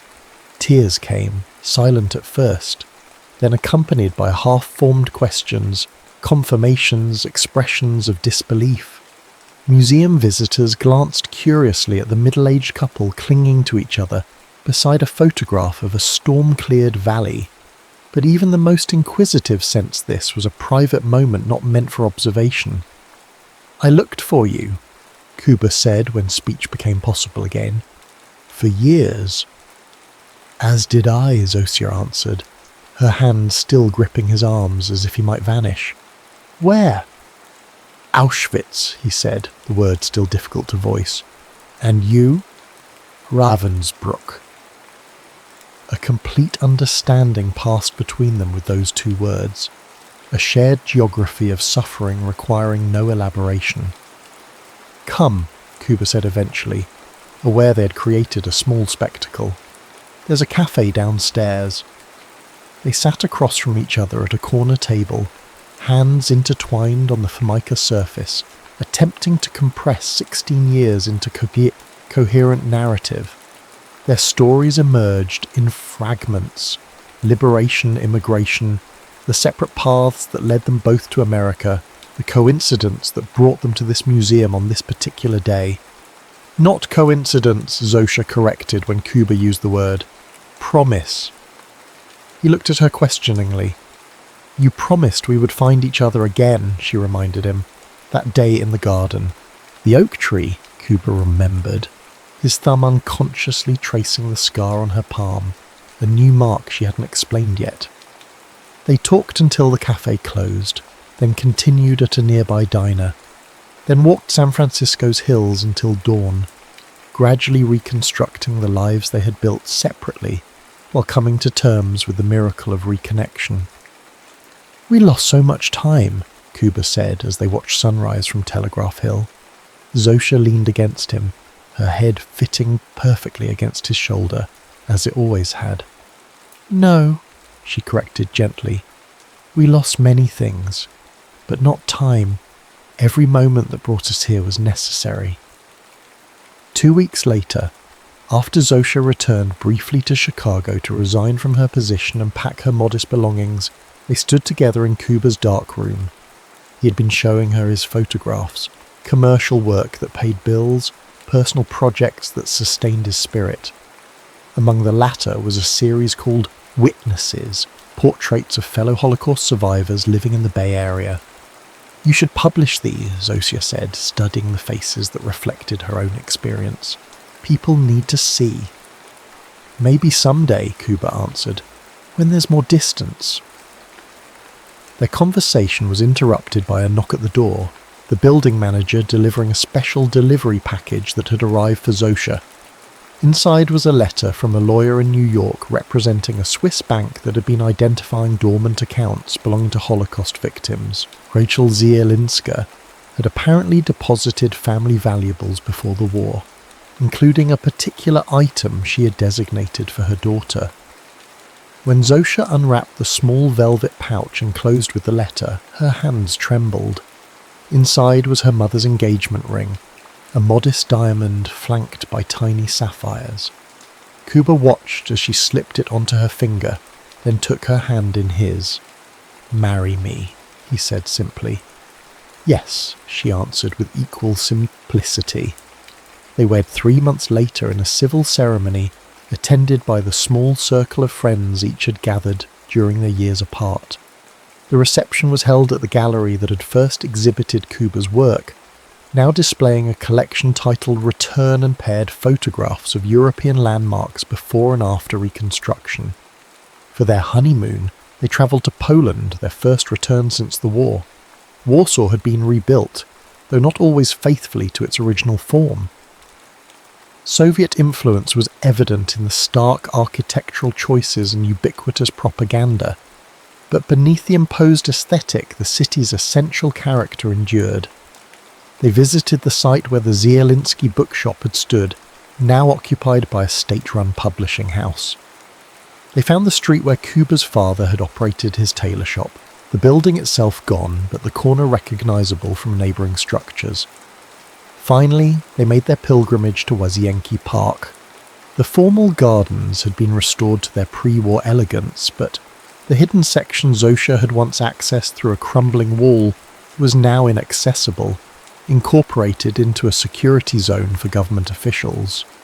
"It doesn't matter," Kuba assured her, seeing her disappointment. "We carry it with us." "Like we carried each other," Zosia agreed. Their return to San Francisco marked the beginning of a second life neither had dared imagine. Kuba's photography career flourished as magazines discovered his unique perspective. Zosha completed the novel she had composed in her mind during the darkest days at Ravensbrück. A story of Warsaw before the storm, published to critical acclaim in 1961. They never had biological children. The medical experiments Zosha had endured left that possibility remote, but they became surrogate parents to young photographers and writers who sought Kuba's technical expertise or Zosha's editorial insights. Their home in North Beach became a salon of sorts, where Holocaust survivors mingled with beat poets, where conversations about art's responsibility to memory unfolded over Polish dishes Zosha recreated from recollection. Time, which had once seemed frozen, accelerated. The 1960s brought social upheaval that reminded them how fragile civilized norms could be. The 1970s saw renewed interest in Holocaust testimonies, with both Kuba and Zosia recording oral histories for university archives. By the mid-80s, they had become elders in the survivor community, called upon to speak at commemorations and educational events. Through it all, their private ritual remained consistent. An annual visit to the San Francisco Museum of Modern Art, which had moved to a new location, specifically to exhibitions featuring Ansel Adams or photographers influenced by his work. "Our patron saint of second chances," Kuba called him. In 2006, for their 50th anniversary, Zosia suggested they return to Poland once more. The country had transformed again after the fall of communism, opening to the west while reclaiming its distinctive identity. Łazienki Park now welcomed visitors freely, its grounds beautifully maintained. When they explained to a sympathetic guide that they sought a particular oak tree from before the war, he arranged special access to areas usually closed to the public. The tree improbably had survived, now massive, its lower branches supported by steel cables, its trunk bearing witness to nearly 70 years of history. And there, partially absorbed by decades of growth but still discernible, Cape Cid within a heart. Kuba, now 84, traced the carving with fingers that had captured countless images. Zosia, 83, leaned against him as she had in the San Francisco dawn 50 years earlier. "We kept our promise," he said. "We did," she agreed. "And it was worth everything." When Kuba died peacefully in 22, just after his 100th birthday, Zosia held his hand until the final moment, then continued holding it well after. Their story had become legend among friends and family, the separated lovers reunited against impossible odds, the photographer and the writer who preserved memories others wished to forget. In 2023, the San Francisco Museum of Modern Art mounted a retrospective celebrating the centennial of Ansel Adams's birth. Among the supplementary exhibitions was a small display titled Influenced by Adams, featuring photographers who had acknowledged his impact on their work. Kuba's contribution was a black and white portrait taken on April 9, 1956, the day he and Zosia reunited. In it, she stands before Adams's clearing winter storm, her profile illuminated by gallery light, her expression capturing the precise moment of recognition. The photograph's title, inscribed in Kuba's distinctive handwriting, "Through the Ashes into the Light." Beside it hung Zosia's handwritten reflection, composed shortly after Kuba's death. "Some fires destroy, others purify. Some lights extinguish, others guide us home." Visitors to the exhibition often noticed an elderly woman who sometimes sat quietly observing their reactions. Few recognised her as the subject of the photograph, now a renowned author in her own right. Fewer still understood that they were witnessing not just artistic appreciation, but a continuing conversation between souls temporarily separated by death, but eternally connected by a promise carved in oak. As Zosia once wrote into the epilogue to her novel, "History records what was destroyed, love remembers what endures." The end.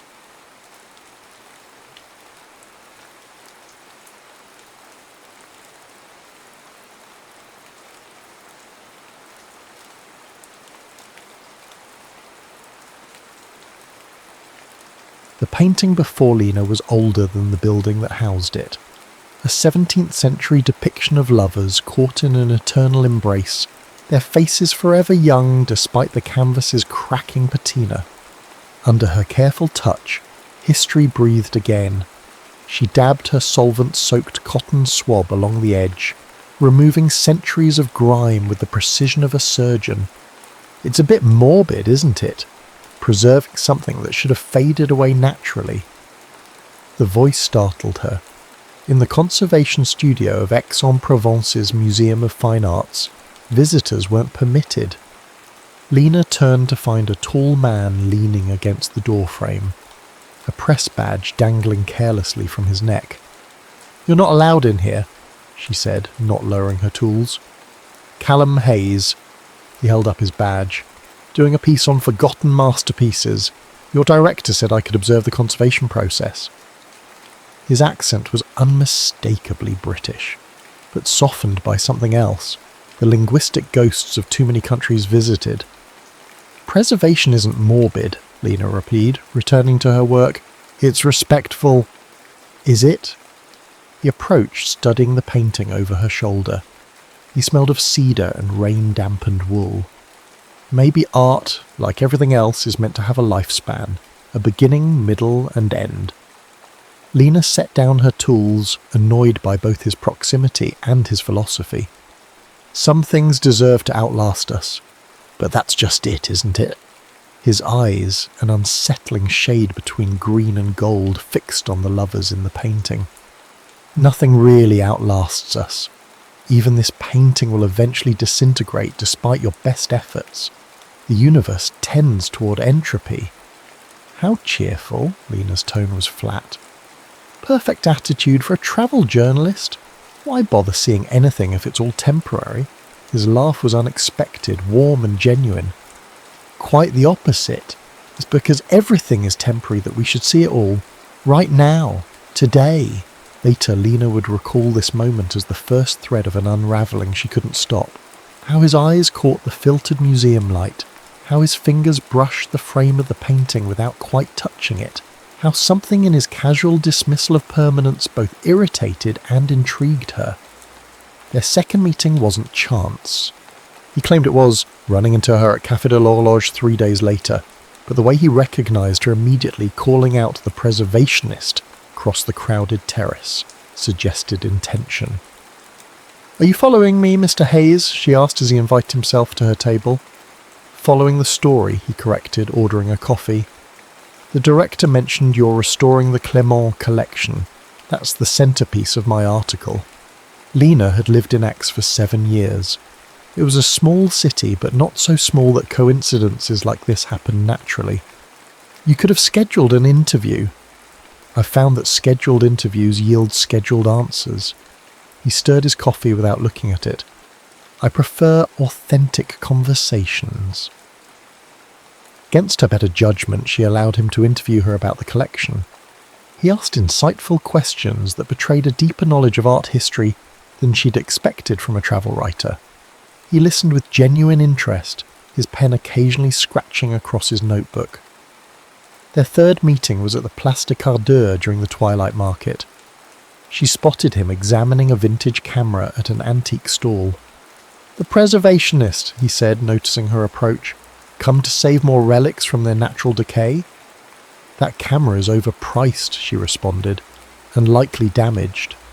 He bought it anyway.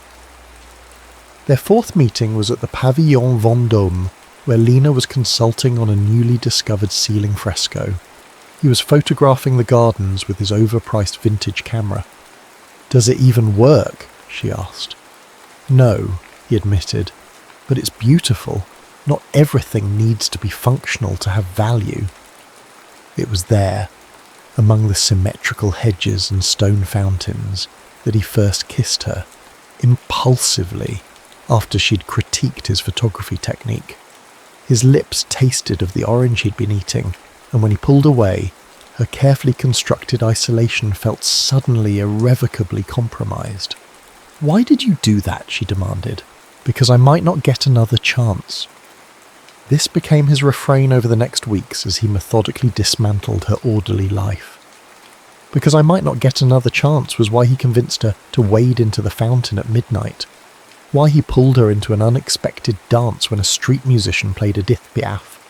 Why he showed up at her apartment with train tickets to Nice for the weekend. "You can't just appear with tickets," she protested. "I have commitments." "What's more important? Your commitment to dead art or to living a little?" He held the tickets out. "The early train leaves in 40 minutes. "You're impossible. I'm persistent. Different thing entirely." She went to Nice, and then to Marseille the following weekend, and then, as spring unfolded into early summer, to a dozen small villages along the coast where he photographed peeling shutters and weathered fishermen, while she sketched the landscapes in a notebook he'd given her. It was on one of these excursions, sitting on a stone wall overlooking the Mediterranean, that Callum first showed a crack in his carefree facade. "Do you ever wonder," he asked, his camera idle in his lap, "if we leave anything behind that matters? Like art?" She was sketching the horizon, the meeting point of sea and sky. "Like anything. Anything that says I was here, I existed, I mattered." The vulnerability in his voice made her look up. For the first time she noticed the faint tremor in his right hand as it rested on his knee. "Are you all right?" He closed his hand into a fist. "Perfect. Just philosophical today." His smile returned, but something had shifted. "Race you to that outcropping." Later that night, in the small coastal hotel room with windows open to the sea breeze, his passion had an edge of desperation that hadn't been there before. He traced her body like he was memorizing it, whispering, "Remember this," against her skin. It wasn't until weeks later, when she met Emma, that the pieces began to align into a pattern she couldn't ignore. Emma Carter arrived at Lena's apartment unannounced one afternoon, a striking woman with close-cropped dark hair and a camera bag slung across her chest. "You're Lena," she stated rather than asked. "We need to talk about Callum."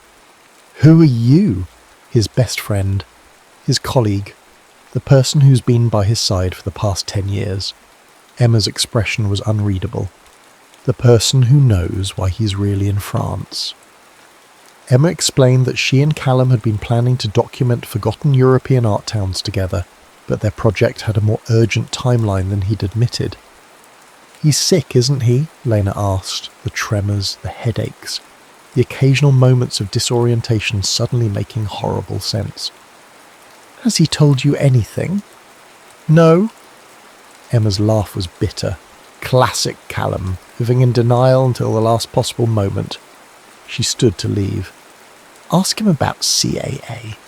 Make him tell you the truth." That night, when Callum arrived with a bottle of wine and plans for a midnight picnic, Lena was waiting. "What's CAA?" she asked without preamble. The bottle nearly slipped from his fingers. For the first time since she'd met him, Callum Hayes looked afraid. "Emma came to see me," Lena said when Callum remained silent. He set the wine bottle on her kitchen counter with deliberate care. "I should have known she would." "So it's true. You're sick." "I prefer temporarily challenged." His attempt at humour fell flat against her unwavering gaze. He sank into a chair, suddenly looking exhausted. "Cerebral amyloid angiopathy, I looked it up," Lena cut him off. The medical websites had been clinically brutal. Protein deposits in cerebral blood vessels, progressive, no effective treatment, risk of spontaneous hemorrhage, fatal outcome. "Why didn't you tell me?" "And say what?" "Hello, I'm Callum. I'll be dead within a year. Fancy a coffee?" The bluntness of his words struck her like physical blows. "But you let me..." She stopped, unable to articulate exactly what he'd let her do. Fall for him? Build fantasies of a future? Step outside the carefully constructed walls she'd maintained since her mother's death? "I didn't plan on you," he said quietly. "The assignment was real. Coming to Aix was real. Meeting you was..." He paused. "An unexpected complication." "A complication," she repeated. The word was so inadequate it was almost offensive. "I should have walked away that first day, when I realised I was attracted to you. But you didn't. No." His eyes met hers. "'Cause I might not get another chance." The phrase that had charmed her now revealed its darker meaning. Every impulsive adventure, every moment of intensity, they weren't just his philosophy, they were his countdown. How long? They can't be precise. The amyloid deposits can cause a major bleed at any time, but based on progression... He looked away. 8 months, maybe a year. And then what? Then nothing. Game over. Lena felt the room tilt. She'd spent her life in the company of old things, paintings, sculptures, buildings that had weathered centuries. Her work existed in the long arc of time, the idea of Callum simply stopping, of his vibrant presence being extinguished, violated every principle of continuity she believed in. There must be something, research trials, experimental treatments. "I've explored them all, twice." His voice was gentle but firm. "I'm not in denial, Lena. I've had 3 years to adjust to this reality." 3 years? But you said... A year left. Yes, I was diagnosed at 29. The revelation struck her anew. He'd been living with this knowledge while travelling the world, writing his stories, building his career, all with an invisible clock ticking. So what now? She asked. Now, I finish my article. I move on to the next assignment. His expression softened. Unless, come with me. The proposal hung between them, absurd and tempting in equal measure. I can't just leave. I have work, commitments, all to things that are already dead. His intensity returned. I'm offering you something alive, for however long it lasts. That's not fair. None of this is fair. He stood approaching her with the urgency she now recognised as his defining characteristic. I know I should walk away. I know it's selfish to ask you to watch me deteriorate, but I want whatever time I have left to include you. Lena stepped back. I need to think. Of course. He reached for his jacket. Oh, but don't think too long. I don't have... Don't say it. She cut him off. Please. After he left, Lena sat alone in her apartment for hours, staring at the small collection of sketches she'd made during their trips. Cliffs, harbours, and Callum himself, always in motion, always looking toward the horizon. She thought of her mother's long illness, the gradual fading that had turned her vibrant parent into a ghost long before death made it official. She'd sworn never to watch someone she loved die again. Yet here she was, contemplating exactly that. She called her father, something she rarely did. Papa, how did you know it was worth it, with Maman? Gérard Vauclair, a man of few words and fewer emotional displays, was silent for so long she thought they'd been disconnected. Finally, he said, There is no calculation that makes sense in matters of the heart, Lena. Your mother was dying from the day I met her. We all are. I just had the misfortune of knowing exactly how and when. A pause. And the fortune of loving her anyway. But the pain is the price of admission. His voice, usually so stoic, wavered slightly. 23 years later, I would pay it again. 3 days passed. Callum didn't call or visit, giving her the space she'd requested, or perhaps protecting himself from her rejection. On the fourth morning, Lena walked to his hotel, her decision made. The desk clerk recognised her. Mr. Hayes checked out yesterday morning, mademoiselle. Did he leave a forwarding address, a message? No, but he did leave this. The clerk handed her an envelope. Inside was a handwritten note and a train ticket to Barcelona dated for that afternoon. I won't presume your answer, but I've left possibility open. If you come, I'll be waiting at the Font Magica at sunset. If not, know that meeting you is worth whatever pain follows. C.P.S. The Clement painting of the lovers. The conservator's notes indicate the artist painted over their faces 7 times before getting them right. 7 chances to tell their story perfectly. I've had 1 chance with you, and even imperfect, it's the best story I've told. Lena packed a single bag, called the museum to request emergency personal leave, and caught the train with minutes to spare. Barcelona greeted her with warm sea air and the fading light of sunset. The Font Magica, Montjuic's famous fountain, was crowded with tourists watching the evening water display. Coloured lights transform the cascading water into liquid artwork, changing from crimson to azure to gold. She didn't see him at first. Then the crowd shifted, and there he was, leaning against a railing, his camera raised to capture the display. Even from a distance she could see the slight instability in his stance. Callum, she called, too quietly for him to hear over the music accompanying the fountain show. She pushed through the crowd. Callum! He turned, his expression transforming from concentration to disbelief to joy. When she reached him, he gathered her into an embrace so tight it bordered on painful. You came, he whispered against her hair. I came. Later, in his hotel room with the windows open to the Barcelona night, they made love with a desperate tenderness. Afterward, lying in the tangle of sheets, Lena traced the contours of his face. I need you to promise me something. Anything, he said. Don't protect me. Don't hide what's happening to you. If I'm in this, I'm in completely. He was quiet for a long moment. Even when it gets ugly. Especially then. He took her hand, kissing each fingertip. Promise. Complete honesty, no matter how difficult. And one more thing. She propped herself up on an elbow. We don't talk about the end.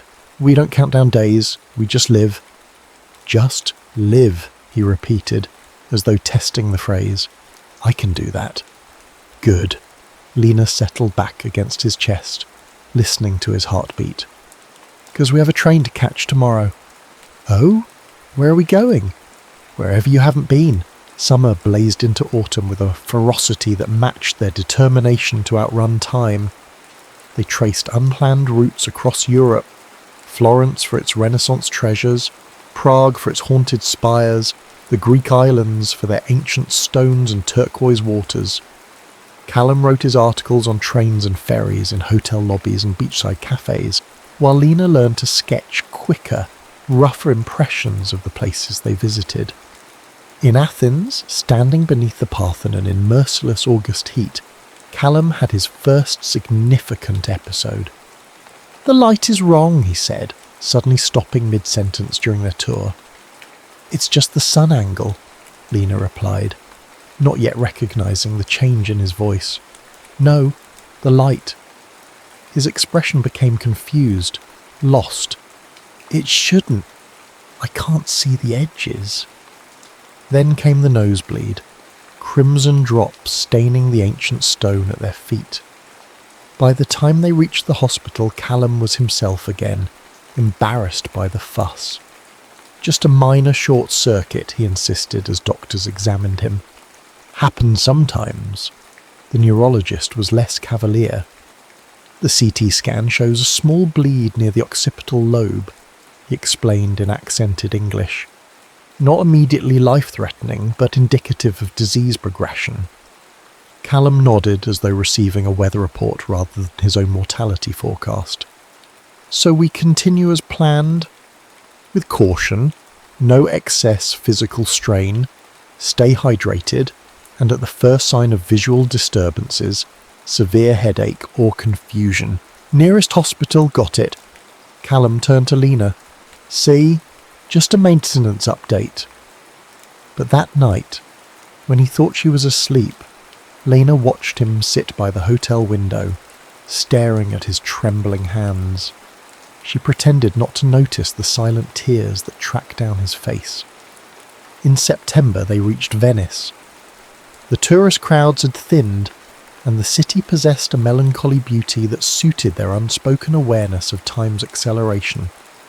They rented a small apartment overlooking a quiet canal, and for the first time since Barcelona, they slowed down. Emma joined them there, arriving with her cameras and a forced cheerfulness that cracked when she first saw Callum. You look like hell, Hayes, she said, embracing him. Charming as ever, Carter.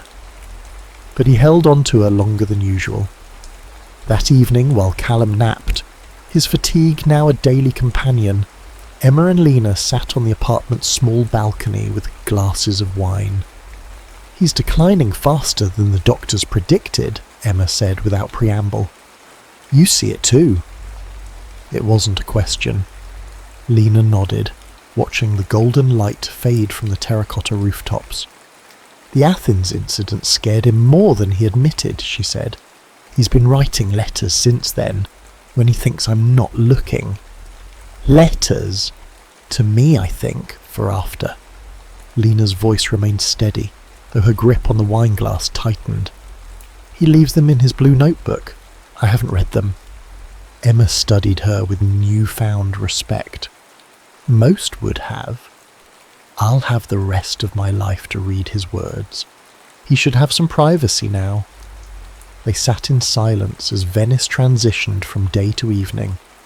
the canal below reflecting deepening blues and scattered stars. "He loves you," Emma finally said. "I've known him for a decade, through a dozen countries and 100 adventures. I've never seen him like this." "Like what?" "At peace with standing still." The next morning, Callum woke disoriented, unable to remember which city they were in. The episode passed within minutes, but it left a shadow neither of them could ignore. "I should get back to work," Lena said over breakfast, breaking their unspoken agreement not to discuss the future. "My leave of absence is nearly over." Callum set down his coffee cup with deliberate precision. "You want to go back to X? I thought we might. Together." She reached for his hand. "Oh, you could finish your article series there. I could resume my position. We could..." She trailed off, realizing she was sketching a domesticity that had no place in their reality. "Have normal lives," he finished, his tone gentle rather than mocking. "For however long we have." "Is that so terrible?" "No," he squeezed her hand. "It's rather wonderful, actually. I've never had a home base before." "Really? Not even in England?" "Especially not in England," he smiled. "But I think I could make one with you." They left Venice the following week, Emma promising to join them in X after completing her Italian assignment. The return journey felt different. A retracing rather than an exploration, a closing of a circuit they had opened in Barcelona. Aix welcomed them with familiar golden light and the scent of late summer lavender. Lena's apartment, closed for months, felt like a museum artifact itself, preserved but unlived in. They opened all the windows, letting the Provençal air sweep away the stillness. "It needs life," Callum declared, and the next day returned with an absurd number of plants. "Living things," he explained as he arranged them on every available surface. Lena resumed her work at the museum, finding unexpected joy in returning to the Clement collection. Callum set up his makeshift office in her spare room, walls soon covered with maps and photographs as he assembled his article series. For 6 weeks they crafted a version of normality. They had favourite cafes, a Sunday market routine, friends who welcomed Callum into their circle. They hosted dinner parties where no one mentioned his occasional memory lapses, or the days when fatigue kept him in bed. "I feel like I'm cheating time," he confessed one evening, as they sat on her tiny balcony, watching the sunset paint X's rooftops. "Living a life I wasn't supposed to have." "Maybe this is exactly the life you were supposed to have," she replied, "just condensed." The good days still outnumbered the bad, but the balance was shifting. October brought more frequent headaches, more alarming memory gaps. One morning he couldn't remember Emma's name when she called. Another day he spent hours looking for his camera before Lena found it in the refrigerator. Still, they persisted in their fragile normalcy. Callum submitted his articles, Forgotten Canvases, Europe's Overlooked Artistic Heritage, to his publisher. Lena completed the Clement restoration.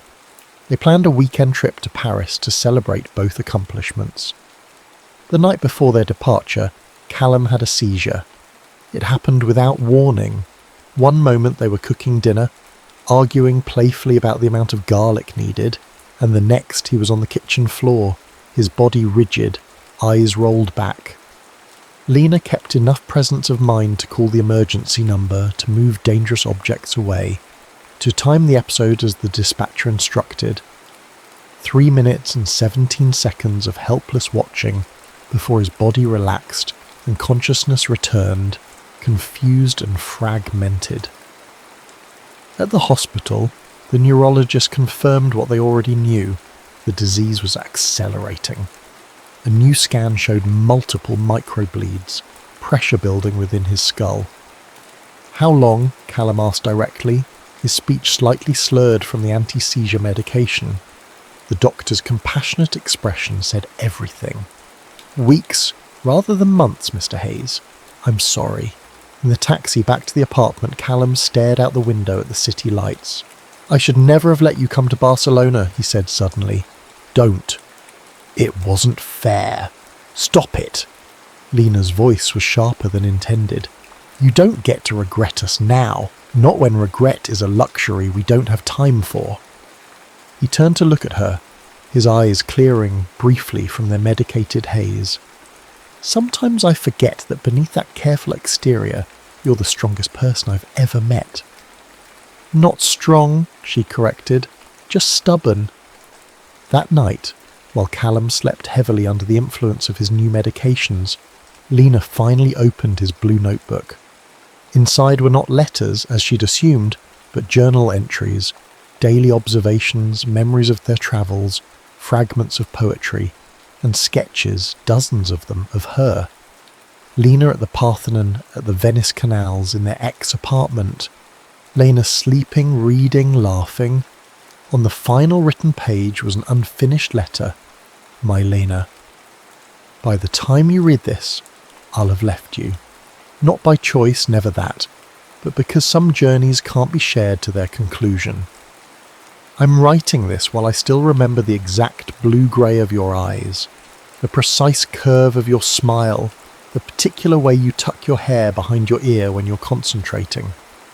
You once told me that art preserves what matters. I understand now what you meant. You've preserved me, not just in your sketches or memories, but in the way you've loved me without reservation, without surrender to the shadow hanging over us. Here is what I know for certain. I have lived more in these months with you than in all the years before. If time is measured not in minutes but in moments that matter, then I have lived a century in your arms. When I'm gone, the letter broke off mid-sentence. Lena closed the notebook and placed it exactly where she'd found it, then curled beside Callum, listening to the rhythm of his breathing, memorizing it for the day when memory would be all she had left. November arrived with relentless rain and rapidly diminishing hope. After a second seizure, more severe than the first, Callum was hospitalized for a week. He emerged changed, thinner, slower, his trademark spontaneity replaced by caution born of necessity. No more adventures for a while, he conceded, as Lena helped him settle back into the apartment. Doctor's orders. But his surrender to medical authority didn't extend to their most fundamental disagreement. Despite Lena's pleading and Emma's barely contained fury, Callum refused more aggressive interventions. The treatments would buy a few weeks at most, he explained, during what became known as the kitchen table summit, with Lena and Emma facing him like prosecutors. Weeks I'd spend drugged, confused, and in hospitals.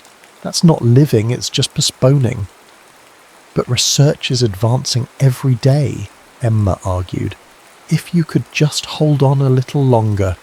There's no miracle cure coming, Em, not in time for me. So you're just giving up? The accusation hung between them. No. Callum's gaze was steady despite the visible tremor in his hands. I'm choosing how to use what remains, quality over quantity. Emma stormed out, Lena stayed, torn between understanding his decision and resenting it. Would you do it differently? He asked softly when they were alone. If our positions were reversed? The question forced her honesty. No, I'd choose the same. After that, they established new rhythms, gentler mornings, afternoon rest periods, early nights. Callum began recording audio commentaries for his photographs, speaking into a recorder when writing became too difficult. Lena arranged for extended leave from the museum, using vacation days she'd never bothered to take before. Emma returned 3 days after their argument, chastened but determined. She'd contacted Callum's family in Manchester, the estranged father and stepmother he rarely mentioned, and was surprised by their immediate offer to help. They want to come, she told him. No. His response was immediate. They don't get to play concerned parents now. Callum, they made their choice when I was diagnosed. Pray harder and you'll be healed. Remember that gem of advice? I don't need their guilty consciences complicating things. Emma didn't press, but she stayed in Aix, renting a room nearby. Her presence was a relief to Lena, who found herself increasingly exhausted by the constant vigilance Callum's condition required. "You need breaks," Emma insisted one afternoon while Callum napped. "You're not superhuman. I can't leave him. You can for an hour. I'm perfectly capable of watching him sleep." Emma's direct gaze brooked no argument. Go, walk, breathe, be a person rather than a caretaker for 60 minutes. Lena resisted at first, but as November stretched into December, she accepted these small reprieves, quick walks through the winter-quiet streets, solitary coffees at their favourite cafe, brief returns to the museum to check on the Clément collection. It was during one of these escapes that she encountered Gérard Vauclair at the museum, examining the newly restored lover's painting. "Papa," she kissed his cheeks in greeting. "I didn't know you were visiting." "I called yesterday, but you didn't answer." His expression was difficult to read. "I wanted to see what you've accomplished." They stood before the painting in silence. The conservation work had revealed vivid colours and details obscured for centuries. The lover's hidden smile, the symbolic pomegranate in the background, the subtle terror in the woman's eyes despite her passionate embrace. "It's beautiful," Gerard finally said, "and disturbing." "How so?" "The fear in her expression. She loves him, but she's afraid." Lena had never noticed this interpretation. "I see determination, not fear." "Perhaps both," her father conceded. "How is your Englishman?" The abrupt change of subject startled her. "Declining. The doctors say weeks, maybe." Gérard nodded solemnly. "Will you bring him to Loire for Christmas? Your aunts would like to meet him." The invitation shocked her. Her father had never shown interest in her partners before, and his family's traditional Christmas gathering was reserved for relatives only. "I don't think he can travel that far." "Then we will come to you." His tone left no room for argument. Family should be together at such times. Later, recounting the conversation to Callum, she marvelled at her father's unexpected gesture. "He called you my Englishman," she said, adjusting Callum's pillows as he rested on the sofa. "He's never acknowledged anyone I've dated before." "Clearly he recognises quality when he sees it," Callum joked, though the humour was undercut by his now constant breathlessness. "Or perhaps he's just pleased I won't be around long enough to disappoint you." "Don't." "Sorry." He caught her hand. "Bad joke. I'd like to meet your family, actually. Show them I'm worthy of his daughter, even on a shortened timeline." As December progressed, Callum's mobility decreased dramatically. The apartment became their entire world, a universe contracting to match his diminishing strength. Emma moved her belongings into their spare room, officially becoming part of their household without discussion or ceremony. The seizures came more frequently now, smaller but cumulative in their damage. Each one stole another piece of him, a memory, a word, a skill. After one particularly bad episode, he couldn't recall how to use his camera, the tool that had been an extension of his body for over a decade. "It's all right," Emma assured him, showing him the basics again with infinite patience. "Like riding a bicycle, it'll come back." But they all knew it wouldn't. Nothing was coming back now. They were in a time of pure subtraction. On the winter solstice, the longest night of the year, Callum asked to be taken outside. "It's freezing," Lena protested. "Please," he said, with such naked longing that further argument was impossible. They bundled him in layers and helped him to the small courtyard behind their building. The night was clear, stars pricking the black sky with ancient light. "Look up," he instructed, his voice stronger than it had been in days. "Most of those stars are already dead. The light we're seeing travelled for years, centuries, millennia to reach us.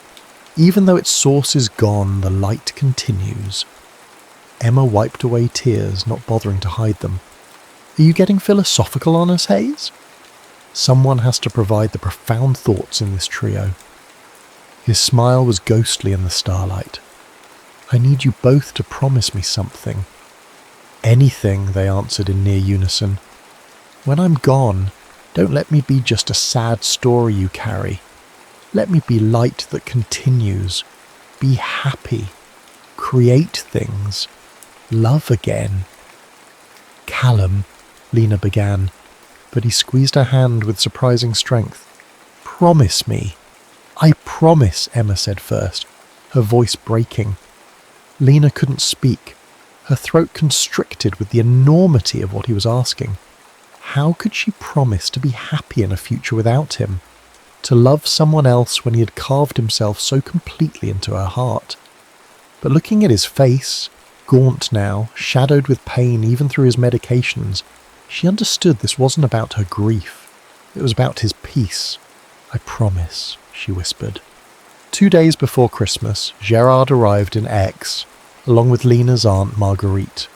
They brought food, wine and decorations, transforming the apartment into a fragile facsimile of festivity.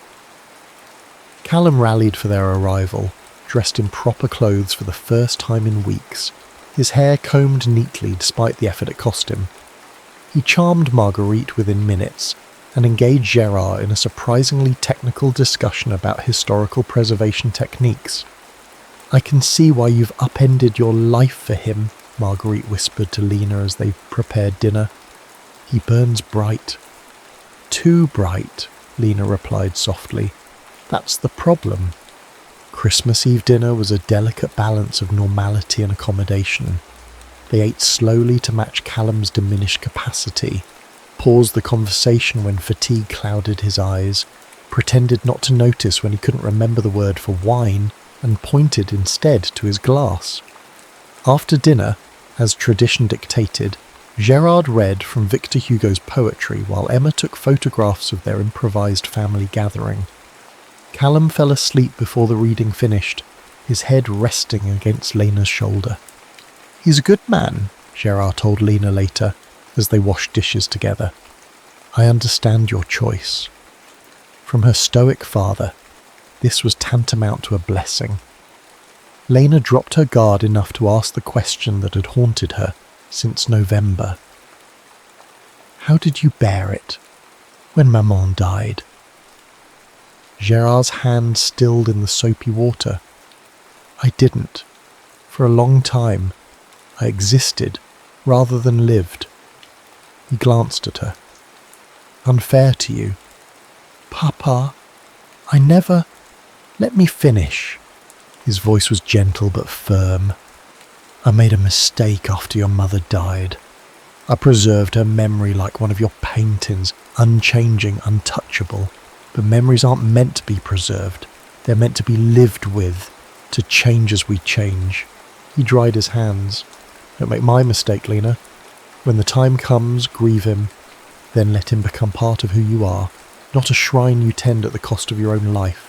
On Christmas morning, Callum gave Lena her gift, a leather-bound album containing prints of his photographs from their travels, with his handwritten notes beside each one. The final page held a photograph she'd never seen. The two of them reflected in a Venice window, unaware of Emma's camera capturing their silhouettes against the canal light. Callum's inscription beneath it read, "Two temporary beings creating something permanent. Love caught in light." January arrived with a cruel clarity, washing the world in sharp winter sunlight that seemed to mock their dimming hopes.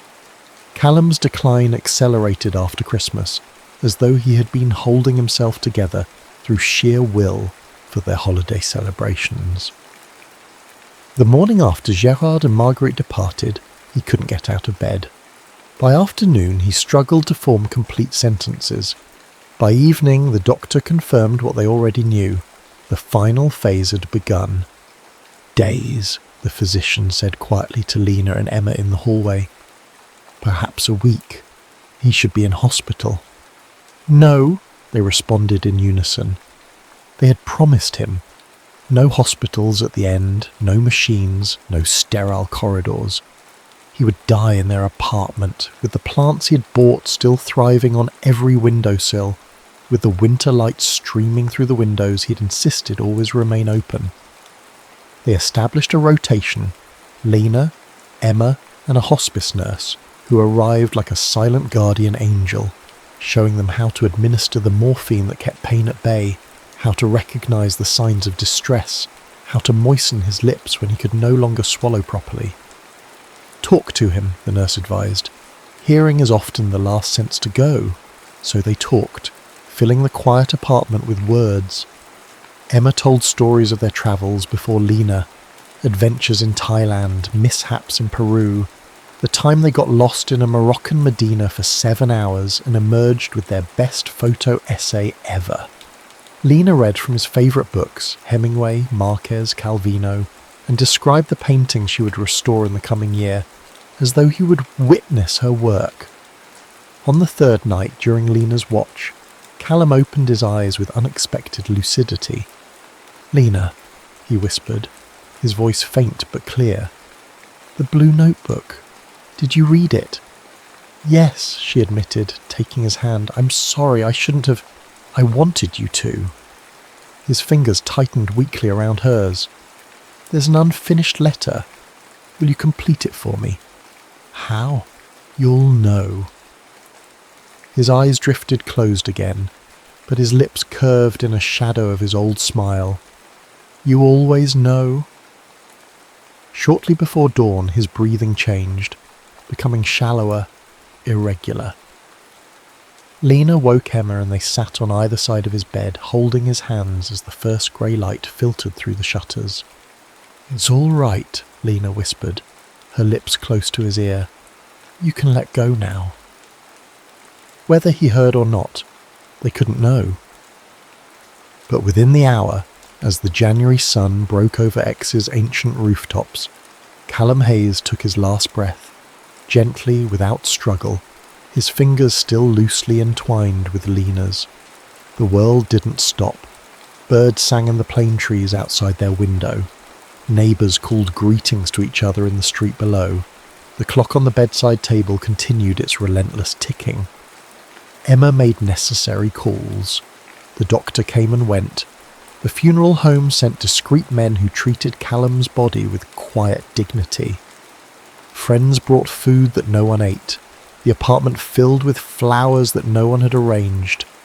Through it all, Lena moved as though underwater, functional but distant, completing tasks by rote while some essential part of her remained suspended between before and after, unwilling to acknowledge the boundary she had crossed. It wasn't until the evening after the small memorial service, when the last well-meaning visitor had departed, that she allowed herself to truly look at his absence. His clothes still hung in the closet. His passport still lay on the bedside table. His half-finished cup of tea, 3 days old now, still sat on the kitchen counter where he had left it. She picked up the cup, intending to wash it, but found herself frozen, realising that emptying it would erase the last trace of his living presence. The tea had been warm when he held it. She sank to the floor, the cup clutched to her chest, and finally wept, deep, wrenching sobs that came from a place she hadn't known existed within her. Emma found her there hours later and silently sat beside her until the storm passed. "I don't know how to do this," Lena confessed when she could speak again.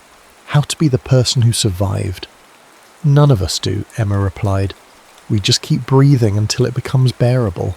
In the weeks that followed, they established a fragile routine. Emma stayed in X, extending her leave from the photography agency. Lena returned to the museum part-time, finding solace in the familiar rhythms of conservation work. They sorted through Callum's belongings together, deciding what to keep, what to donate, what to send to his publisher for the posthumous collection of his travel articles. The blue notebook remained untouched on Lena's bedside table. She couldn't bring herself to open it again, to see his final unfinished words. Not yet. February brought unexpected snow to Aix, transforming the terracotta city into a monochrome dream. Walking home from the museum one evening, Lena stopped on the Pont des Deux Eaux.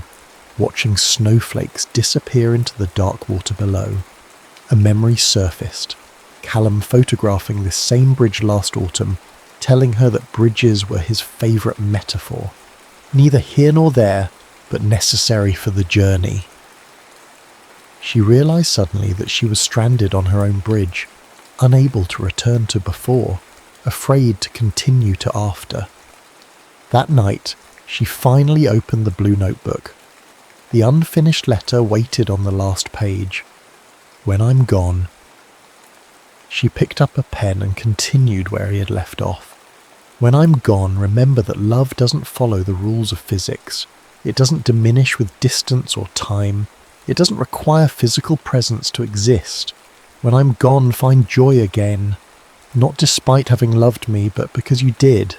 Let loving me be a door that opened, not one that closed.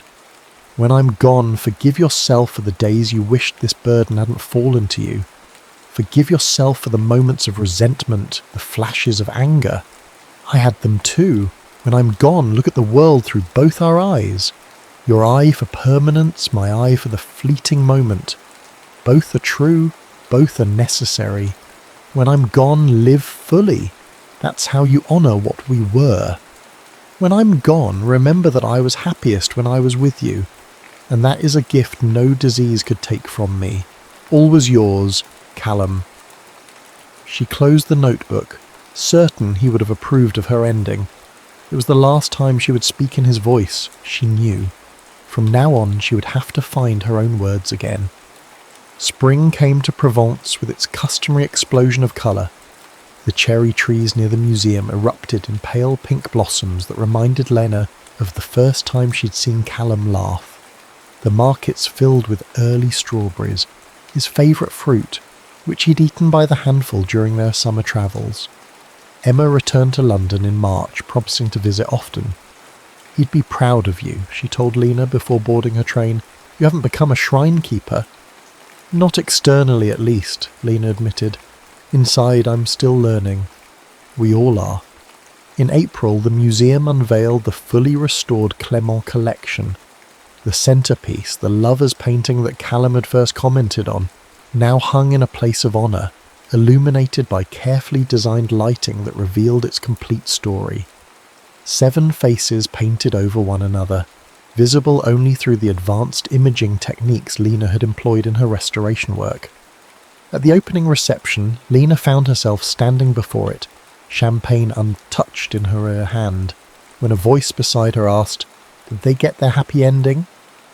She turned to find a woman in her 60s who was studying the painting with genuine interest. "I don't think that was the point," Lena replied. "I think the point was that they found each other at all." The woman nodded thoughtfully. Like gravity, 2 bodies influencing each other's trajectories, even if only briefly. "Exactly," Lena smiled, recognizing a kindred spirit. "Are you a physicist?" "Once," the woman said. "Now I teach art history in Paris. The universe has a strange sense of humour." Later that evening, as Lena walked home through the soft spring night, she felt a shift within herself, subtle but unmistakable. The weight she'd carried since January hadn't disappeared, but it had transformed, becoming less like a stone and more like a compass, a presence that oriented rather than burdened. At the apartment, she opened all the windows as Callum had always insisted on doing. The night air carried the scent of jasmine from the courtyard below. She picked up her sketchbook, neglected since his death, and began to draw, not with her usual precise technique, but with quick, impressionistic strokes. She drew from memory, Callum on the Barcelona beach, laughing into the wind. Callum in the Venice apartment, framed by morning light. Callum with his camera, capturing a world she had only begun to see through his eyes. When she finished, she wrote beneath the sketches, "The light continues." Summer returned to X with scorching brilliance. 1 year since their first meeting, Lena prepared for an exhibition of her own work. Not restored paintings this time, but her sketches and Callum's photographs, paired to tell the story of their journey across Europe. Emma had helped her select the images, and Callum's publisher had arranged the venue. The night before the opening, Lena returned to the Pont de Deux Eaux. The river below flowed on as it had for centuries, as it would for centuries more. She thought of Callum's words about bridges, about being neither here nor there. She was no longer on that bridge, she realised. She had crossed it. The woman who stood here now was not the Lena who had methodically brushed centuries of grime from old paintings, believing that preservation was the only defence against inevitable loss. Nor was she the woman who had raced across Europe, desperately trying to outrun time itself. She was someone new, forged in grief, tempered by love, carrying both the past and the present within her.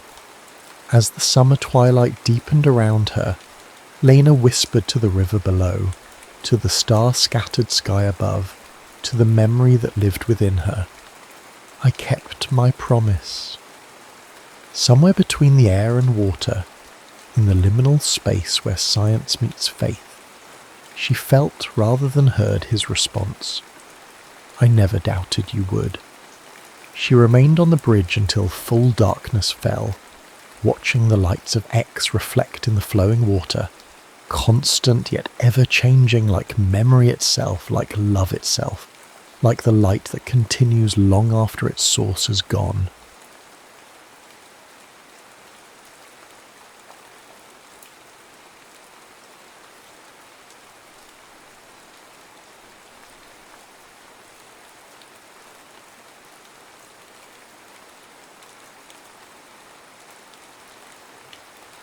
Camille Fournier's fingers were perpetually stained with ink.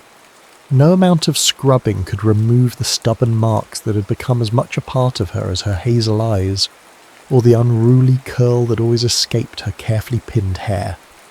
The ink was her secret badge, hidden beneath gloves during the day while she tutored the Beaumont children in their opulent home near the Seine. At night, those same ink-stained fingers danced across pages by candlelight, weaving stories that no one but the mice in her modest Montmartre apartment had ever heard. "Camille, for heaven's sake, you've ruined another pair of gloves!" Madame Fournier's voice carried the weight of a woman who had buried a husband and most of her fortune in the same year. She stood in the doorway of their small apartment, holding the offending gloves between pinched fingers. "How do you expect to appear presentable to Henri when you look like a printer's apprentice?" Camille tucked her hands beneath the table. "I'm sure Henri cares more for my mind than my fingertips, maman." "A woman's mind is appreciated only after her appearance has opened the door," her mother replied with the practiced cadence of someone who had repeated the same lesson for years. "We cannot afford another pair. Do try to remember that your engagement is the only thing keeping this roof over our heads." As her mother retreated to prepare supper, Camille returned to the letter before her. Not her manuscript, but an invitation from Madame Beauchamp, the most influential literary salon hostess in Paris.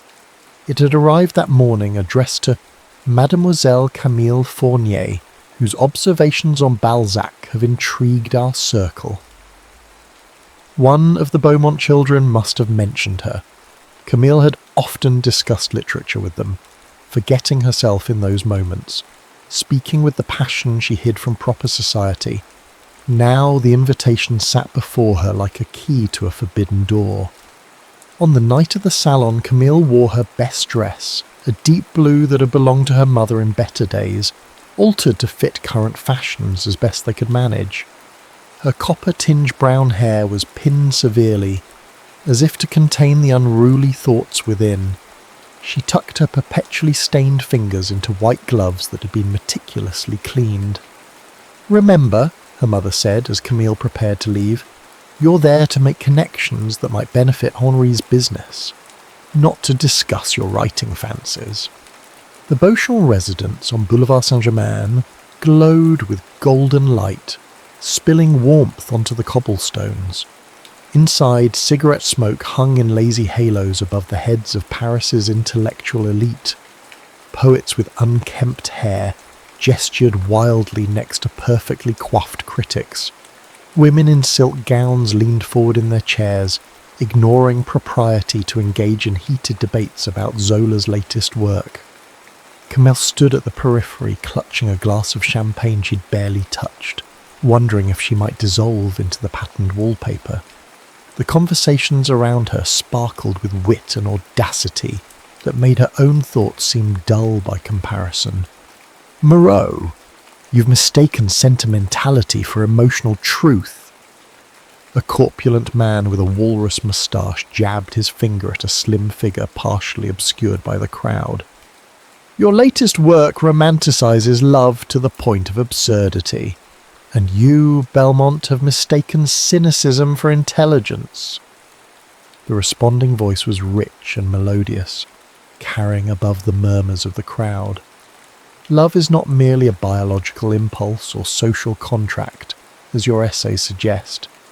It's the only force powerful enough to make us create beyond ourselves. The crowd parted slightly, and Camille caught her first glimpse of Julien Moreau. He was leaning against a bookshelf, one arm gesturing expressively, while the other held a cigarette. His dark hair fell in waves over his forehead, and his eyes, even from a distance, seemed to burn with an intensity that made her breath catch. "How convenient that you've built your reputation on writing about the very thing you treat so carelessly in life," Belmont sneered. "How many hearts have you broken this month alone, Moreau?" "I break no hearts that aren't willing to be broken," Julien replied, with a lazy smile that didn't reach his eyes. "At least I don't pretend that love can be dissected like a laboratory specimen." "You speak of love as if it were separate from duty," Belmont countered. "A childish fantasy that duty without love is slavery." The words escaped Camille's lips before she could catch them. Suddenly dozens of eyes turned toward her, including Julien's piercing gaze. A heartbeat of silence followed before Belmont huffed. "And who might you be, mademoiselle?" Camille's throat tightened, but something in Julien's curious expression gave her courage. "Someone who believes that duty can be meaningful when paired with love, but hollow without it, like a beautiful binding around empty pages." Julien's smile shifted, transforming from practiced charm to genuine intrigue.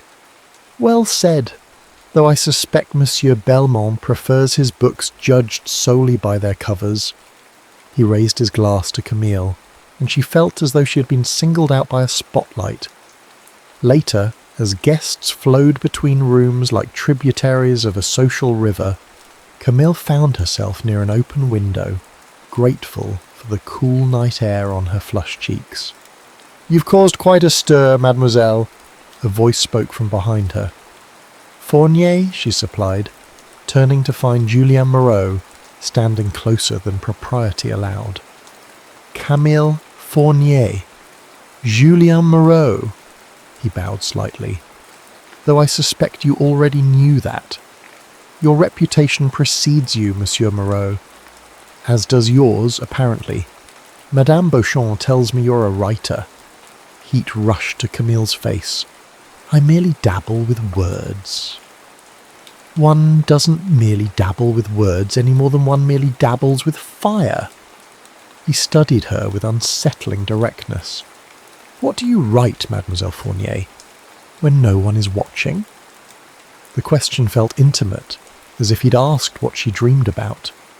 "Stories," she admitted, "about people who live more boldly than I dare." "And why don't you dare?" His voice lowered, becoming almost a caress. Before she could answer, a lady in crimson silk approached, laying a possessive hand on Julien's arm. "Darling, you promised to introduce me to Daudet." "So I did." Julien's eyes remained on Camille for a moment longer.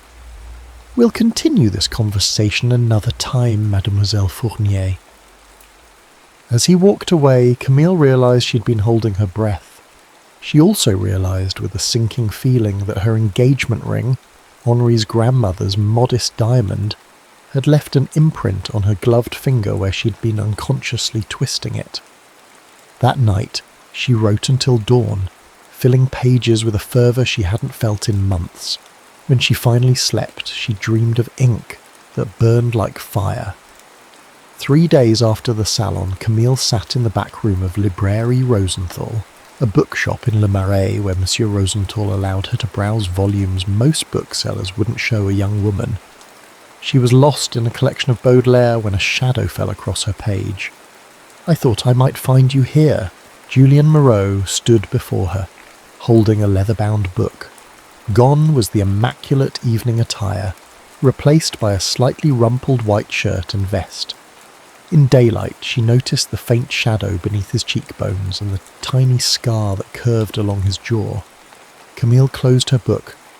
"How did you know where to find me?" "I asked Madame Beauchamp about the mysterious woman who silenced Belmont. She mentioned you tutor the Beaumont children, who apparently adore their teacher, who tells them stories of adventures and passion." His eyes crinkled at the corners. "Their words, not mine." Camille felt exposed, as if he'd opened a drawer containing her private thoughts. "You've been investigating me." "I've been curious." He dropped into the chair opposite hers, especially after finding this. He slid a manuscript across the table, her manuscript, the one she'd submitted to La Revue de Paris 6 months ago under the pseudonym C.F. Laurent. Her blood ran cold. "Where did you get that?" "From the slush pile at La Revue. I occasionally read submissions for them." His expression grew serious. "Your name is penciled on the inside cover. Your real name." Camille felt a flash of anger. "Come to mock me, the tutor who thinks she can write?" "Quite the opposite. I've come because your work is extraordinary." She blinked. She'd misheard. "Pardon?" "Your novel. It has flaws, certainly. But your voice," he leaned forward, eyes alight with genuine enthusiasm. "It cut through all those mediocre submissions like a siren's call. You understand something about longing that most writers spend lifetimes trying to capture." Camille's heart hammered against her ribs. No one had ever read her work before, let alone praised it. Then why was it rejected? Because Fontaine, the editor, is a fool who thinks women should write only about domestic matters. Julien's dismissive wave suggested he considered this the height of stupidity. He probably never read past the protagonist's contemplation of leaving her fiancé. She flinched at the parallel to her own situation. "I should go. My students will survive an afternoon without Latin declensions." He reached for her hand as she stood, but stopped short of touching her. "Meet me tomorrow. Let me help you revise it for submission elsewhere." "Why would you help me?" His expression softened. "Because talent like yours shouldn't remain hidden. And selfishly, because I want to read what you write next." Camille should have refused. She had responsibilities.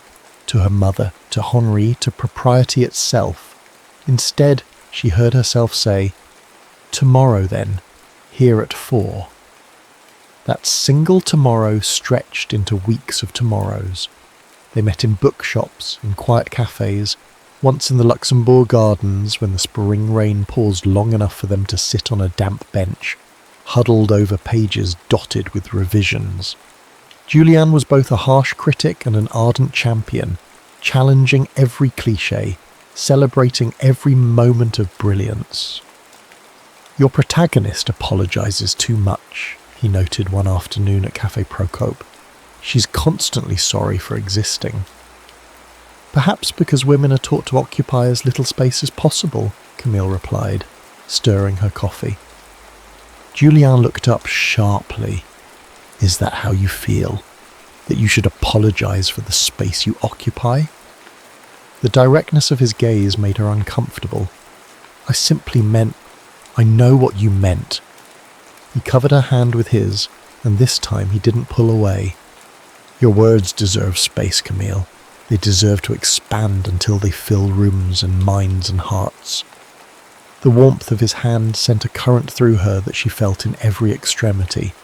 This was dangerous, far more dangerous than discussing revolutionary ideas or reading forbidden books. This was the kind of danger that could collapse the careful structure of her life. Yet she couldn't bring herself to end their meetings. With Julien, she felt awake for the first time. He argued with her, challenged her, made her defend positions she hadn't even realised she held. In his presence, her mind seemed to work faster, her thoughts flowing with a clarity she'd never experienced. One evening, as twilight wrapped Paris in indigo shadows, they walked along the Seine. Street lamps cast golden pools on the cobblestones, and the air smelled of rain and chestnuts. "You're quiet tonight," Julien observed, walking close enough that their shoulders occasionally brushed. "I had dinner with Henri yesterday," Camille admitted. "He's planning our future in Bordeaux, a house near his family's business, introductions to the right social circles," she trailed off, unable to convey the sensation of slowly drowning that had overcome her as Henri detailed their comfortable, predictable life. Julien was silent for several steps. "And is that what you want? Bordeaux, social circles, a life mapped out like a train schedule?" "It's a generous offer. Henri is kind, stable. That's not what I asked." Julien stopped walking, turning to face her. "What do you want, Camille? Not what you should want, or what would please your mother, or what makes practical sense. What makes your heart beat faster?" The intensity of his question left her breathless. They stood close enough that she could see the flecks of gold in his dark eyes, close enough to notice how his breath quickened to match her own. "I want—" The words lodged in her throat. Saying them aloud would make them real, impossible to take back. "I want to write stories that make people feel less alone. I want to walk the streets of cities I've only read about. I want to feel everything, even if it hurts." Her voice dropped to a whisper. "I want to stop being afraid." Julien's hand came up to brush a strand of hair from her face, his fingers lingering against her cheek. "What are you afraid of?" he asked, his voice rough at the edges. "This," she gestured between them. "What's happening between us? I'm engaged, Julien. To a man you speak of with all the passion one reserves for discussing the weather." His thumb traced the line of her jaw. "Tell me you feel nothing when we're together, and I'll walk away." Camille closed her eyes, trying to gather her resolve, but the warmth of his touch scattered her thoughts. "I can't," she whispered. When his lips met hers, it wasn't the gentle kiss of a suitor. It was hungry, almost desperate, as if he'd been starving for the taste of her. Camille's hands clutched the front of his coat, torn between pushing him away and pulling him closer. The kiss deepened, and the world around them, the river, the city, propriety itself, seemed to dissolve. A passing carriage splashed through a puddle nearby, breaking the spell. Camille stepped back, hand pressed to her mouth, eyes wide with the realization of what she'd done. "I have to go," she said, gathering her skirts and hurrying away before he could see the tears that threatened to spill down her cheeks. That night she sat at her desk but couldn't write. Instead, she stared at her manuscript, at the story of a woman torn between duty and desire, and wondered when she'd become her own character. The next morning, Camille received a letter from Henri's mother, describing the house they would occupy in Bordeaux, a respectable brick home with a garden where Camille could grow roses and entertain Henri's business associates. The letter included a sketch of the parlour where Madame Duval wrote, "You may keep a small writing desk for correspondence, though I caution that a merchant's wife has little time for such leisurely pursuits." Camille traced her finger over the sketch, trying to imagine herself in that parlour limited to writing thank you notes and dinner invitations. The thought felt like a hand around her throat. She avoided Julien for a week, throwing herself into her tutoring and spending evenings with Henri, who interpreted her distraction as excitement about their future. He spoke of his father's shipping business, of contracts with vineyard owners, of the solid, predictable prosperity that awaited them. "You're a fortunate girl," her mother reminded her daily. "Many would envy your position." Camille nodded and smiled and twisted her engagement ring, wondering why fortune felt so much like a cage. On the 8th day, she found Julian waiting outside the Beaumont residence as she finished her lessons. "You're avoiding me," he said without preamble. He looked haggard, as if he hadn't slept well. "I've been to the bookshop, the cafe. I can't do this, Julian." She walked quickly, forcing him to keep pace. "Whatever's happening between us, it has to stop." "Just like that?" His voice held more hurt than anger. "We go back to being strangers? We were never anything else." The lie tasted bitter on her tongue. "A few weeks of literary discussions don't constitute—" "Don't!" He caught her arm, pulling her to a stop in the shadow of a chestnut tree. "Don't diminish what we have." "And what is that exactly?" Camille demanded, frustration breaking through her composure. "Stolen moments, forbidden kisses, a scandal waiting to happen that would ruin my reputation and my mother's security?" Julian's expression hardened. "Comes down to security, just like every other—" "Don't you dare judge me," she hissed. "You, with your family fortune and literary connections, have never had to choose between passion and survival." Something flashed in his eyes. Pain, perhaps, or recognition. "You think my life is without constraints? That I haven't paid for my so-called freedom?" He ran a hand through his already dishevelled hair. "My family fortune, as you call it, was cut off 3 years ago when I refused to join my father's law practice. Every franc I earn comes from my writing and editing." This revelation momentarily silenced her. She'd assumed, like everyone, that his bohemian lifestyle was underwritten by family wealth. "I didn't know." "You didn't ask." His voice softened.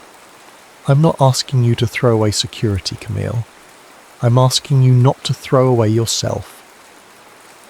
A carriage rattled by, spraying rainwater from a puddle. In the momentary space it created, Camille made a decision. "I submitted my manuscript to Mercure de France," she said quietly. Under my own name, Julian's expression transformed from confusion to delight. "Camille, that's wonderful! If they accept it, perhaps I could find a way to support myself and my mother."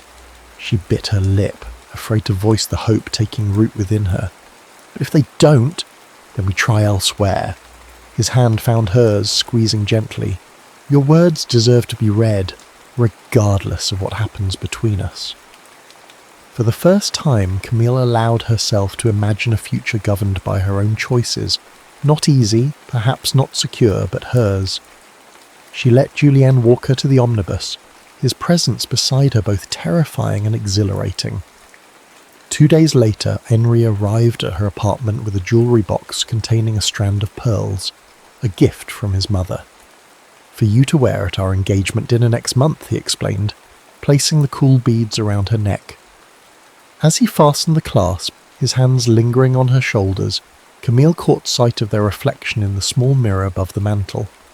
Henri, solid and dependable, his sandy hair neatly combed, his expression one of satisfied ownership, and herself, pale and constrained, the pearls like a beautiful shackle around her throat. "You've been distant lately," Henri remarked, turning her to face him. "Mother says it's natural for a bride to have nerves, but I've assured her you're not the flighty type." "Of course not," Camille murmured, wondering when she had become such an accomplished liar. Henri studied her face. "There's something different about you, something I can't quite place, because I'm awakening," she thought, "because I've tasted what it means to be fully alive." Aloud she said, "I'm just tired. The Beaumont children are particularly energetic this spring." Henri nodded, accepting this explanation with the same unquestioning ease with which he accepted everything about her. He'd never asked about her writing, never wondered what she thought of Zola or Hugo, never suspected that beneath her agreeable exterior lay depths of passion and ambition. Was that her fault? Had she hidden herself so completely that even the man who claimed to love her had never actually seen her? The following afternoon a messenger delivered a letter from Mercure de France. Camille's hands trembled so violently that she tore the envelope opening it. Inside was a single page that began with regret. While your work shows promise, the subject matter is unsuitable for our publication. The moral ambiguity of your protagonist's choices, particularly regarding her betrayal of her fiancé, would send a troubling message to our readers. The rejection cut deeper than she'd anticipated. It wasn't just her work they'd dismissed, but her deepest truths, the complex, messy reality of a woman's heart divided. She found herself walking without direction, the rejection letter crumpled in her pocket, until she realised she'd arrived at Julian's building in the Latin Quarter. A light burned in his third-floor window. In that moment, standing on the rain-slicked street looking up at his window, Camille understood that she stood at a crossroads. To turn back meant safety, respectability, a life of quiet desperation. To go forward meant risk, uncertainty, but also the possibility of joy. With a deep breath, she entered the building and climbed the narrow stairs. Julian opened his door on the second knock, his expression shifting from irritation to surprise to concern as he registered Camille standing there, soaked from the spring rain she hadn't even noticed was falling. "They rejected it," she said without preamble, pushing past him into his apartment. It was a small space dominated by bookshelves and a desk buried under manuscripts and notebooks. A single bed occupied one corner, its sheets rumpled. Who rejected what? Julian closed the door, watching as she paced the worn carpet. Mercure de France. She pulled the crumpled letter from her pocket and thrust it at him. They called my protagonist morally ambiguous, said her choices would send a troubling message. Julian scanned the letter, his jaw tightening. Mercure has always been conservative. There are other publishers. It's not just about the rejection. Camille hugged herself, suddenly aware of the impropriety of being alone with him in his rooms. It's that they're right. I am betraying Henri. Every time I meet you, every time I imagine a different life, I'm betraying the man who's offered me nothing but stability and kindness. Julian set the letter on his desk. Is it betrayal to recognise that you want different things, that you've outgrown the future he offers? It's betrayal to kiss another man while wearing his ring, she countered, the memory of their kiss by the Seine still vivid enough to bring heat to her face. Then give him back his ring. Julian stepped closer, his voice low and intense. Tell him the truth, that you want more than the life he's offering. And then what? Camille challenged. I have no income of my own. My mother depends on me. Where would we live? How would we eat? On air and poetry. On my income. Until your writing sells. He reached for her hands, grasping them tightly. I have enough for a small apartment, for food. It wouldn't be the luxury Henri offers, but you're asking me to become dependent on you instead of him. She pulled her hands away. To trade one cage for another. Anger flashed in his eyes. Is that what you think this is?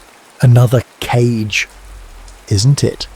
You want me to leave everything familiar, to risk scandal and poverty, to gamble my future on feelings that might fade as quickly as they ignited. Our feelings aren't the problem, Camille. Your fear is... He ran a hand through his hair in frustration. You're so afraid of making the wrong choice that you'll accept a half-life instead of risking everything for a whole one. His words struck like physical blows. That's unfair. Is it? You've written a character brave enough to choose passion over security, yet you can't make that choice yourself. It's not the same. But even as she protested, Camille knew he'd identified the truth at the heart of her hesitation. Not duty or practicality, but terror of the unknown. Julian moved to the window, staring out at the rain. I never thought myself capable of the kind of love that endures, he said quietly. I've had affairs, yes. Passionate, consuming, but ultimately fleeting. Then I read your manuscript, and it was like finding pieces of my soul scattered across the pages. And when I met you... He turned back to her, his expression stripped of its usual confidence. You terrify me, Camille.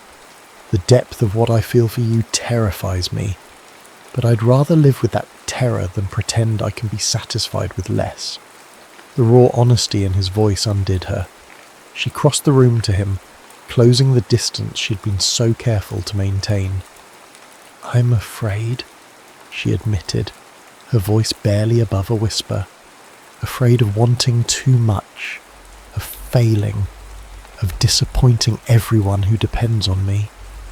"And what about disappointing yourself?" He cupped her face in his hands.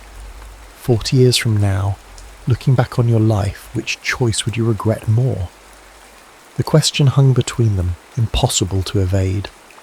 In his eyes she saw not just desire, but a reflection of herself as she could be, fierce, unapologetic, fully alive. When she kissed him this time, it wasn't with the startled confusion of their first embrace, but with deliberate choice. His arms encircled her, drawing her against him until she could feel the rapid beat of his heart matching her own. Later, much later, they lay tangled in his sheets, the rain still pattering against the windows. Julienne's fingers traced lazy patterns on her bare shoulder as she rested her head on his chest. "Tell me about the story you're writing next," he murmured into her hair. "I haven't decided yet." She traced the line of his collarbone, marvelling at the intimacy of this moment, at how right it felt despite everything that should have made it wrong. "Write about this," he suggested, "about finding courage, about choosing love despite the cost." Camille raised herself on one elbow to look at him. "You think anyone would publish such a scandalous tale?" His smile was tender. "I think people are hungry for truth, even when it's uncomfortable, especially then." In that moment, something clicked into place for Camille, a certainty that had eluded her until now. Whatever happened tomorrow, whatever obstacles they would face, this was where she belonged. Not in Henri's carefully planned future, but in the uncharted territory of a life shaped by her own desires. "I should go," she said reluctantly, aware of the lateness of the hour. "My mother will be worried." Julien nodded, though his arms tightened briefly around her. "What will you tell Henri?" The question sobered her. "The truth. That I can't marry him, that it wouldn't be fair to either of us." She sat up, gathering the sheets around her. He deserves someone who loves him completely, not someone who's always looking over his shoulder at a different life. "And your mother?" Camille sighed. "That will be harder. She's sacrificed so much for my security." She twisted a strand of hair around her finger, a habit from childhood. "Perhaps I can find more tutoring positions, enough to support us both." "Or perhaps," Julien said, reaching for a folder on his nightstand, "this might help." He handed her a letter on Edition Gallimard letterhead. Camille's eyes widened as she read. "They want to publish my novel, but how?" "I sent it to them while you were avoiding me," he admitted. "André Gide is a friend. He recognized your talent immediately." Tears sprang to her eyes, not of sadness, but of overwhelming relief. "This changes everything." "It changes nothing," Julien corrected gently. "Your worth as a writer, as a woman, wasn't determined by this acceptance, but it does make the practical aspects easier." Dawn was breaking when Camille finally left Julien's apartment, the Gallimard letter tucked safely in her reticule. The streets of Paris were quiet except for the early merchants setting up their stalls and the street cleaners with their brooms.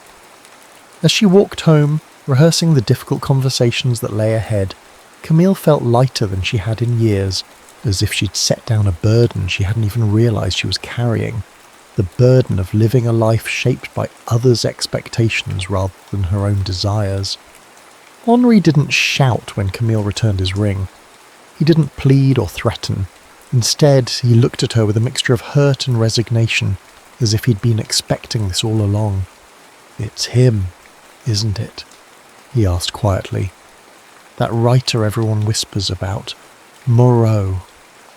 Camille could have denied it, could have claimed she simply wasn't ready for marriage, but Henri deserved better than more lies. "Yes," she admitted, But it's not just about him. It's about the life I want, the work I need to do. Henri nodded, turning the ring in his palm. I always knew there was a part of you I couldn't reach. I thought perhaps after we were married, when you had the security of my name. He trailed off, then squared his shoulders. I hope he makes you happy, Camille. I truly do. His dignity in the face of rejection made her guilt sharper. You're a good man, Henri. You'll find someone who loves you as you deserve to be loved. Perhaps, he pocketed the ring.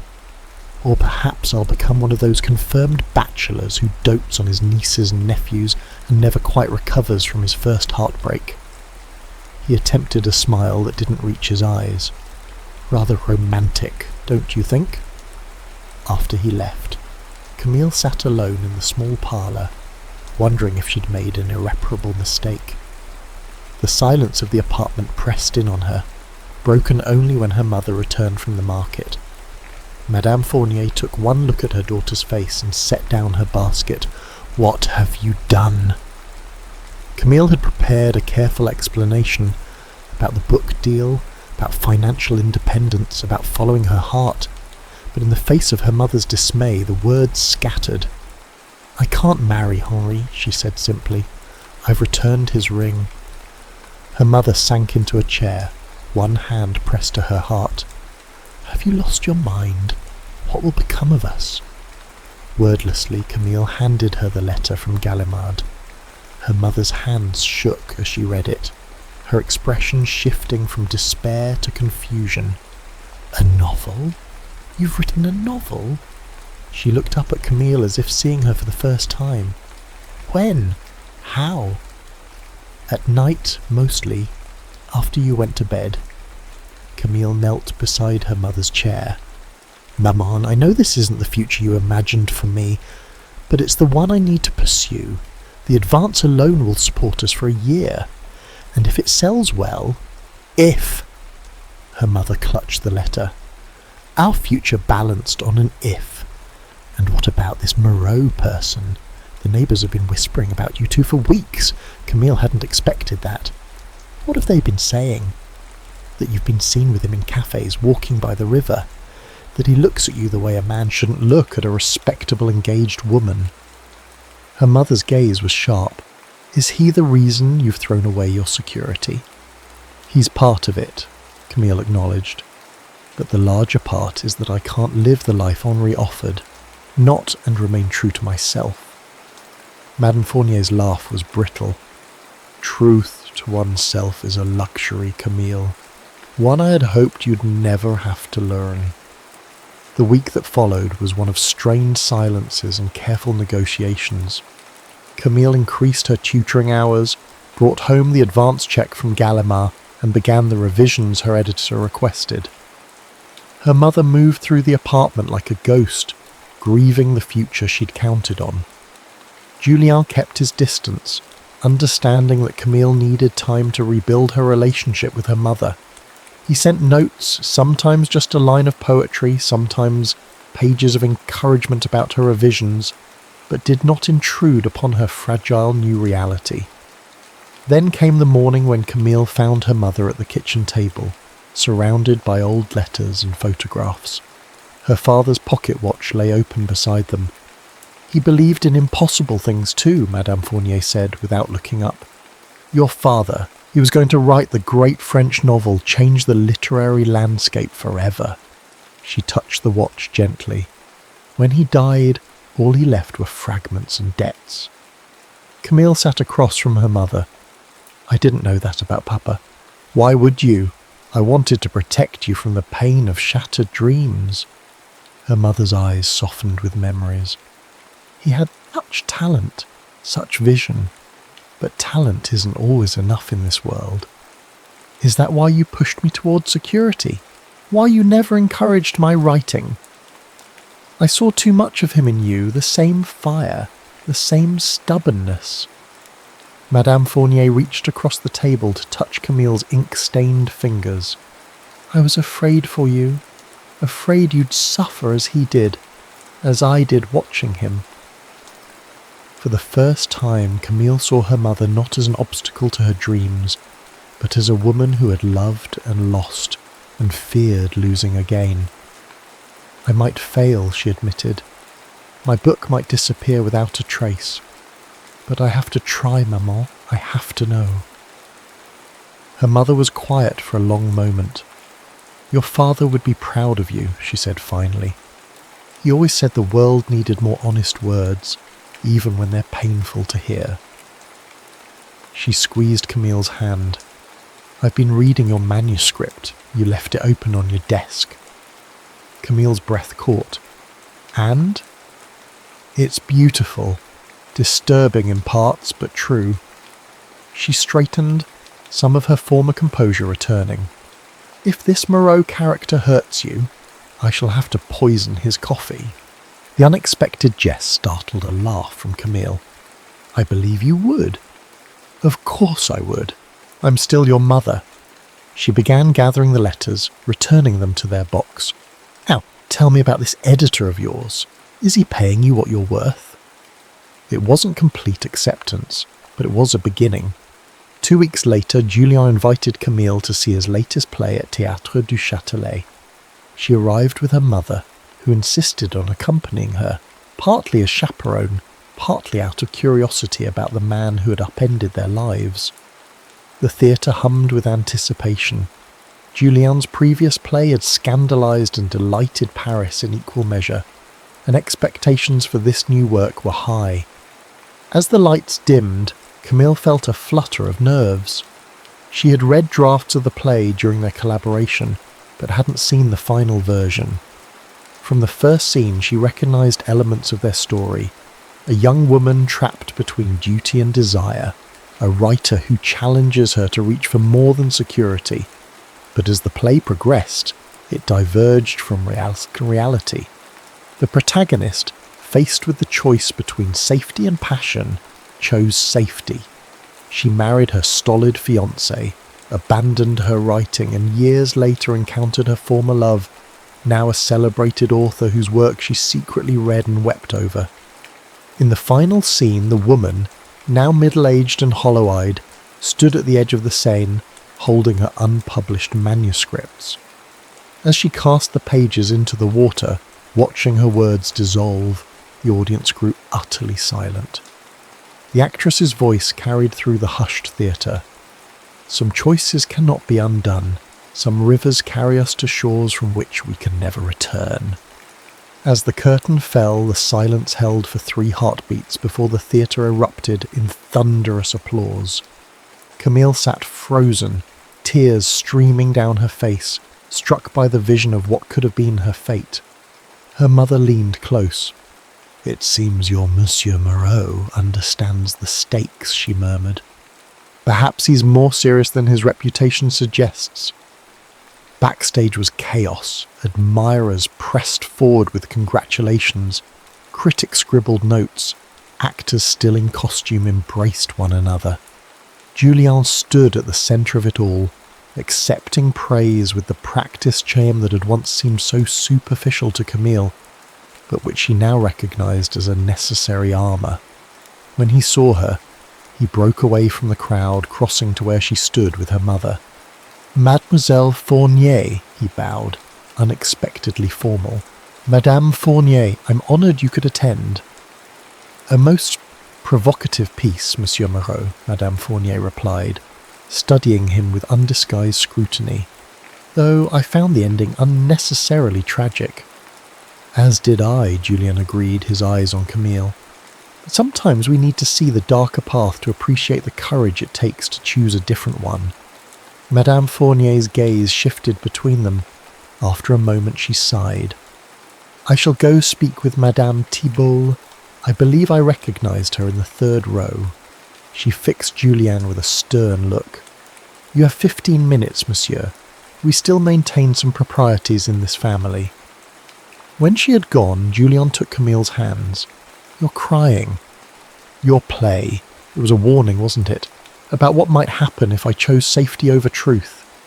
"It was a fear," he corrected gently. "My fear. That you might look back someday and regret the path not taken." "I won't," she promised. The day I returned Henri's ring, I chose my path.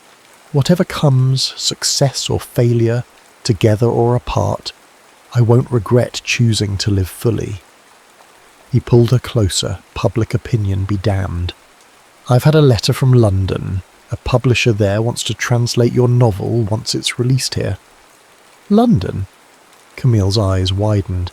"But I've never been to England." "We could go," he suggested, a new eagerness in his voice. "After your book launches, London, then perhaps Italy. You could write about cities you've never seen before, and I..." He hesitated. "I could write about a love that doesn't end in tragedy." The promise in those words, of a shared future, of adventures yet to come, filled Camille with a joy so acute it was almost painful. "I'd like that," she whispered. "All of it." 6 months later. The bookshop on Rue de Rivoli was crowded with people clutching copies of Libéré by Camille Fournier. Her photograph graced the back cover, not the demure portrait her publisher had initially suggested, but one taken by Julien in his apartment, her hair loose around her shoulders, her expression fearless and direct. Camille sat at a small table, signing books and answering questions, while her mother handed out glasses of champagne with unexpected enthusiasm. In the corner, Julien watched with quiet pride, content to remain in the background of her moment. When the crowd thinned, a young woman approached, clutching the book so tightly her knuckles were white. "Mademoiselle Fournier," she began hesitantly.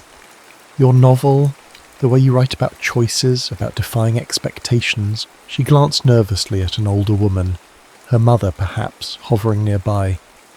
"Gave me courage to show my own writing to someone." Camille's heart swelled. This was why she had written, why she had risked everything for this moment, for this connection across the gulf of experience. "May I give you some advice?" she asked the girl. "Please, write the story that scares you the most," Camille said, echoing words Julien had once spoken to her. "That's the one worth telling." Later that night, in their small but comfortable apartment overlooking a courtyard filled with chestnut trees, Camille sat at her desk, a blank page before her. Julien moved behind her, placing a cup of tea at her elbow before pressing a kiss to the top of her head. "Beginning the next one already?" he asked, nodding toward the page. "Just making notes." She leaned back against him. "Ideas for a story about a young woman who finds her voice and a man who learns that loving doesn't have to mean losing himself." "Sounds familiar," he teased, his hand coming to rest on her shoulder. "Though I hope this one ends happily." Camille turned in her chair to look up at him. Does such a thing exist? A truly happy ending? Perhaps not an ending, he conceded, but a happy continuation that I believe in. As he spoke, Camille dipped her pen in ink, the familiar stain of possibility marking her fingers, and began to write. Not an ending, but a continuation of a story still unfolding, a love written in ink that would never fade, the end.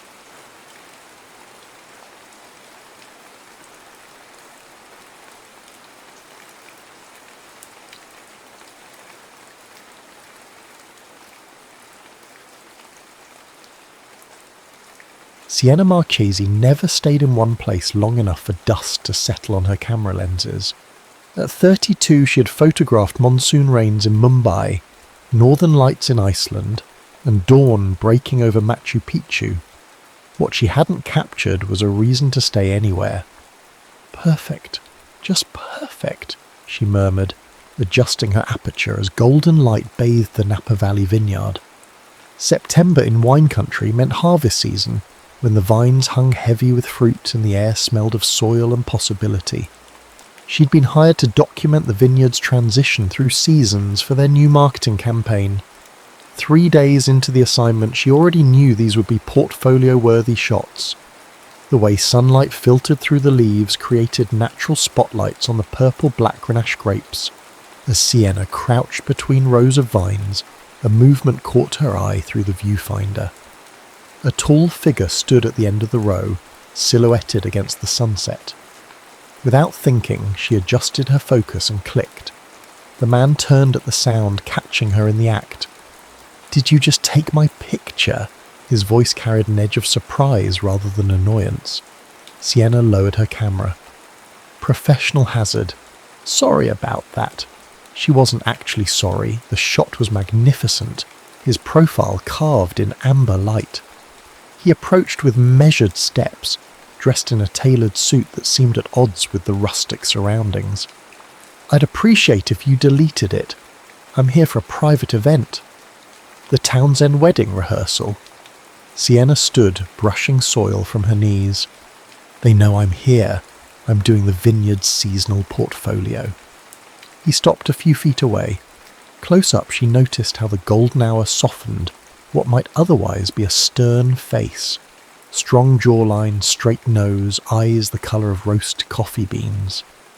Daniel Carter. He extended his hand with a precision that suggested he measured each movement. Sienna Marchesi. Her hand met his, warm and calloused from years of gripping camera equipment. "Want to see how you look through my lens?" Reluctance crossed his features, but curiosity won. He nodded. Sienna pulled up the image on her camera's display. In the photo, Daniel stood with one hand in his pocket, face turned slightly toward the setting sun. The light transformed his serious expression into something wistful, almost yearning. "That's not how I see myself," he said, voice softer. "That's why we need photographers," Sienna replied. "We capture what you can't see in the mirror." A small group called from the terrace above the vineyard. "Dan, we're starting the toast." "That's my cue." He lingered a moment longer than necessary. "Are you staying for the evening tasting? The vineyard opens it to everyone on the property." Sienna hadn't planned to, but something about the way the light caught in his eyes made her reconsider. "I might. I've been told I should experience what I'm photographing. Then maybe I'll see you there." He turned to leave, then paused. "And you can keep the photo." The evening tasting was held in the vineyard's stone cellar, where hanging lights cast a warm glow over oak barrels and glasses of ruby liquid. Sienna arrived just as the sommelier began explaining the blind tasting process. "Each numbered glass contains one of our award-winning wines. Your challenge is to identify them using only your senses." Sienna found herself at a table with strangers, including Daniel, who had loosened his tie and rolled up his sleeves. The formal facade had cracked slightly, revealing something more approachable underneath. "Not a wine connoisseur?" he asked, when she sniffed a glass with theatrical exaggeration. "I know what I like when I taste it," she replied. "But my expertise stops at red and white and occasionally bubbly." A ghost of a smile touched his lips. "Systematic approach works better. First colour, then aroma, then... Where's the spontaneity in that?" She cut him off, reaching for glass number 3 without looking at her tasting notes. "Sometimes you have to trust your instincts." They reached for the same glass simultaneously. Their fingers brushed, then lingered. In the split second before they both pulled away, something electric passed between them. "Your systematic approach is making you predictable," she teased, covering the moment with humour. "And your spontaneity is making you reach for a Merlot when you clearly preferred the Cabernet." Sienna raised an eyebrow. "You've been watching what I drink?" "I notice details," he said simply. "Occupational necessity." "And what occupation requires such attention?" "Architecture." He took a deliberate sip from his glass. "I design spaces for people to inhabit. Getting the details wrong means creating a beautiful space no one wants to live in. So you build permanent structures, and I capture fleeting moments," Sienna mused. "We couldn't be more different." Something unreadable crossed his face. "Perhaps that's what makes this conversation interesting." As the evening progressed, they drifted away from the group, finding a quiet corner where vineyard maps hung on stone walls. Sienna learned that Daniel's firm was based in San Francisco, that he'd known the groom since college, that he lived alone in a converted industrial loft he'd designed himself. In turn, she told him about growing up in a family of academics who couldn't understand her need to wander, about the time she'd been stranded on a Greek island during a ferry strike, about the photo that had launched her career, a simple shot of her grandmother's hands kneading bread. "So what brings a wandering spirit to Napa?" he asked as they shared a final glass of wine. "Seems too settled for someone like you."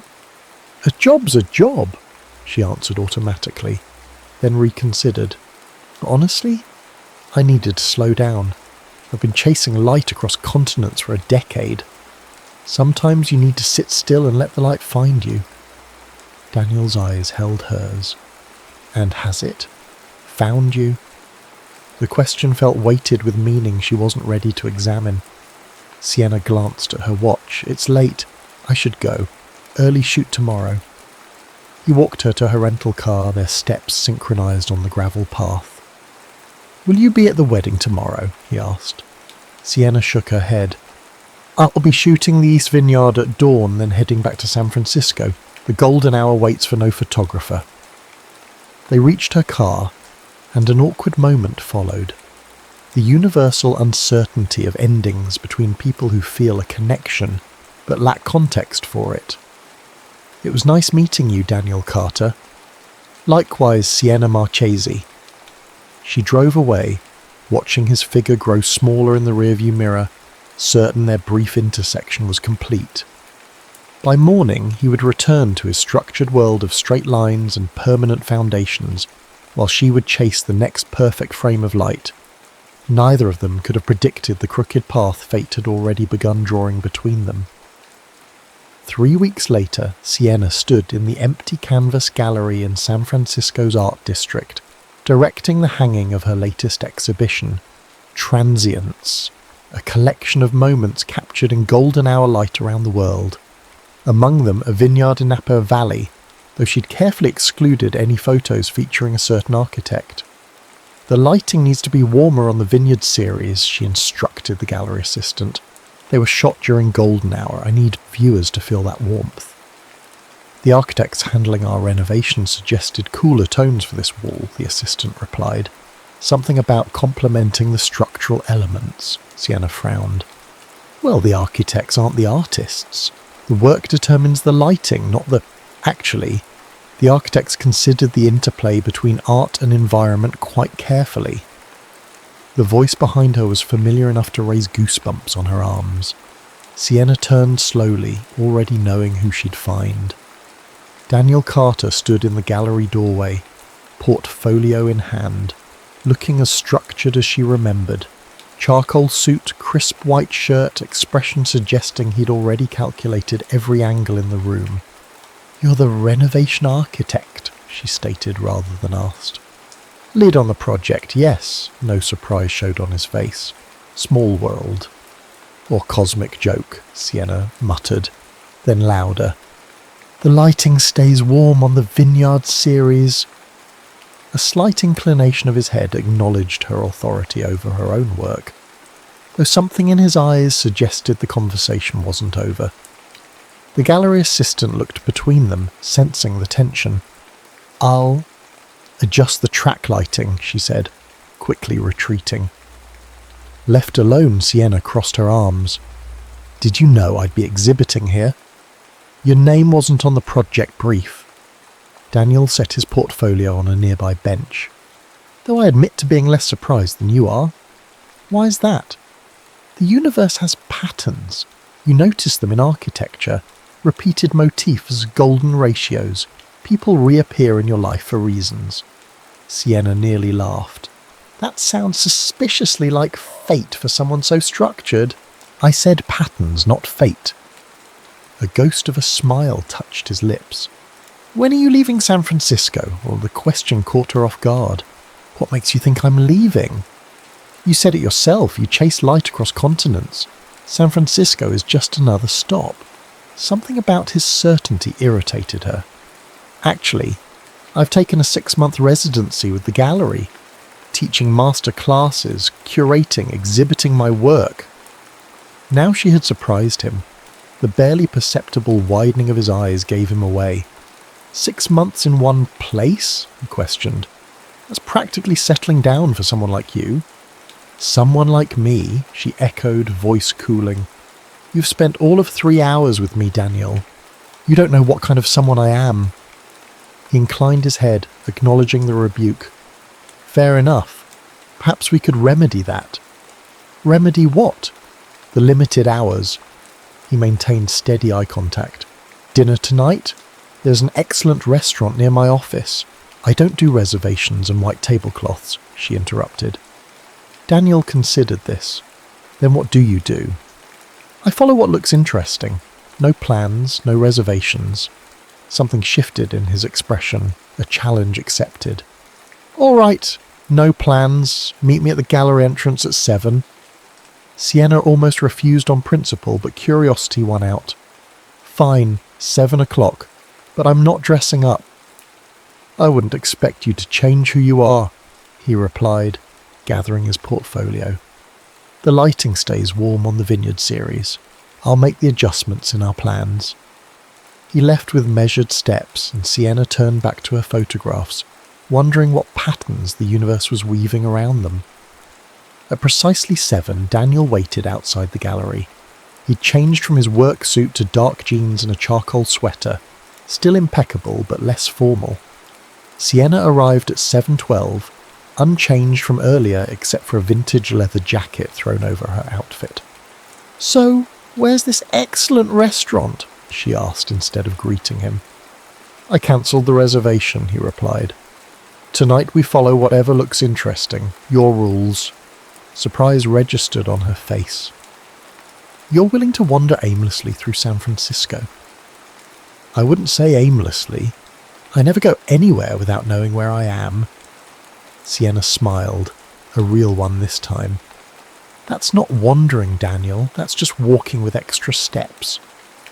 She grabbed his hand suddenly, pulling him toward the street. Come on. First rule of wandering, move quickly when the light turns green. They spent the evening in a way Daniel had never experienced his own city. Sienna led them down alleys decorated with vivid murals, through a farmer's market closing for the evening, where they collected bread, cheese and fruit from vendors packing up, and finally to a hidden courtyard where street musicians played for scattered audiences. This is dinner? Daniel asked as they spread their market finds on a stone bench. No, Sienna corrected, breaking off a piece of sourdough. This is an experience that happens to include food. As they ate, Daniel found himself relaxing into the unplanned moment. The music, the cooling night air, the way Sienna's face animated when she talked about her work. It all created a scene he couldn't have designed, but somehow felt perfectly constructed. You really never do this? Sienna asked, popping a grape into her mouth. Just exist without a schedule. Daniel considered the question seriously. My work requires precision. People live and work in the spaces I create. If I miscalculate a support beam by even a few inches, I'm not talking about your work, she interrupted gently. I'm talking about your life. The distinction unsettled him. They're intertwined. They don't have to be. Sienna leaned back, studying him. What did little Daniel want to be before adults taught him to be responsible? The question transported him to a memory he rarely revisited. I wanted to build tree houses, he admitted, elaborate ones with rope bridges and secret rooms. I filled sketchbooks with them. What happened to those sketchbooks? My father explained that architecture was about buildings that lasted, not tree houses that rotted away. Sienna's expression softened. Some things aren't meant to last forever, Daniel. That doesn't make them less valuable. The statement hung between them, loaded with meaning beyond childhood dreams. As the evening ended, they walked along the Embarcadero, the Bay Bridge illuminated against the night sky. Their conversation had evolved from playful banter to deeper waters, her fear of losing her edge if she stayed in one place too long. his admission that his ordered life sometimes felt like a cage he'd built himself. "I should get home," Sienna said as they reached the ferry building. "Early gallery meeting tomorrow." Daniel nodded, suddenly reluctant for the evening to end. "I'll walk you to your car. I took the BART. Then I'll drive you home." Sienna smiled. Trying to plan the unplannable, architect. Before he could respond, she rose on her toes and kissed his cheek, a fleeting touch that somehow felt more intimate than it should have. "Thank you for cancelling your reservation," she said softly. "Good night, Daniel." She walked away, leaving him standing alone with the sensation of her lips still warm on his skin and the unsettling feeling that something in his carefully constructed world had just shifted on its foundation. Over the following weeks, Sienna and Daniel's lives intersected in ways neither had anticipated. His firm's work on the gallery renovation meant regular site visits. Her residency meant she couldn't simply disappear when emotions grew complicated. They established an unspoken routine. He would arrive for project meetings. She would pretend not to notice until he found a reason to approach her. They would exchange barbed banter that thinly veiled a growing attraction, then part ways until circumstance brought them together again. On a foggy Tuesday morning, Daniel arrived at the gallery to find Sienna alone, reorganising her exhibition. "The contractors aren't here yet," she said without looking up from her task. "I know, I'm early." He set down his briefcase. "Need help?" Sienna glanced at him, noting his immaculate suit. "You'll get dusty." "I have other suits." The simple statement, so at odds with his careful nature, made her pause. "Well, if you insist. Hold this level while I adjust the frame." They worked in companionable silence, her artistic eye complementing his technical precision. When the last photograph hung perfectly, they stepped back to admire their work. "Why'd you rearrange them?" Daniel asked. "The narrative wasn't flowing right. A collection tells a story. The order matters." Daniel studied the photographs. "What story are these telling?" Sienna hesitated, suddenly vulnerable. That beauty exists in impermanence, that something doesn't need to last forever to matter. Their eyes met, and the subtext hung heavy between them. "Have dinner with me again," Daniel Sebel said, breaking the moment. "Somewhere real this time." "Define real." "My place. I'll cook." Sienna raised an eyebrow. "You cook?" "Architecture is just chemistry and physics with aesthetic considerations. So is cooking." She laughed, the sound echoing in the empty gallery. "All right, architect, show me your chemistry and physics." That evening, Sienna arrived at Daniel's loft in the renovated warehouse district. The space was exactly as she'd imagined. Minimalist but warm, with exposed brick, steel beams and large windows overlooking the city. What surprised her were the photographs hanging on his walls. Black and white landscapes, architectural details from around the world, all perfectly composed. "These are good," she said, examining them closely. "Who's the photographer?" "I am." Daniel handed her a glass of wine. "Another hobby my father thought impractical." Sienna turned to him, re-evaluating everything she thought she knew about Daniel Carter. "You're full of surprises." "I prefer to think I'm more complex than my suit suggests." Dinner was simple but perfect. Handmade pasta with heirloom tomatoes, fresh herbs from his rooftop garden, bread still warm from the oven. They ate at his balcony table as lights blinked on across the city and fog rolled in from the bay. "Why architecture?" Sienna asked as they finished the wine. "If you love photography too?" Daniel considered his answer carefully. "I believe in creating spaces that last. Photography captures what's already disappearing. I wanted to build what remains." "There's nobility in capturing the fleeting," Sienna countered, "in reminding people to appreciate what won't endure." "Is that why you never stay in one place? Because you don't believe anything endures?"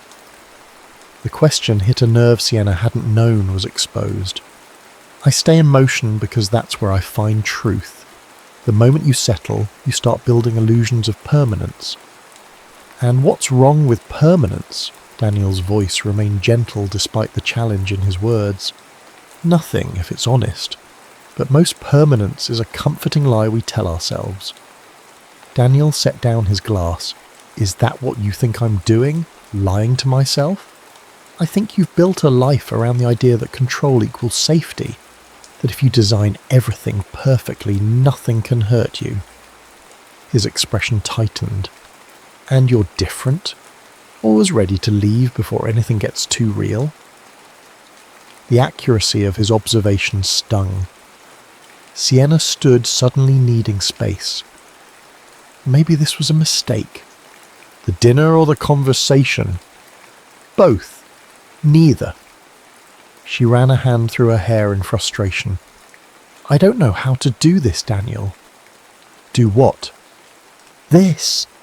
Whatever's happening between us, it doesn't fit any pattern I recognize. Daniel rose, moving closer but not touching him. Maybe that's the point. Maybe we're building something new. The word building hung between them. His verb, not hers. Sienna fought the urge to run. I have an assignment, she said abruptly. 3 days in Big Sur shooting coastal landscapes for a conservation magazine. Daniel absorbed this information, his face unreadable. When do you leave? Tomorrow morning. He nodded once, processing. Then, surprising her, he asked, Do you want come? The question was so unexpected that Sienna could only stare. You want to come to Big Sur? What about work? I have accumulated vacation days, 3 years' worth according to my assistant. You'd take unplanned time off just like that? A smile touched his lips. Not just like that. For you. The simple honesty of his statement disarmed her completely. This man who measured twice and cut once, who calculated load-bearing capacities and stress tolerances, was offering to step into her unpredictable world without blueprints. It won't be luxury accommodations, she warned. I booked a cabin, 1 bedroom. His eyes held hers steadily. I'm not concerned about the accommodations. The weight of what they weren't saying filled the space between them.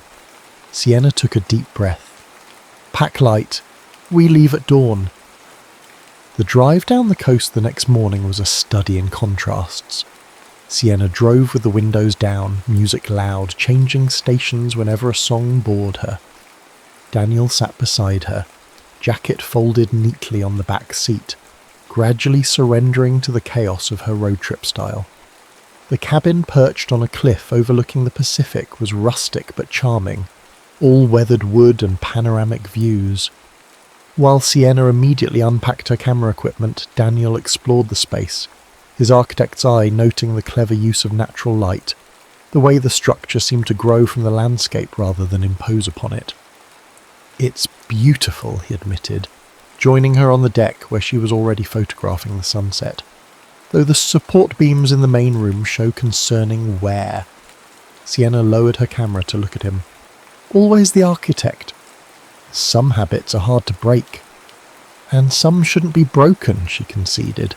Your attention to detail is part of who you are. He moved closer, carefully not touching her equipment. And your ability to find beauty in chaos is part of who you are. The setting sun bathed them in golden light as they stood side by side, watching waves crash against the cliffs below. Something had shifted between them, a mutual recognition that their differences weren't flaws but facets of a complex whole. That night, after a simple dinner, they sat before the fireplace sharing stories that had shaped them. Her parents' academic disappointment when she chose art school over university, his mother's death when he was 12, which had taught him the fragility of life and his father's response to control what could be controlled. Is that why you need everything in its place? Sienna asked softly. Because you learned early that chaos brings pain. Daniel stared into the fire. Perhaps, or perhaps I simply find beauty in order, the way you find it in spontaneity. They're not mutually exclusive, she mused. Order and chaos, structure and freedom. No, he agreed, finally meeting her eyes. They're not. The moment stretched between them, taut with possibility. When he finally leaned forward to kiss her, it felt inevitable, like gravity, like tide pulled by moon, like all the forces of nature they'd both spent their lives documenting and designing around.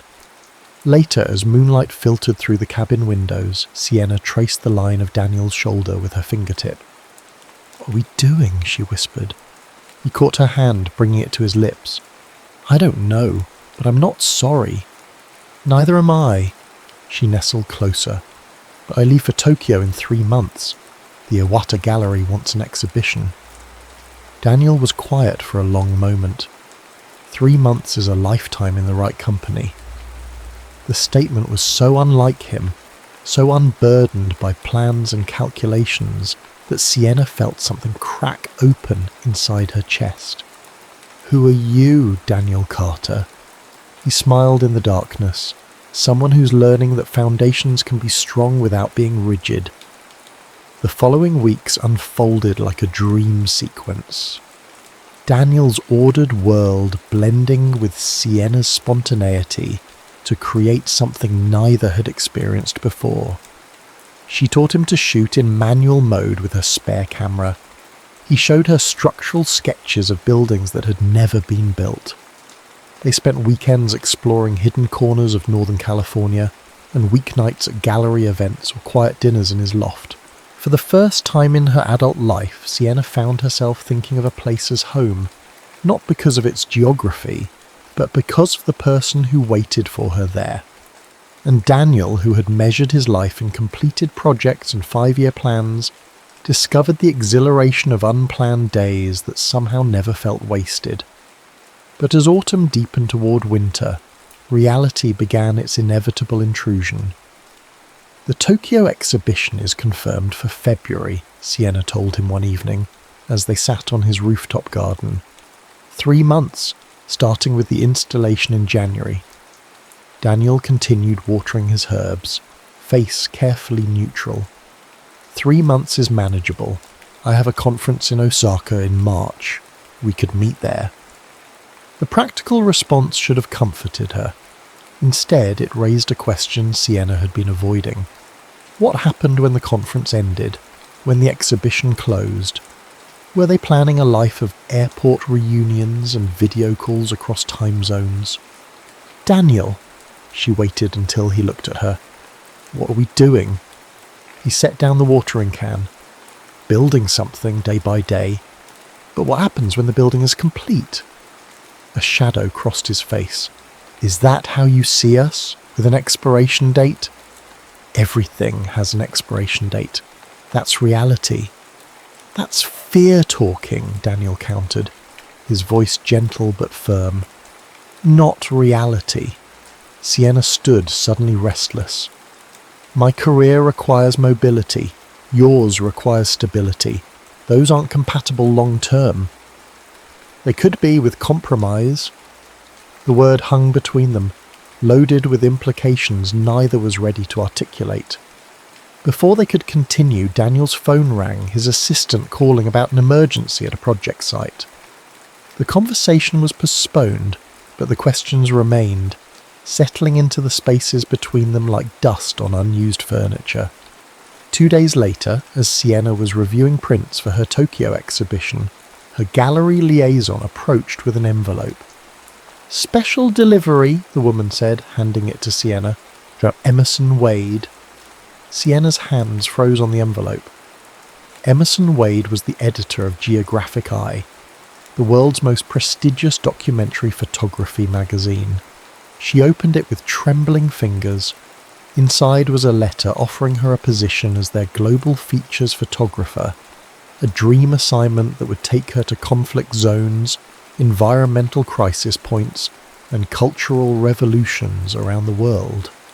A 2-year contract, starting in 1 month. When Daniel arrived at her apartment that evening, he found her surrounded by old portfolios and tear sheets, a half-packed suitcase open on the floor. "What's happening?" he asked, taking in the scene. Wordlessly, Sienna handed him the letter. He read it carefully, his expression unchanging. 2 years, he finally said, returning the letter. Congratulations, this is what you've worked for. Yes, her voice sounded hollow even to her own ears. When would you leave? December 15th. Training in New York, then straight to Venezuela for the first assignment. Daniel nodded once, processing. That's 3 weeks from now. Yes. He looked around at the partially dismantled apartment, understanding dawning in his eyes. You've already decided to take it. It wasn't a question, but Sienna answered anyway. It's geographic eye, Daniel. It's everything I've worked towards since I picked up a camera. I understand. His voice was steady, but something had gone still in his face. What can I do to help? The question undid her completely. Not argument, not emotional appeal, just simple support, even as she prepared to leave him behind. Daniel, she moved toward him, but he took a small step back. I think we both need time to process this. His architect's mask was firmly in place now. I have meetings tomorrow. Can we talk the day after? Sienna nodded, fighting the urge to bridge the physical distance between them. Of course. He left without touching her, his footsteps measured and even on the stairs. Sienna sat among the scattered evidence of her nomadic life, feeling for the first time that the freedom she'd cultivated might actually be another kind of cage. Daniel didn't call the next day or the day after. When Sienna finally reached him at his office, his assistant informed her that he'd flown to Chicago for an emergency client meeting. The pattern repeated for a week. Brief, polite texts explaining his unavailability, always with legitimate reasons that nonetheless formed an impenetrable barrier. 10 days after she'd received the letter, with her departure date looming, Sienna made a decision. She took a taxi to his loft, used the key he'd given her months earlier, and waited. It was past midnight when Daniel finally returned home, looking exhausted. He stopped short at the sight of her sitting on his couch. Sienna, her name sounded rough in his throat. I didn't know you were coming. Clearly, she stood studying the man who'd somehow become essential to her. You've been avoiding me. I've been working. The defense sounded weak even to his ears. You've been hiding, she corrected gently, and I understand why. Daniel set down his briefcase, removing his jacket with careful movements. Do you? You're protecting yourself, building walls before I can leave you. He looked at her then, really looked at her, his composure finally cracking. What would you have me do, Sienna? Beg you to stay? Ask you to choose between me and the career you've worked toward your entire adult life? No, she said quietly. I'd never ask you to give up architecture for me. I wouldn't expect you to ask me to give up photography for you. Then we've reached an impasse. Have we? Sienna moved closer. Or have we just failed to imagine an alternative design? Something flickered in his eyes. Hope, perhaps, or at least willingness to listen. I'm taking the geographic eye position, she continued. It's 2 years, and yes, I'll be travelling constantly, but that doesn't mean we have to end. Daniel's laugh held no humour. Long distance for 2 years, with your schedule, mine. It won't be easy, she admitted, but nothing worthwhile ever is. And after the 2 years, what then? Another assignment in another part of the world? The question hit the heart of their dilemma, not just the immediate separation, but the fundamental difference in how they viewed life. Home for him was a physical place with foundations. For her, it had always been wherever her camera led. Until now. I don't know what happens after 2 years, Sienna admitted. But I know that for the first time in my life I'm scared of leaving somewhere. Someone! She reached for his hand, relieved when he didn't pull away. I'm not asking you to wait for me, Daniel. I'm asking if we can find out what this is without sacrificing who we are. Daniel looked down at their joined hands, the architect in him calculating structural integrity, stress points, the mathematics of a relationship stretched across continents. I need time to think, he finally said. Not to avoid you, but to actually think this through. Sienna nodded, releasing his hand. I understand. I'll be at the gallery tomorrow, finalising shipments for Tokyo. She moved toward the door, then turned back. For what it's worth, I never expected you. You weren't in any plan I made. Nor you in mine, Daniel replied softly. Perhaps that's why this matters so much. December arrived with unrelenting rain, turning San Francisco's hills into glistening rivers and the sky into a uniform grey that made Sienna's photographer's heart ache for contrast. 5 days before her scheduled departure for New York, she stood in the empty gallery where her exhibition had been, watching workers crate the last photographs for shipment to Tokyo. The renovation Daniel's firm had designed was nearly complete. New lighting that respected the artwork, expanded walls that created better flow, a central skylight that would bathe the main gallery in natural illumination. His vision realised in physical space, even as the architect himself had been absent for days. Ms. Marchese, the gallery director, approached. There was someone asking for you at reception. Hope flared briefly, then died when a courier appeared instead, holding a small package. Delivery for Sienna Marchese. The box contained a leather-bound book with no note. Opening it, Sienna found photographs. Daniel's photographs, spanning years. Shots of buildings he'd designed, architectural details from his travels, and mixed among them newer images. Her profile against a Big Sur sunset, her hands adjusting a camera lens, her silhouette in his loft doorway.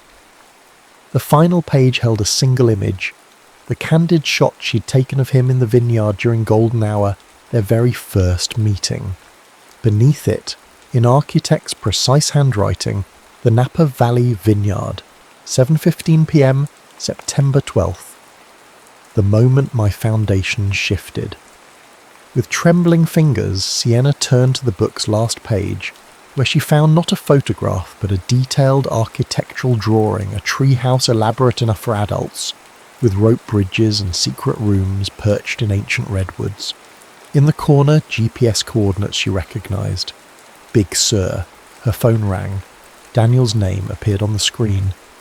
You built it, she said instead of hello, her voice barely steady. I broke ground 2 weeks ago. His voice sounded different, lighter somehow. It won't be finished for months, but the foundation is solid. Daniel, let me finish. A deep breath.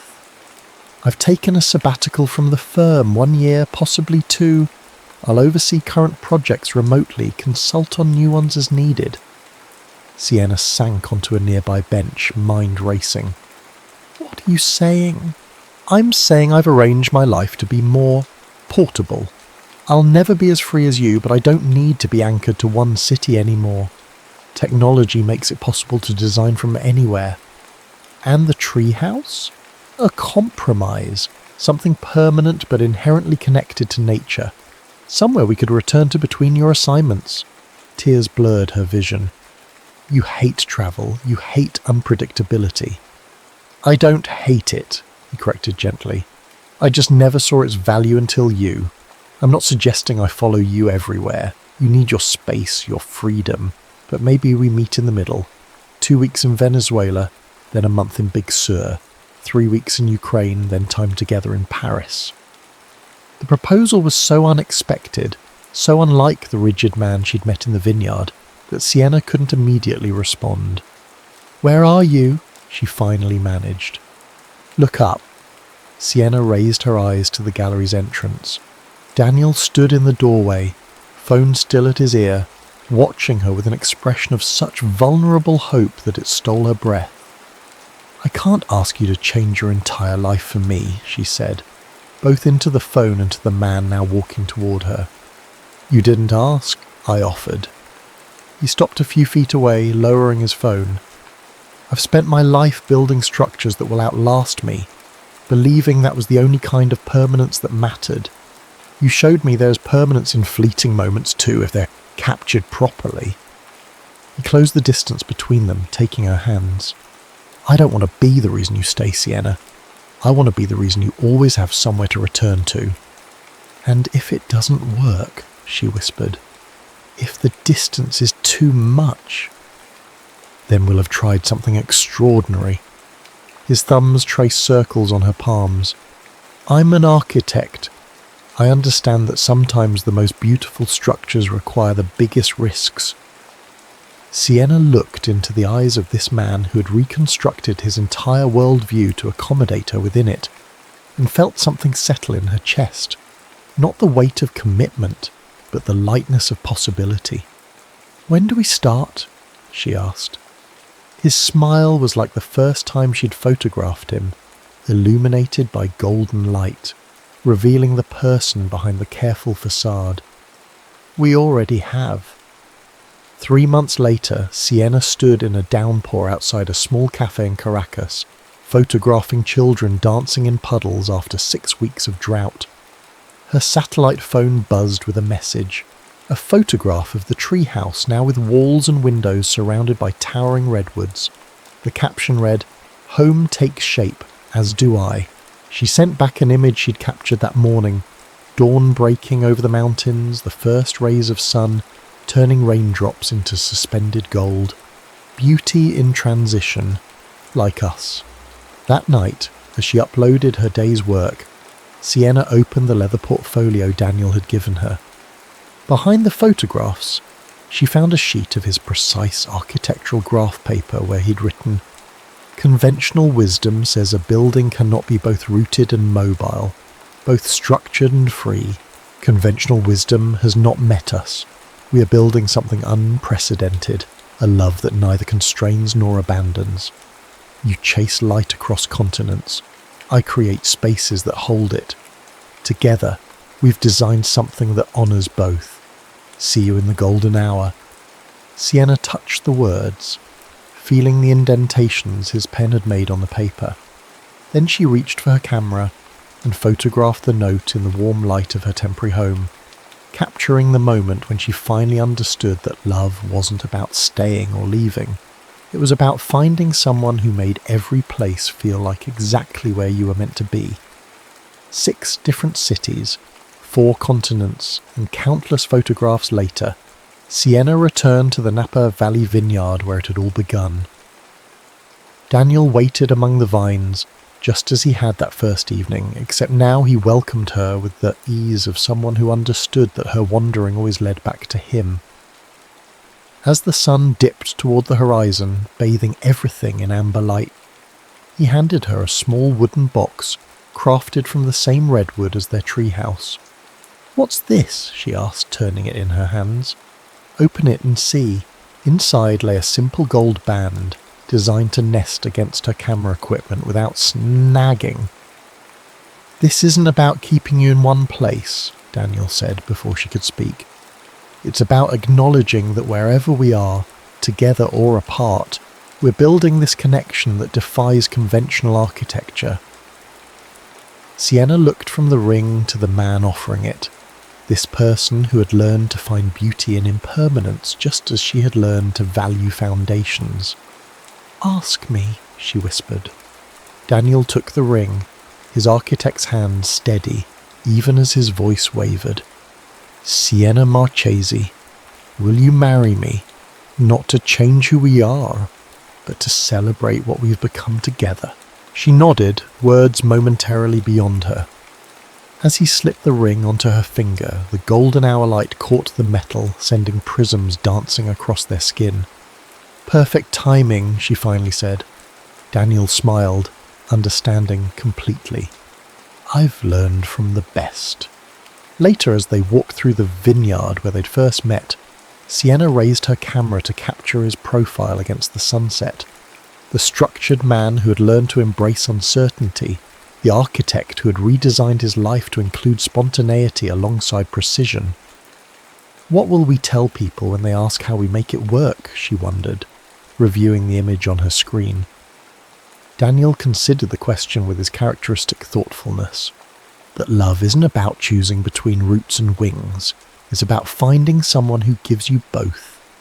As the last light of day painted the sky in impossible colours, Sienna and Daniel stood between vineyard rows where they'd once been strangers. Now they were something else entirely. Two people who had discovered that the most enduring structures are sometimes built in the most fleeting moments, captured forever in the golden hour light.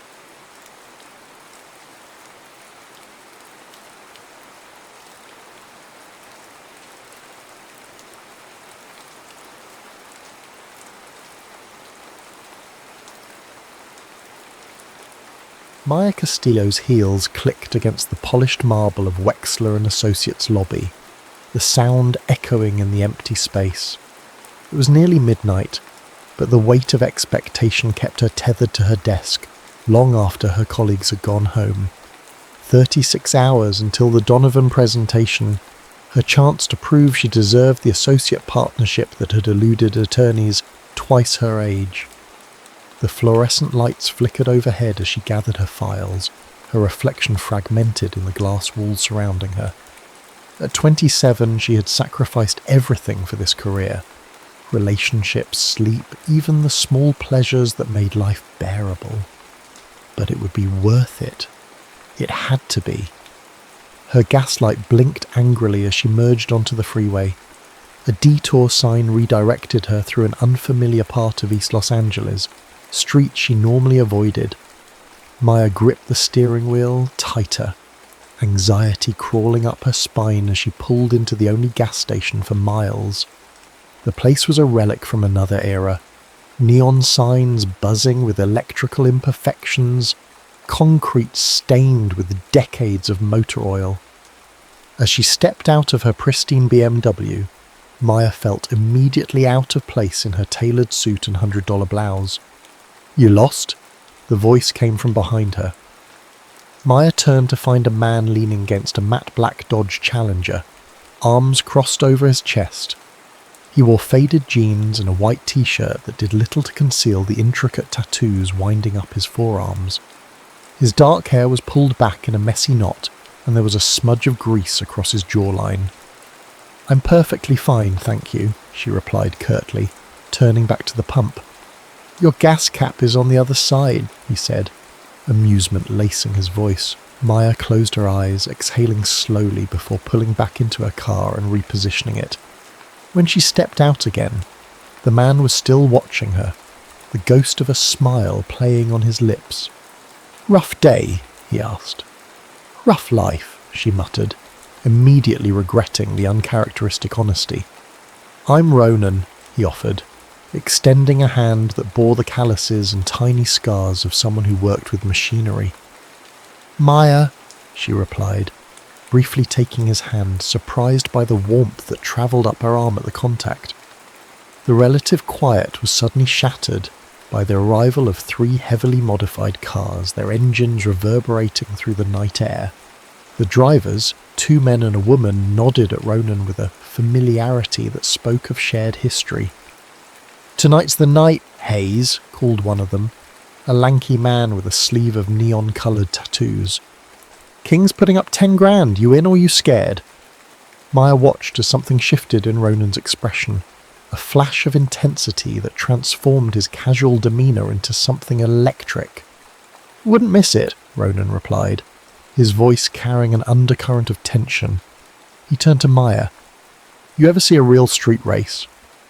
"Not the Hollywood version, the real thing." "No, and I don't plan to," she answered, replacing the gas cap and reaching for her receipt. "Some of us have responsibilities." Ronan laughed, the sound unexpectedly rich. "And some of us have lives. When was the last time you felt something genuine, Maya? Not planned, not calculated, just real." The question struck a nerve, exposing a truth she'd buried beneath billable hours and career aspirations. When was the last time? "That's what I thought," Ronan said, reading her silence. "One night, one race. What's the worst that could happen?" "I could witness an illegal activity, be disbarred and throw away 7 years of education," she countered. "Or you could remember what it feels like to be alive."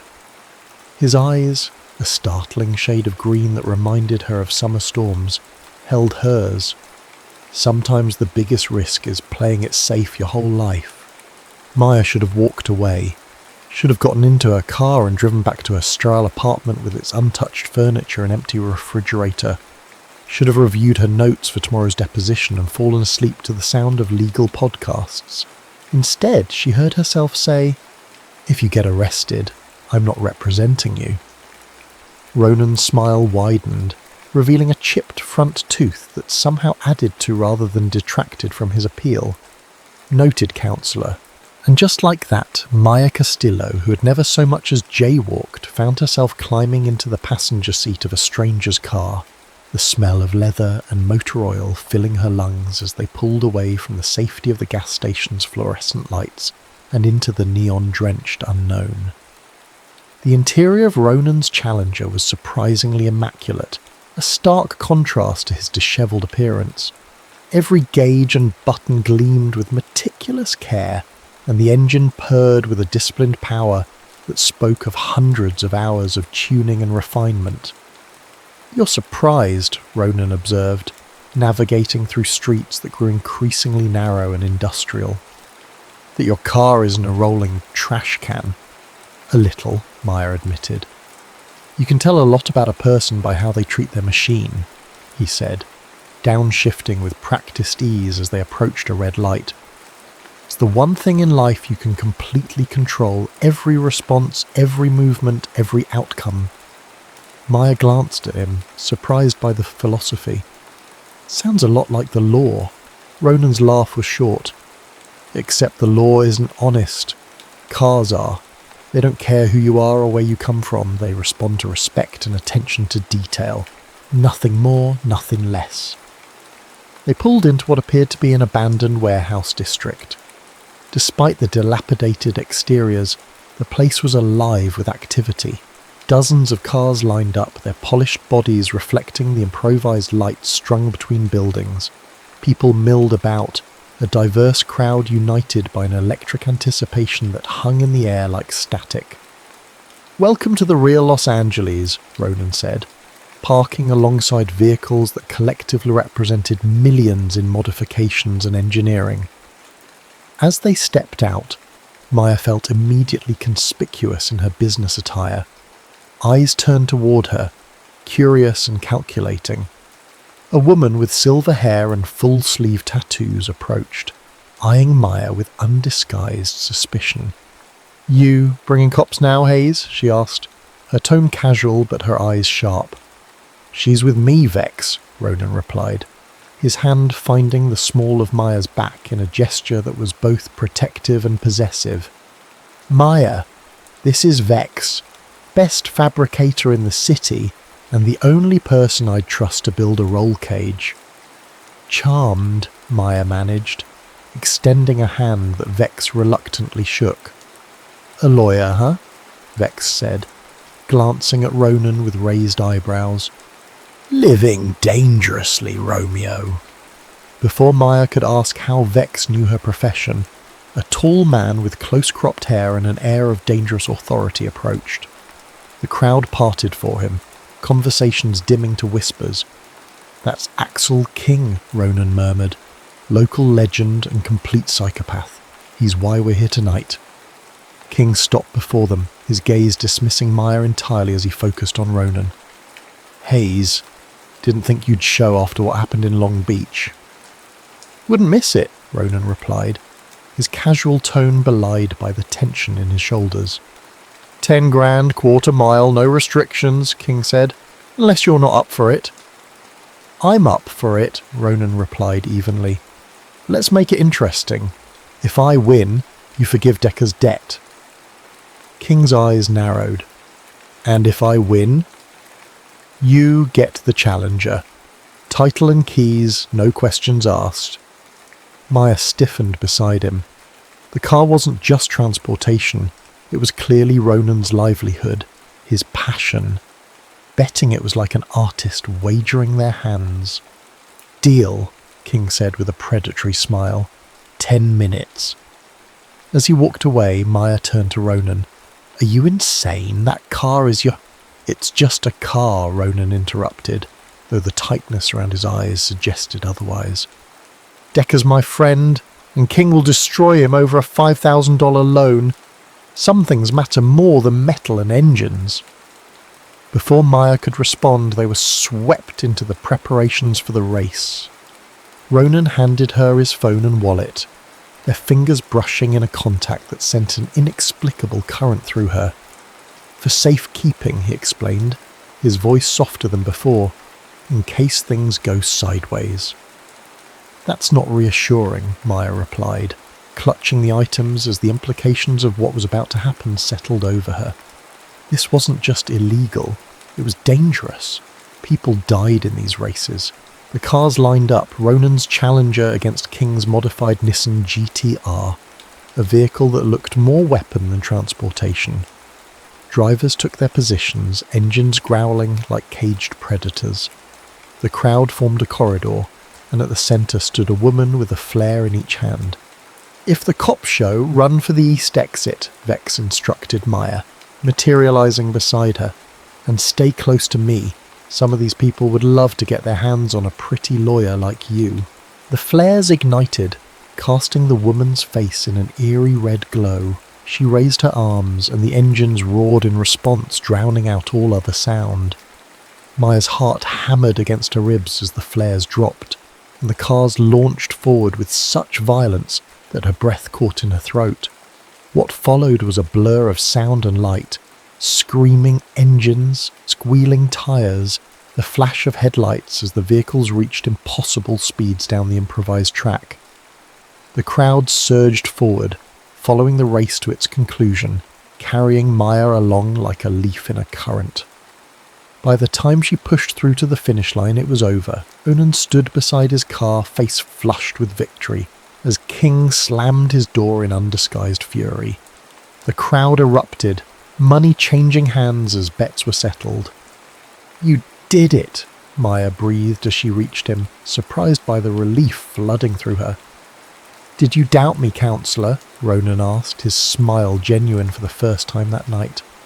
"Completely," she admitted, returning his grin. The celebration was cut short by the distant wail of sirens. The crowd scattered instantly, a well-rehearsed evacuation that spoke of frequent police intervention. "Time to go," Ronan said, grabbing her hand and pulling her toward the Challenger. Maya found herself laughing as they peeled away from the scene, the adrenaline of the moment overriding her usual caution. They drove in companionable scent until the city fell away, replaced by winding roads that climbed into the hills overlooking Los Angeles. Ronan finally pulled over at a secluded viewpoint. The city sprawled below them like a circuit board of light. "What did you think?" he asked as they leaned against the hood of his car, the cooling engine ticking beneath the metal. "I think you're all going to end up in prison or the morgue," Maya replied honestly. "Probably," Ronan agreed with a surprising lack of concern. "But at least we'll have lived before we get there." His words hung between them, an indictment of the safe, controlled existence she had constructed. "Why did you bring me here?" she asked finally. "'Cause you look like someone who needed to remember what it feels like to not know what comes next," Ronan said, his gaze fixed on the horizon. "To feel something without analysing it first." In the dim light, with the city glittering below and the stars scattered above, Maya felt a dangerous shift in her carefully ordered world. This man, this stranger with his philosophical observations and reckless decisions, had seen through her in a way that was both terrifying and exhilarating. "I should go home," she said, the words lacking conviction even to her own ears. "Should and want are different things," Ronan observed, turning to face her. "What do you want, Maya Castillo?" The question hung between them, loaded with possibilities. What did she want? Not just in this moment, but in the life stretching before her, a life suddenly revealed as a series of safe choices leading to a predetermined outcome. "I want," she began, the words sticking in her throat. "I want to feel like this isn't a mistake." Ronan's smile was slow, understanding. The best things in life usually start as mistakes. When he kissed her, it wasn't gentle or hesitant. It was like the race, fast, intense, full of risk and reward. Maya found herself responding with an abandon that should have frightened her, her hands tangling in his hair as the night air cooled her heated skin.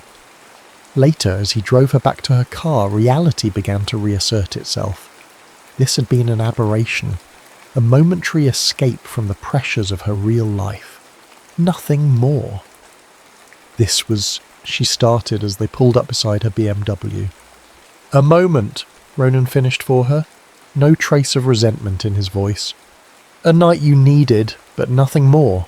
Maya nodded, relieved by his understanding yet inexplicably disappointed. Thank you, she said, the words inadequate for the strange gift he'd given her. A few hours of freedom from her own expectations. Ronan didn't push. He just smiled that crooked smile that did something unusual to her equilibrium. I'll see you around, lawyer. As Maya drove home, the taste of him still on her lips, she told herself it was over. An impulsive decision never to be repeated. By tomorrow it would feel like a dream, hazy and distant. But as she crawled into bed, the horizon already lightening with dawn, she knew with a certainty that terrified her. Nothing would ever be the same again. 3 days passed in a blur of depositions and client meetings. Maya moved through them with mechanical precision, her mind occasionally drifting to the memory of engine roars and a chipped-tooth smile. By the 4th day, she had almost convinced herself it had been a stress-induced hallucination. Earth to Maya, said Jerome, her paralegal, waving a hand before her face. The Mitchell files? You asked for them an hour ago. Right, sorry, Maya said, accepting the stack of documents. Late night. All your nights are late, Jerome observed, perching on the edge of her desk. But you're usually laser-focused. What gives? Nothing, Maya replied too quickly. Just the Donovan presentation. It's a big opportunity. Jerome studied her with the perceptive eye of someone who had worked alongside her for 3 years. This isn't about work. You've got that look. What look? The I did something I'm not supposed to talk about look. Last time I saw it was when Gabriella from accounting installed dating apps on your phone at the Christmas party. Maya's phone chimed with a notification, cutting short her denial. An unknown number had sent a simple message. Same time, same place me. Ah. Her heart performed an acrobatic manoeuvre that had nothing to do with arrhythmia. How had he gotten her number? Then she remembered. Her contact information was on the business cards in her wallet. He must have taken one when she wasn't looking. That's definitely not a work message, Jerome noted, observing the colour rising in her cheeks. Whose are? No one, Maya insisted, tucking her phone away. A potential client. Uh-huh, Jerome said, clearly unconvinced. Well, your potential client just made you blush for the first time since I've known you. Might be worth exploring that retainer. After he left, Maya stared at the message. The responsible thing would be to delete it, forget it ever happened, focus on the partnership that was finally within reach. Instead, she found herself typing, "Can't tonight, working late." The response came almost immediately. Work will still be there tomorrow. Freedom has an expiration date. Maya smiled despite herself. Are you always this philosophical? Only when trying to convince beautiful lawyers to make bad decisions. She shouldn't respond, shouldn't encourage whatever this was, and yet she typed, "The Bartlett Gala. Tomorrow night. I need a +1 who can behave for a few hours." There was a longer pause before his reply. Behaving isn't my specialty, but I can make an exception. Address? Maya sent her apartment details before she could reconsider, already wondering if she'd lost her mind. Bringing a street racer to a gala filled with judges, prosecutors and law firm partners was career suicide. And yet the thought of seeing Ronan again, of introducing this chaotic element into her structured world, sent a thrill through her that she couldn't ignore. The next evening, Maya scrutinized her reflection with unusual care. The black dress was conservative enough for the professional setting, but fell in a way that accentuated curves usually hidden beneath tailored suits. Her dark hair cascaded past her shoulders instead of being pulled into its usual severe knot. At precisely 7, her doorbell rang. Maya took a steadying breath before opening it, prepared for the leather jacket and messy bun. What she found instead left her momentarily speechless. Ronan stood before her in a perfectly tailored charcoal suit, his hair neatly styled, face clean-shaven. The only hints of his usual self were the tattoos peeking from beneath his cuffs and the mischievous glint in his eyes. "You look surprised again," he noted, his gaze travelling over her with an appreciation that made her skin warm. "I was expecting more grease," Maya admitted, stepping aside to let him enter. "I clean up when the occasion demands it," Ronan replied, handing her a small box. "For you." Inside was a corsage of deep blue orchids that complemented her dress perfectly. "How did you—" "I may have bribed your doorman for details," he admitted, without a trace of remorse. "He was very helpful once I convinced him I wasn't a stalker." "Just a criminal," Maya said lightly, allowing him to slip the corsage onto her wrist. "Alleged criminal," Ronan corrected, his fingers lingering on the inside of her wrist where her pulse betrayed her composure. "No convictions yet." The drive to the gala was filled with a tension that had nothing to do with the upcoming social navigation and everything to do with the man beside her. Maya found herself stealing glances at his profile, trying to reconcile this polished version with the grease-smudged mechanic from the gas station. "How do you know how to tie a Windsor knot?" she asked finally. Ronan smiled, keeping his eyes on the road. "My father insisted all his sons learn. Said you never know when you'll need to look respectable." "And your father is—" "Deceased," Ronan replied, the word clipped. "Heart attack 6 years ago. My mother remarried and moved to Switzerland." "I'm sorry," Maya said, sensing the complex emotions beneath the simple statement.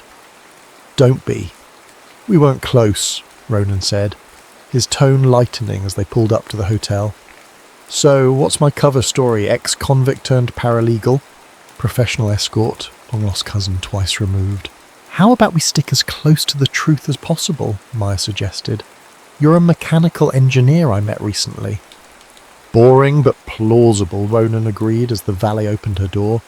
"I'll try not to mention the illegal racing and near arrests." The Bartlett Gala was held in the grand ballroom of the Alexandria Hotel, a space dripping with old-world elegance.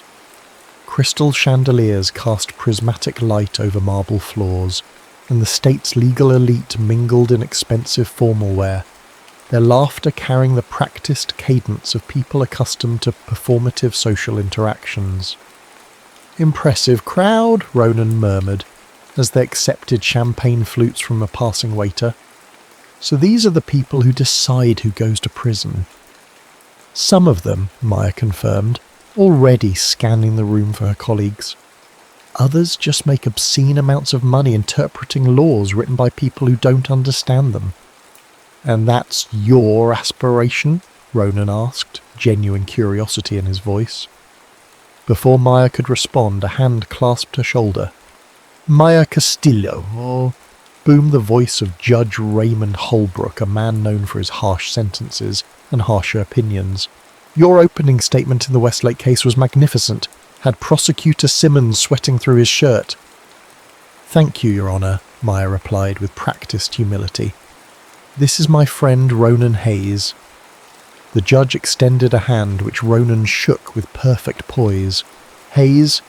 Any relation to Edward Hayes of Hayes Automotive?"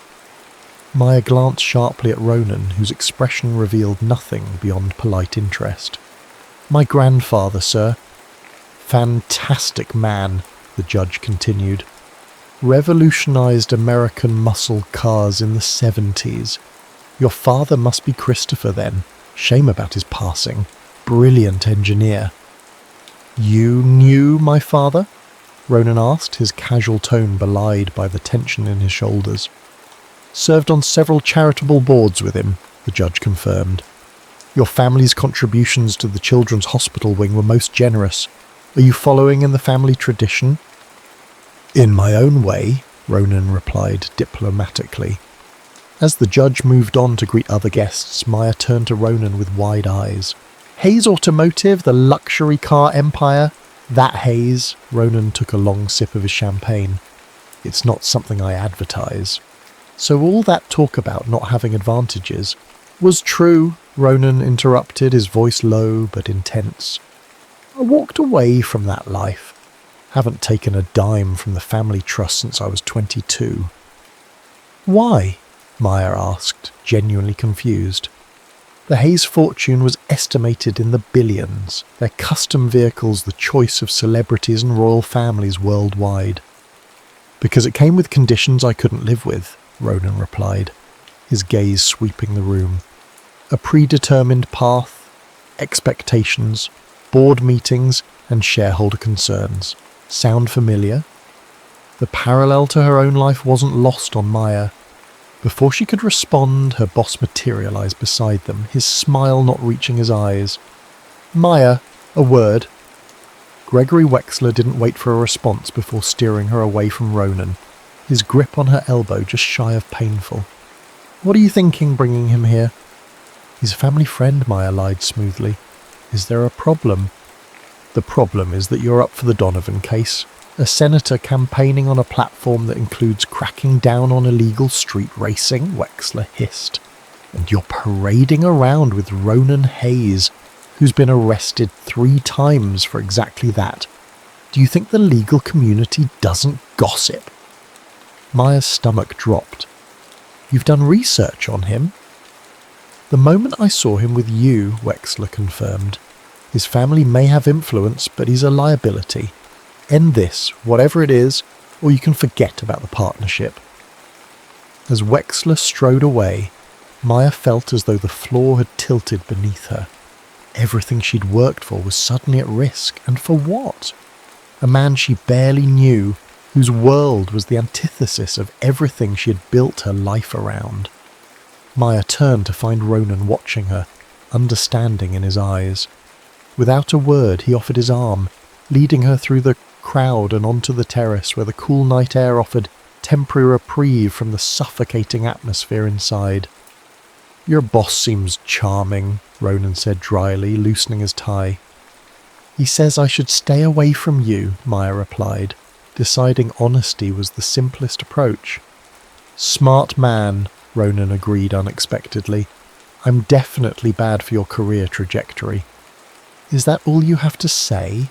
Maya asked, surprised by his calm acceptance. "What do you want me to say? That he's wrong?" "He's not." Ronan leaned against the balustrade, the city lights reflecting in his eyes. "I am a liability to someone like you. I have arrests on my record. I race illegally. I fix cars under the table for people who can't afford legitimate shops." "Then why did you agree to come tonight?" Maya demanded, frustration rising. "Because I wanted to see your world," Ronan replied simply. "Wanted to understand what keeps you so tightly wound, what makes you afraid to live beyond the lines." The assessment stung precisely because it contained truth. Maya had spent her entire adult life constructing a persona of control and ambition, sacrificing spontaneity and joy in pursuit of a goal that kept shifting just beyond her reach. "You don't know me," she said, the words lacking conviction. "I know enough," Ronan countered. "I know you were the first person in your family to go to college.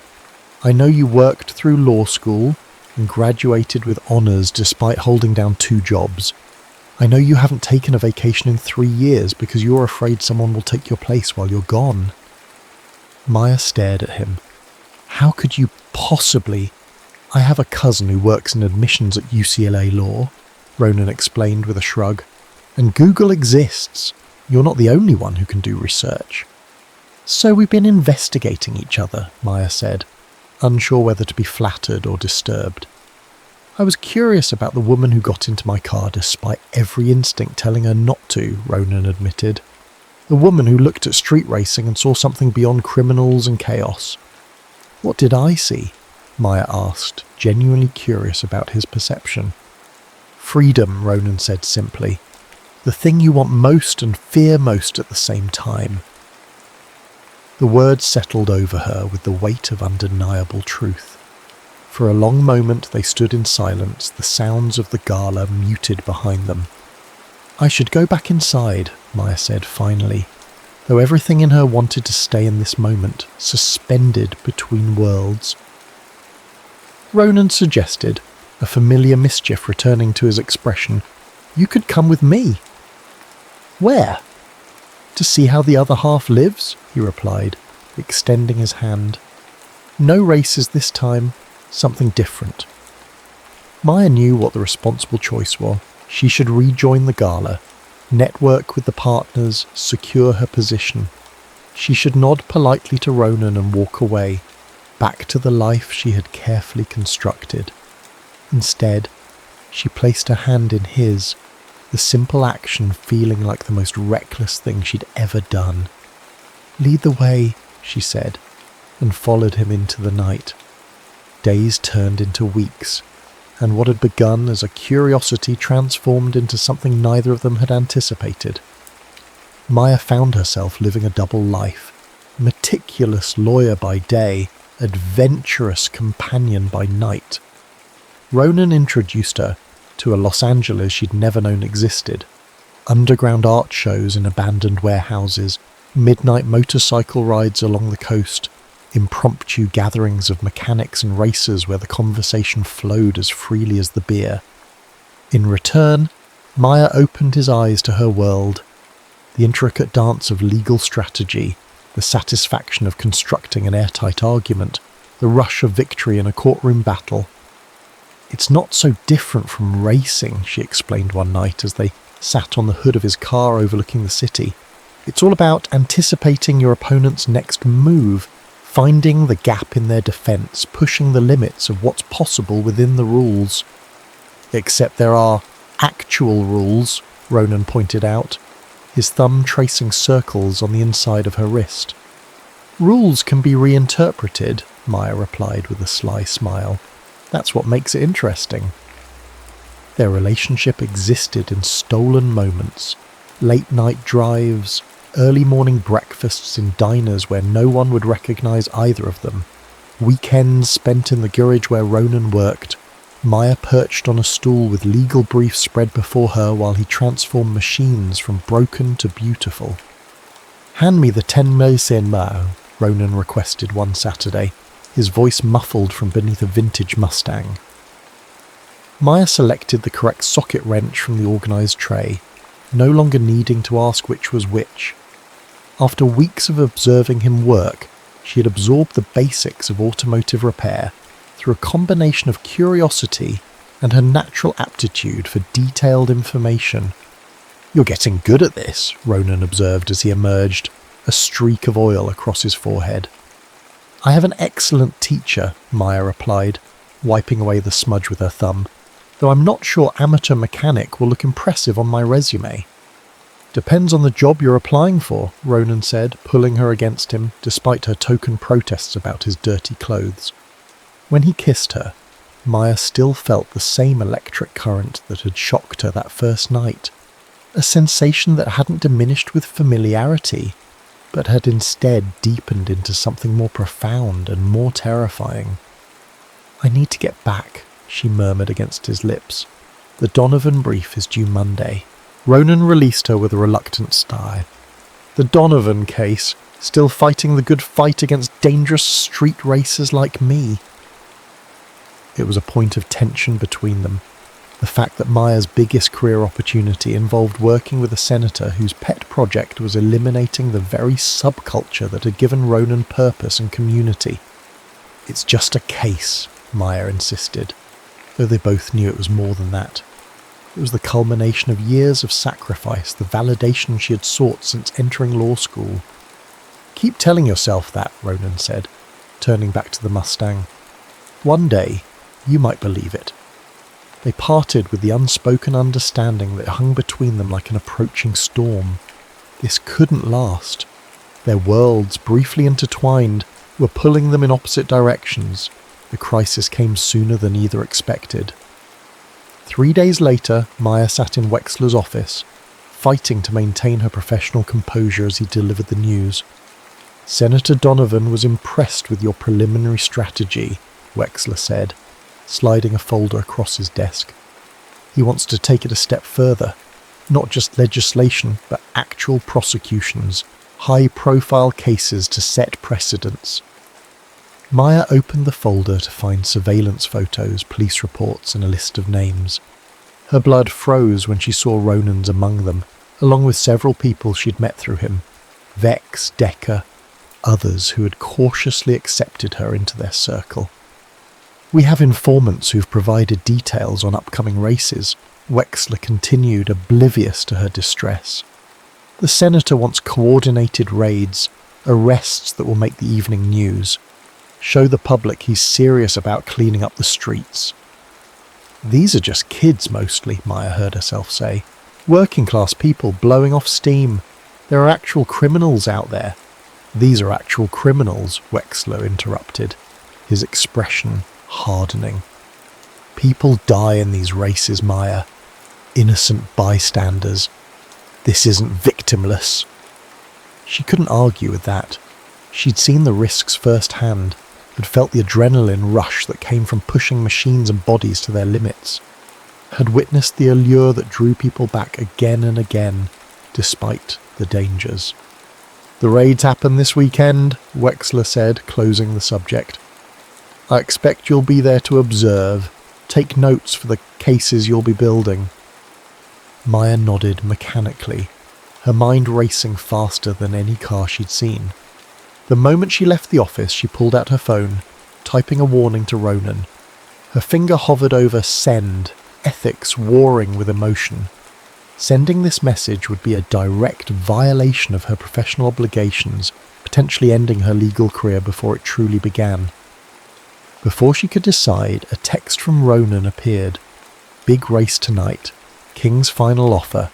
50K. Can't say no." Maya's heart sank.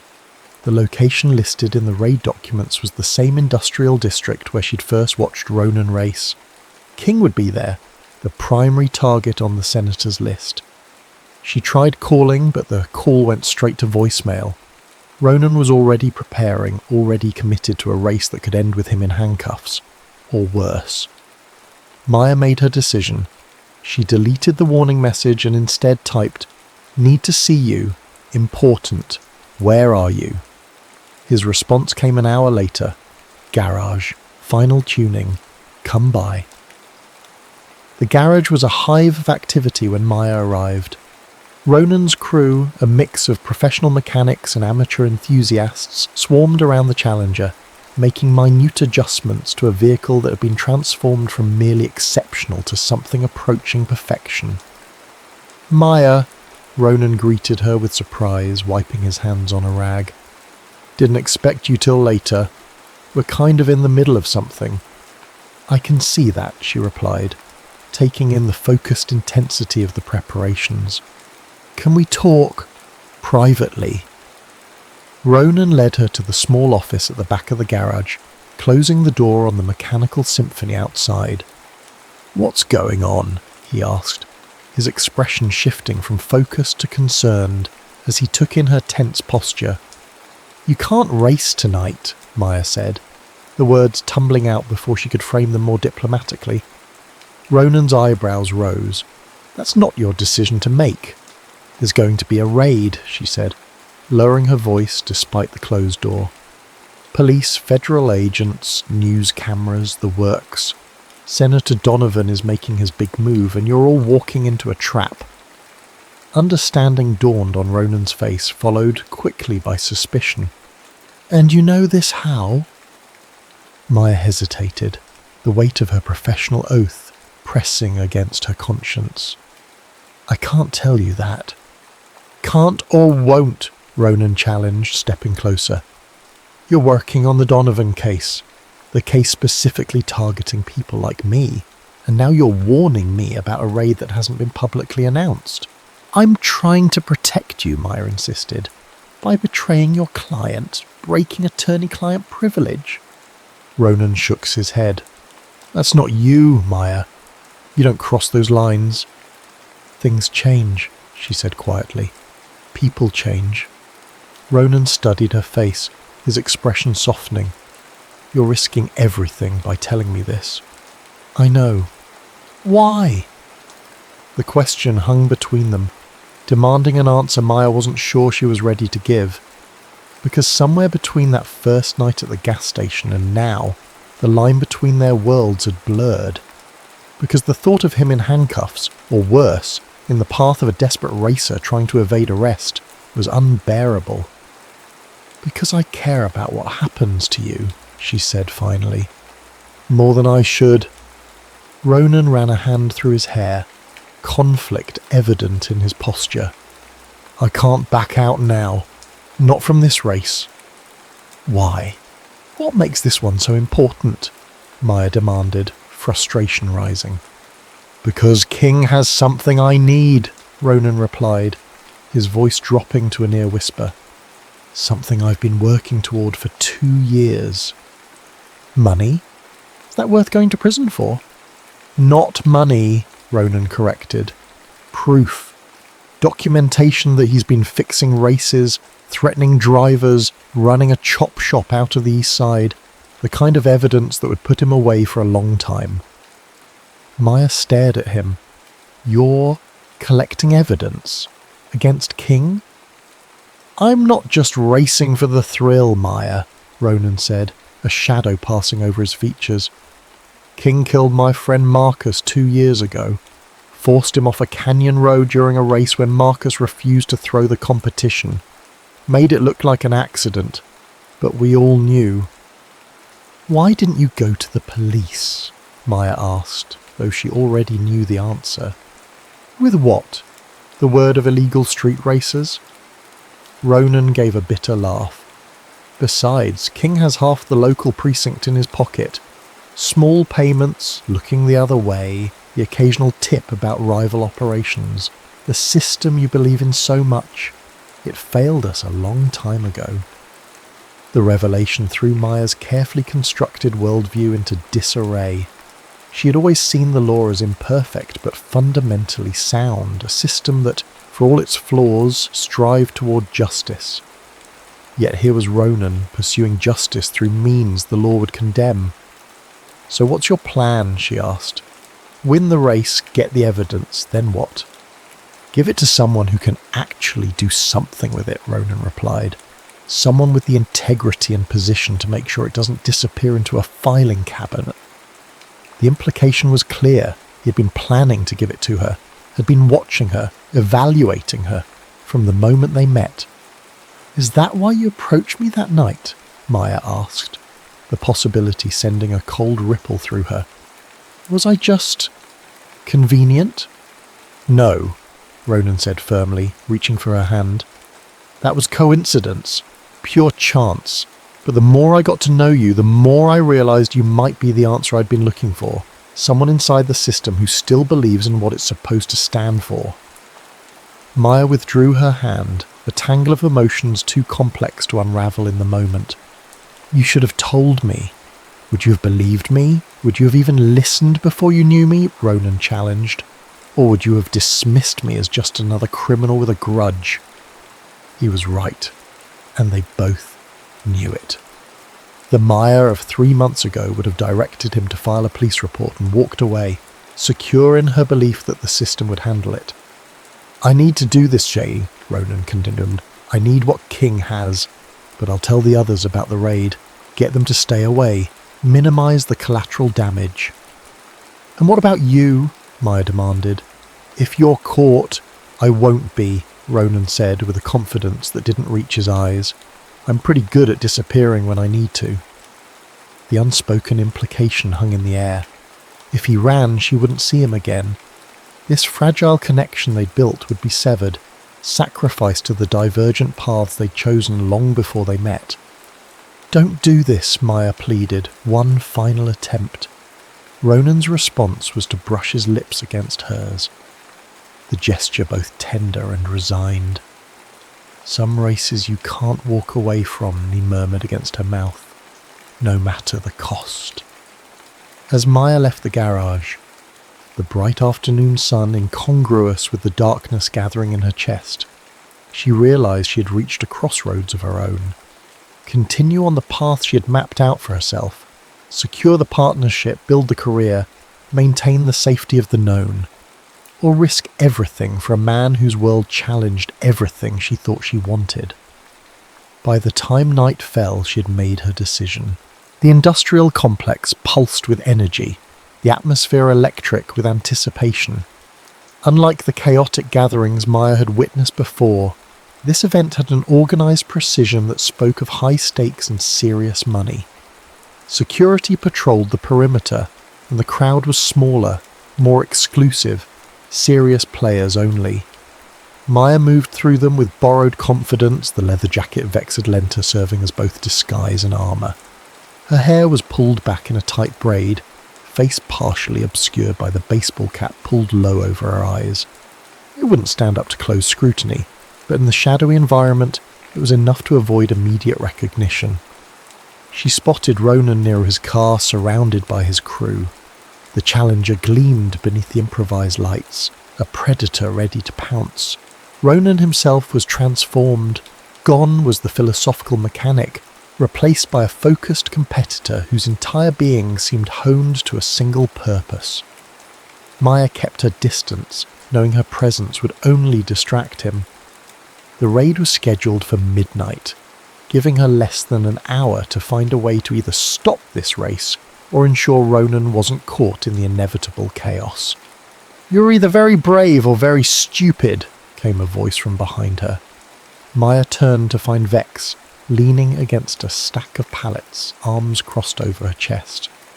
"Possibly both," Maya admitted. "He said you'd come, despite the risk," Vex said, her tone neutral. "Said you couldn't help yourself any more than he could." "Did he also tell you about the raid?" Maya asked, keeping her voice low. Vex nodded. Word spread. Most of the usual crowd stayed away. The only ones here are King's people and those with too much on the line to walk away. "Like Ronan." "Like Ronan," Vex agreed, her gaze drifting to where he stood, though his reasons are better than most.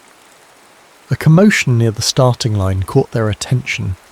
King had arrived, flanked by the men whose posture and alertness suggested more than casual racing enthusiasm.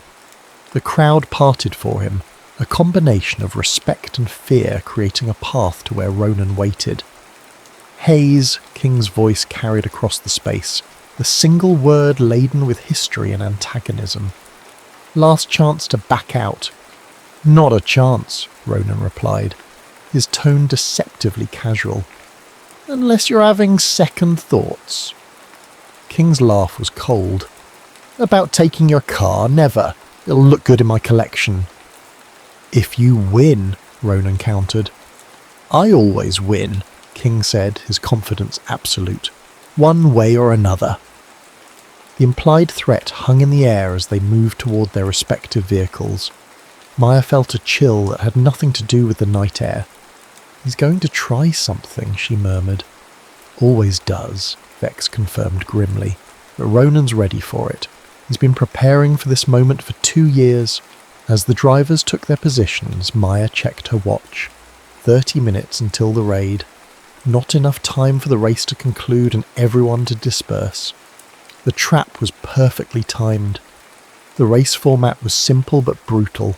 3 laps around the industrial complex, through narrow alleys and around tight corners, a test of skill as much as speed. No rules beyond reaching the finish line first.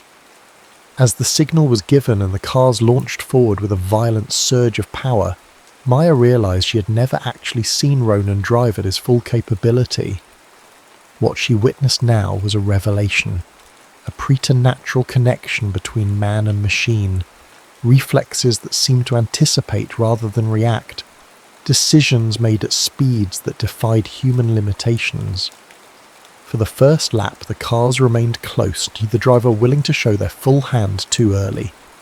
By the second lap, Ronan had gained a slight advantage, his car taking corners with a precision that spoke of countless hours of practice and preparation. It was during the final lap that King made his move. As they approached a particularly narrow section, his car swerved deliberately into Ronan's path, metal screaming against metal as the Challenger was forced toward a concrete barrier. Maya's heart stopped as Ronan's car fishtailed, tyres struggling for purchase on the uneven surface. For a moment, disaster seemed inevitable. Then, with a manoeuvre that defied physics, Ronan regained control, dropping back to avoid another collision. King's victory seemed assured as they entered the final stretch, his car pulling ahead with the advantage gained through his dangerous tactics. The finish line approached, the crowd's energy building to a crescendo. What happened next occurred so quickly that Maya would later struggle to piece it together. Ronan's car suddenly surged forward with impossible speed, drawing even with King's. As they approached the final turn, King once again swerved toward him, but this time Ronan was ready. His car dropped back just enough for King's manoeuvre to miss, causing King's vehicle to momentarily lose traction. It was all the opening Ronan needed. He slipped past on the inside line, crossing the finish seconds before King, whose car skidded to a stop amid a cloud of burning rubber and frustrated rage. The crowd erupted, money changing hands as the unexpected outcome was confirmed. Maya found herself moving forward without conscious decision, drawn toward Ronan as he emerged from his car, face flushed with victory. Their eyes met across the churning crowd, a moment of connection amid the chaos. Then King was there, his face contorted with fury as he confronted Ronan. "You cheated!" he spat, shoving Ronan hard enough to make him step back. "No way that piece of junk outran my car without illegal mods." "Maybe you're just not as good as you think you are," Ronan replied evenly, though Maya could see the tension in his posture. "I won fair. Time to pay up." "Like hell," King growled, signalling to the men who had accompanied him. They moved forward, surrounding Ronan in a tightening circle. Maya pushed through the crowd, fear propelling her toward the confrontation. This was escalating beyond a simple racing dispute. "We had a deal, King," Ronan said, his voice carrying over the murmurs of the gathered spectators. "The evidence for the race. I won. Hand it over." King's laugh was ugly. "Evidence? You think I'm stupid enough to bring incriminating material to a race? You'll get nothing from me except maybe a lesson in respect." One of King's men reached for something beneath his jacket, but before the situation could deteriorate further, a new sound cut through the night. Sirens, approaching fast from multiple directions. "Cops!" someone shouted, and the crowd scattered like mercury, bodies flowing toward pre-planned escape routes. Maya locked eyes with Ronan across the dispersing crowd, panic rising as she saw King's men closing in despite the approaching police. This wasn't just about escaping arrest. King had no intention of letting Ronan leave. "Ronan!" she called, fighting against the tide of fleeing bodies. He saw her, nodded once in acknowledgement, then turned to face King, who had drawn a knife from his boot. "Tonight ends this," King snarled, lunging forward. What followed was a blur of motion as Ronan dodged the attack, his movements fluid and practiced. But he was outnumbered, and as King's men joined the assault, Maya knew he couldn't last long. Without conscious thought, she found herself running towards the conflict, adrenaline overwhelming caution. She grabbed a discarded wrench from nearby, the heavy tool fitting naturally into her grip as she swung it in a wide arc, connecting with the arm of one of King's men as he reached for Ronan. The man howled in pain, stumbling back. Maya positioned herself beside Ronan, the wrench raised in warning. "This isn't your fight, counselor," Ronan said, his breathing laboured, a thin line of blood tracing his jawline. "Clearly it is," Maya replied, not taking her eyes off their attackers. King's laugh was incredulous. "A lawyer? Really, Hayes? You brought a lawyer to a knife fight?" The momentary distraction was all Ronan needed. He lunged forward, his fist connecting with King's jaw with a sickening crack. King stumbled, the knife clattering to the concrete. The wail of sirens was deafening now, blue and red lights washing over the scene as police vehicles converged on the complex. In the chaos, King's men retreated, dragging their dazed leader with them. "We need to go," Ronan said, grabbing Maya's hand. "Now!" They ran through the maze of buildings, the sound of pursuit echoing behind them. Maya's lungs burned, her legal career flashing before her eyes with each step. If she was caught here, there would be no explaining away her presence, no professional redemption. They reached the far side of the complex where a chain-link fence separated them from the adjacent property. Ronan boosted Maya up, her hands gripping the cold metal as she climbed. She dropped to the other side, ignoring the sting as gravel bit into her palms. Ronan followed, landing beside her with a grunt of pain. Only then did Maya notice the dark stain spreading across his side. "You're hurt," she said, reaching for him. "It's nothing," he insisted, though his pallor suggested otherwise. "We need to keep moving." They made it 3 blocks before Ronan stumbled, his breathing increasingly laboured. Maya supported him as they ducked into the shadow of an abandoned storefront, her hands coming away slick with blood when she examined his wound. "This is bad," she said, fear sharpening her voice. "You need a hospital." "Can't," Ronan gasped. "They report knife wounds to the police. I'll be arrested the moment they patch me up." "So what's the alternative, bleeding out in an alley?" Maya demanded, applying pressure to the wound. "I'm not watching you die for pride." Ronan's laugh was pained. "Not pride, the evidence. It wasn't at the race because King keeps it where he thinks it's safe, in his house." "And you know this how?" Maya asked, though she already suspected the answer.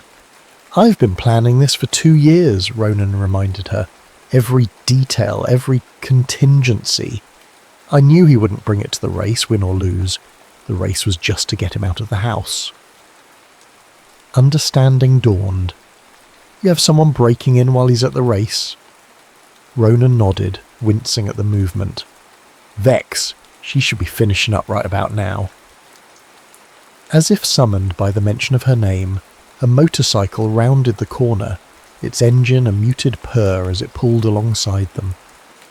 Vex removed her helmet, her expression shifting from triumph to concern as she took in Ronan's condition.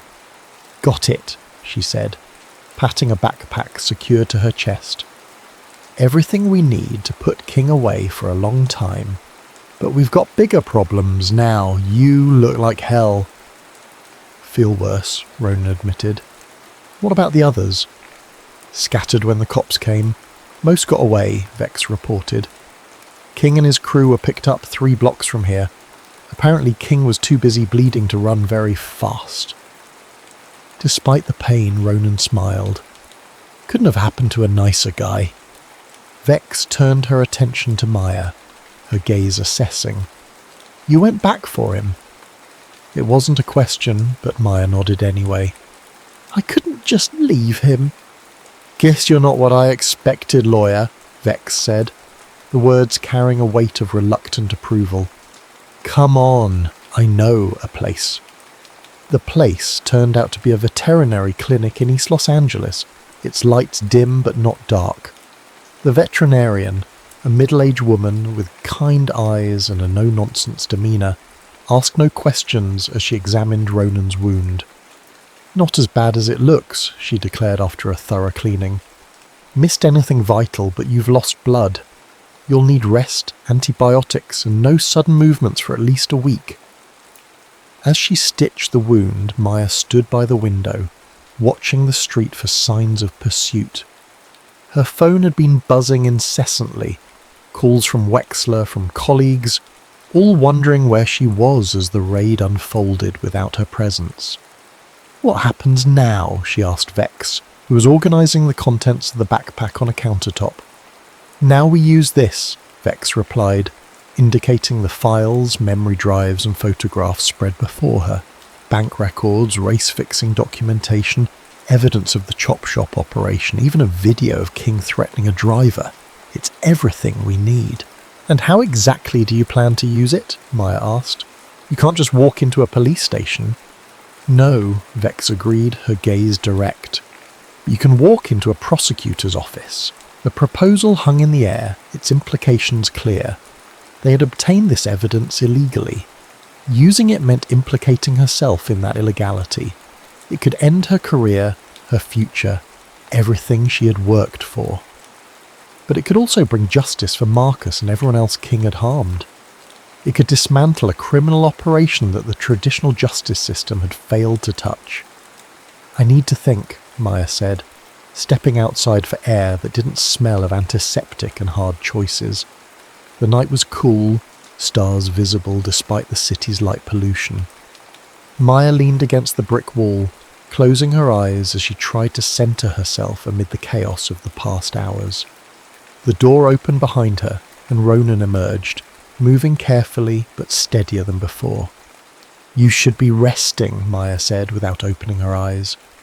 Never been good at following doctor's orders, Ronan replied, easing himself against the wall beside her. Or any orders, really. They stood in silence for a moment, the events of the night settling between them like sediment.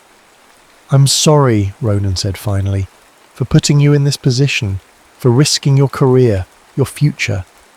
I put myself here, Maya corrected him. Every step was my choice. Still, Ronan insisted, this isn't what I wanted for either of us. Maya turned to look at him, really look at him, illuminated by the distant streetlight. Despite the wound, despite the exhaustion etched into his features, there was something unbreakable in his posture, a core of purpose that had drawn her to him from the beginning. What did you want? She asked softly. Ronan's smile was tinged with melancholy. Justice for Marcus. Closure. Maybe redemption in some way. And after, Maya pressed, if you'd gotten the evidence without complications, without me involved, what then? I don't know, Ronan admitted. I've been so focused on the goal that I never really thought about what comes after. The honesty was refreshing in its simplicity. No grand promises, no elaborate plans, just the acknowledgement of a future not yet defined. That makes two of us, Maya said. I've spent my entire adult life on a predetermined path. Every decision, every sacrifice, all aimed at a specific outcome. And now you're standing outside a veterinary clinic at 3 a.m. with a street racer, and evidence that could bring down a criminal empire, Ronan finished for her, a trace of his usual humour returning. Not exactly the partnership track. Maya laughed despite herself, the sound surprisingly light in the heavy night.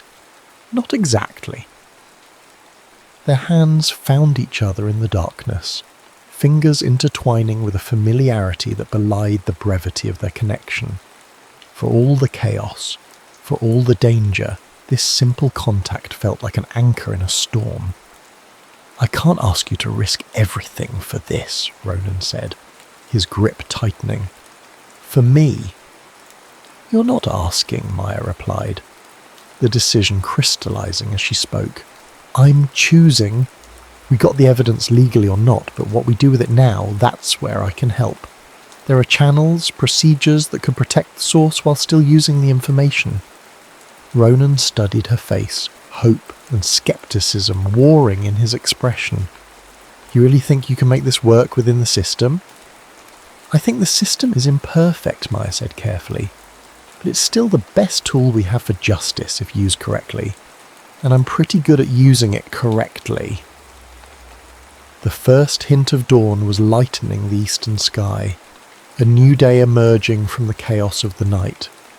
Maya knew that with daylight would come consequences, explanations and hard choices, but for now, in this moment between worlds, she found a clarity she'd been seeking her entire life.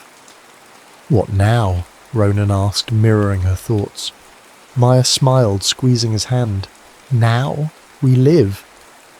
The words were simple, but they contained multitudes. A recognition of the paths not taken, the rules not followed, the unexpected joy found in the spaces between structure and chaos. As they walked back into the clinic, toward Vex and the evidence and the complicated future awaiting them, Maya felt something she hadn't experienced since childhood. The exhilarating uncertainty of a life not planned to the minute. Whatever came next, justice for Marcus, professional consequences, the evolution of this unexpected connection between them, they would face it together under the neon sky that had witnessed their collision of worlds.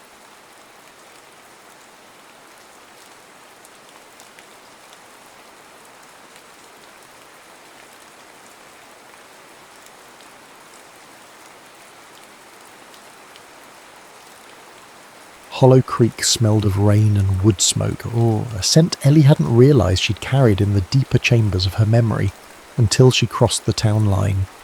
The familiar green canopy of the Appalachian foothills closed in around her rental car, a borrowed sanctuary from the relentless California sun. Years melted away, leaving her feeling strangely adrift, as if she'd stepped back into a half-remembered dream. Her mother's stroke had been sudden, a sharp crack in the foundation of Ellie's carefully constructed life. 1 minute, emails about a piece on Moroccan spice markets. The next, a panicked call from the hospital, the doctor's voice gentle but grave. And just like that, successful travel writer Ellie Carter became just Ellie again, daughter returning home, or what was left of it. The town itself, it was smaller somehow than she remembered. Or perhaps she had just grown larger, her world expanding while Hollow Creek remained stubbornly, beautifully the same. The same clapboard houses lined Main Street, the same worn storefronts, the same gentle curve of the river where the ancient willow wept its leafy tears onto the bank. Familiar, yes, but also foreign. Like an old photograph, the colours muted, the edges softened by time. She was an outsider looking in, even though her roots were buried deep in this soil. The old Victorian house, her childhood home, sat on Sycamore Lane, its paint peeling like sunburnt skin, the porch swing hanging lopsidedly, a silent testament to neglect. Her mother, strong and vibrant just months ago, was frail in the hospital bed they'd set up in the downstairs parlour. The silence in the house was heavy, punctuated only by the rhythmic beeping of medical equipment and her mother's shallow breaths. Days blurred into a routine of hospital visits, lukewarm coffee, and the Sisyphean task of sorting through her mother's accumulated belongings. Each object, a faded photograph, a chipped teacup, a hand-stitched quilt, whispered stories of a life Ellie had both shared and left behind. She found herself avoiding certain rooms, certain corners of the house where memories clung like dust motes in the afternoon sun. Memories of laughter, of arguments, of a life lived fully, and of him. It was inevitable, of course, that she'd run into Adam. Hollow Creek wasn't big enough to avoid anyone, especially not someone as rooted as he was. She saw him first at the hardware store, the bell above the door jingling a tinny welcome as she stepped inside. The scent of sawdust and varnish hit her like a physical blow, a visceral reminder of her past. He was behind the counter, his back to her, talking to old Mr. Henderson about lumber prices. He was broader now, his shoulders filling out the worn denim shirt, his hair darker, shorter, but the set of his jaw, the way he held his head, instantly recognisable. Her breath hitched. It had been 15 years. 15 years of carefully curated silence, of unspoken agreements to remain strangers. She'd pictured this moment 1,000 times, in 1,000 different ways, each scenario ending with the same knot of unresolved emotion tightening in her chest. He turned then, sensing her presence, and his eyes, once bright with youthful exuberance, now held a depth she couldn't quite decipher. A flicker of recognition, then something, guarded, shuttered. "Ellie," he said, his voice rougher than she remembered. the single word carrying a weight of unspoken years. "Adam," she managed, her own voice a breathy whisper. The small talk that followed was stilted, awkward, a fragile dance around the elephant in the room. He asked about her mother, offered condolences, his words polite, distant. She reciprocated, asking about his work, about his life in Hollow Creek. He answered in monosyllables, his gaze fixed somewhere beyond her shoulder. The air between them crackled with unspoken tension, a live wire humming with the ghosts of their shared past. As she left the store, the bell jingling again behind her, she could feel his eyes on her back, a weight she carried all the way back to the silent, echoing house. Hollow Creek was familiar, yes, but Adam was a ghost. A beautiful, painful ghost, haunting the edges of her return, and she knew, with a certainty that chilled her to the bone, that her carefully constructed plans for a short visit were about to unravel, just like everything else in her life seemed to be. Small-town gossip, Ellie quickly rediscovered, was a living, breathing entity. Whispers followed her like shadows, clinging to her presence in the bakery, the post office, even the quiet aisles of the grocery store. "Ellie Carter's back," they'd murmur, their eyes lingering a beat too long, a silent question hanging in the air. "Do you think she'll stay this time?"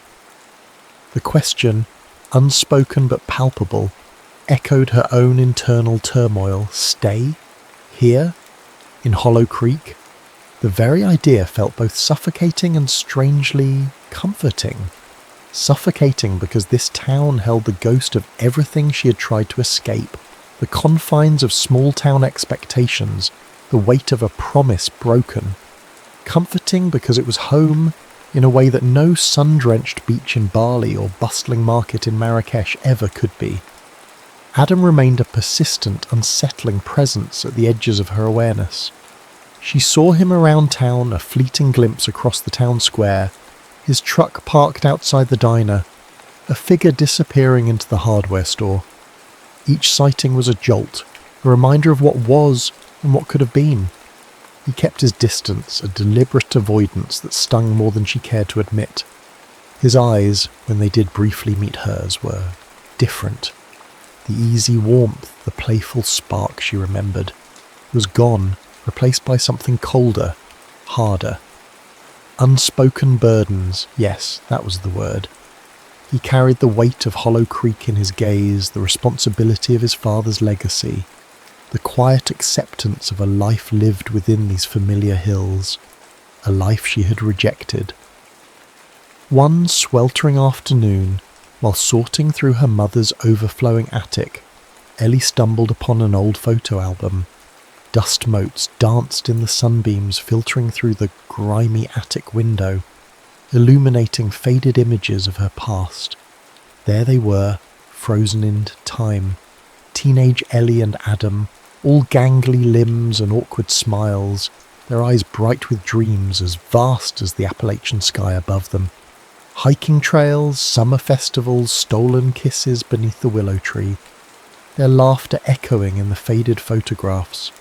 They were vibrant, hopeful, together. A pang of something akin to grief twisted in her chest.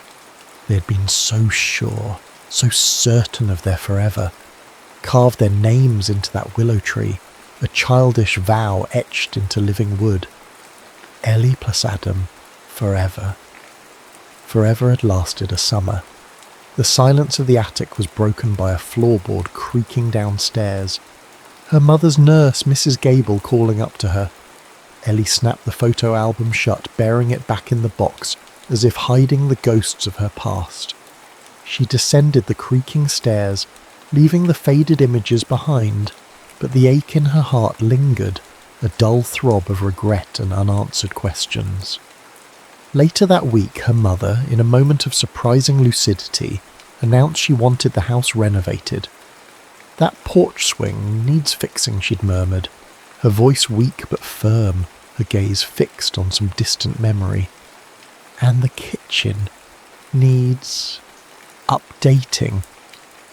And of course, inevitably, predictably, her mother hired Adam. Small towns, Ellie thought wryly, were nothing if not circles. The phone call came from Mrs. Gable. "Mr. Sullivan will be by tomorrow to take a look," she'd said, her voice matter-of-fact. Ellie's stomach clenched. Forced interactions, awkward conversations, unfinished business brought brutally, unavoidably into the present. It was exactly what she didn't want. And yet, a small perverse part of her, a stubborn ember of curiosity, flickered to life. Confrontation, however painful, was perhaps a form of closure. Or maybe, just maybe, a chance to finally understand the ghost that haunted Hollow Creek. The ghost of first love that still whispered her name on the wind. Adam arrived the next morning, his truck rumbling to a stop in the driveway. A sound that resonated deep in Ellie's bones. A sound that screamed home. He walked up to the porch, tools hanging from his worn leather belt, his eyes meeting hers for the first time without the forced politeness of the hardware store. There was a flicker of something there. Anger, maybe, or resentment, quickly masked behind a wall of professional detachment. "Mrs. Carter asked me to take a look at the house," he said, his voice clipped, businesslike. No Ellie this time, just a cool, impersonal distance. "Right," she replied, matching his tone, her own voice sharper than intended. "The porch swing and the kitchen." He nodded curtly, his gaze sweeping over the house, taking in the peeling paint, the overgrown garden, the general air of faded grandeur. "Needs work," he stated unnecessarily.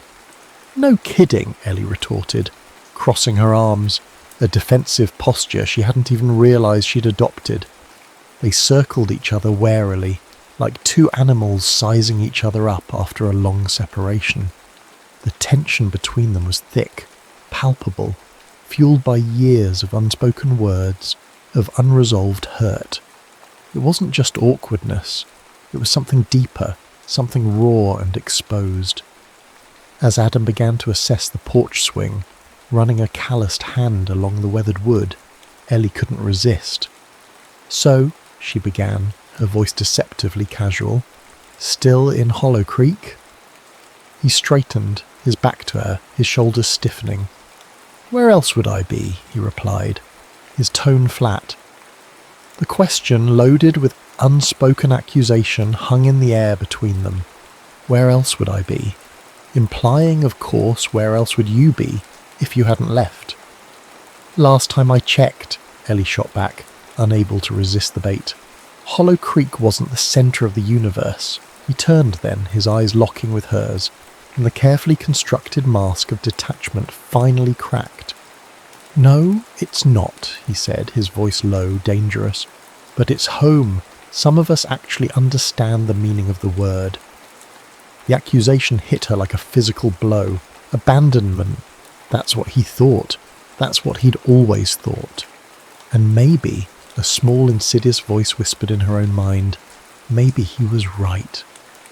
"And some of us," she retorted, her voice rising, "have lives to live beyond carving names into willow trees and staying stuck in the same damn place forever." He scoffed, stepping closer, his eyes blazing with a mixture of anger and something else, something deeper, something vulnerable. "Is that what you think this is? Being stuck? This is my life, Ellie. My family, my roots. Something you apparently decided to outgrow." "Outgrow?" she repeated, her voice trembling with a fury that had been simmering beneath the surface for years. "I didn't outgrow anything. I had dreams, Adam, dreams that were bigger than this town." "And I wasn't part of those dreams," he challenged, his voice tight with pain. You made it pretty clear you weren't leaving," she stammered, the old hurt rising to the surface, choking her. After your dad." His face hardened, his expression closing off completely. The vulnerability vanished, replaced by a cold, impenetrable wall. "Don't," he warned, his voice low and dangerous again. "Don't you dare bring him into this." Silence descended between them, heavy and charged, broken only by the distant chirping of birds and the rustle of leaves in the wind. They stood there, locked in a silent battle, the years melting away, leaving them raw, exposed, the teenage wounds reopened, bleeding anew. The porch swing, neglected and broken, swayed gently in the breeze, a silent witness to their fractured past, a broken promise hanging heavy in the humid Appalachian air. The renovation, Ellie realised with a sinking heart, was going to be more complicated and far more painful than she could have ever imagined. Hollow Creek's summer festival, a tradition older than the willow tree itself, loomed on the horizon, casting its festive shadow over the simmering tensions between Ellie and Adam. The entire town, it seemed, was buzzing with preparations, banners being hung, stalls being erected in the town square, the air thick with the scent of frying food and anticipation. Even Ellie, despite her carefully constructed outsider status, found herself caught in the festival's irresistible gravitational pull. Mrs. Gable, with the quiet efficiency of a seasoned general, volunteered Ellie to help with the charity auction, a cornerstone of the festival's fundraising efforts. And of course, in the small-town logic that seemed inescapable, the person in charge of building the auction stage and crafting the donated items was none other than Adam Sullivan, carpenter extraordinaire. Forced proximity. It was the universe, or perhaps just Hollow Creek, having a cruel joke at her expense. They were thrown together amid sawdust and half-finished birdhouses, surrounded by well-meaning but intensely curious townsfolk, their every interaction dissected and analysed by the ever-present gossip mill. Their initial interactions were predictably awkward, strained silences punctuated by curt instructions and minimal eye contact. Ellie found herself cataloguing donated items, crocheted blankets, jars of homemade jam, antique furniture, her mind a million miles away, replaying their tense porch conversation, the weight of his accusations, the sting of her own defensiveness. Adam, meanwhile, hammered and sawed with a furious intensity, the rhythmic pounding echoing the frantic beat of her own heart. Slowly, grudgingly, a fragile truce began to form, born out of necessity and the shared task at hand. They started to communicate, initially about auction logistics, table placement, item descriptions, donation sheets, the conversation strictly professional, devoid of any personal inflection. But even in these mundane exchanges, Ellie caught glimpses of the Adam she remembered. A dry wit surfacing in a sarcastic comment about a particularly hideous knitted gnome, a flash of easy charm when he charmed a donation out of a reluctant Mrs. Henderson. One afternoon, while they were wrestling with a particularly unwieldy banner, their hands brushed. A fleeting accidental contact, but it sent a jolt of unexpected electricity through Ellie. She snatched her hand back as if burned, her cheeks flushing crimson. Adam too seemed affected, his usual guarded expression momentarily faltering, a flicker of something unreadable in his eyes.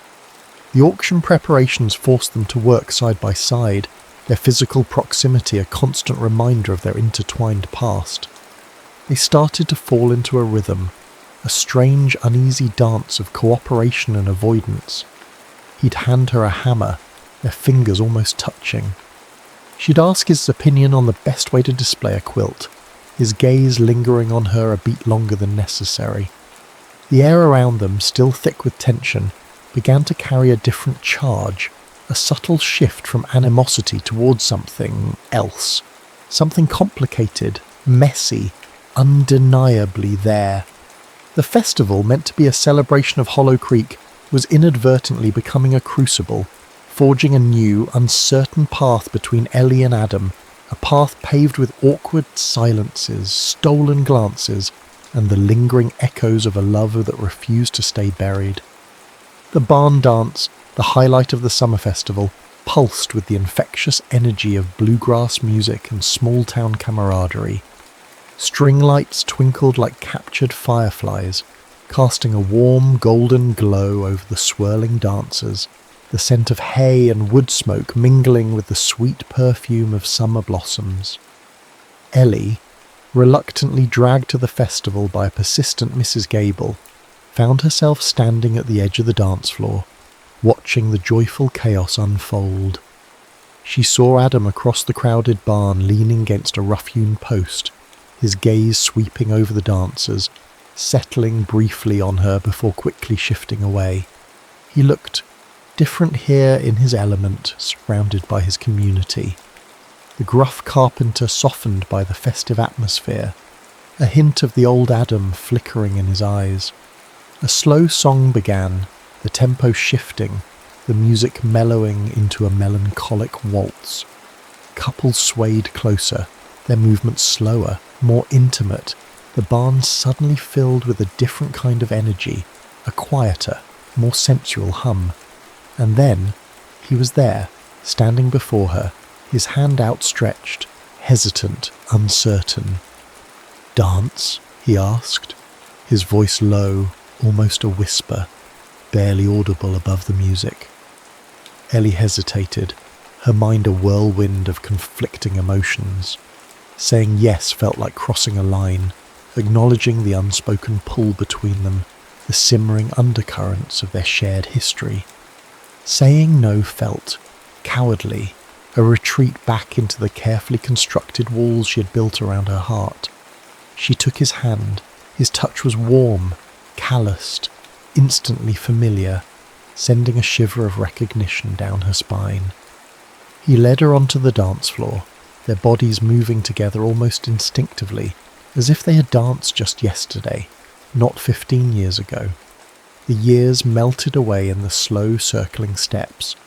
His hand on her back, the scent of pine wood, and something uniquely him filling her senses, the way their bodies fit together perfectly, effortlessly, like two halves of a whole. It was all there, the ghost of their past, the echo of their first love, suddenly vividly present.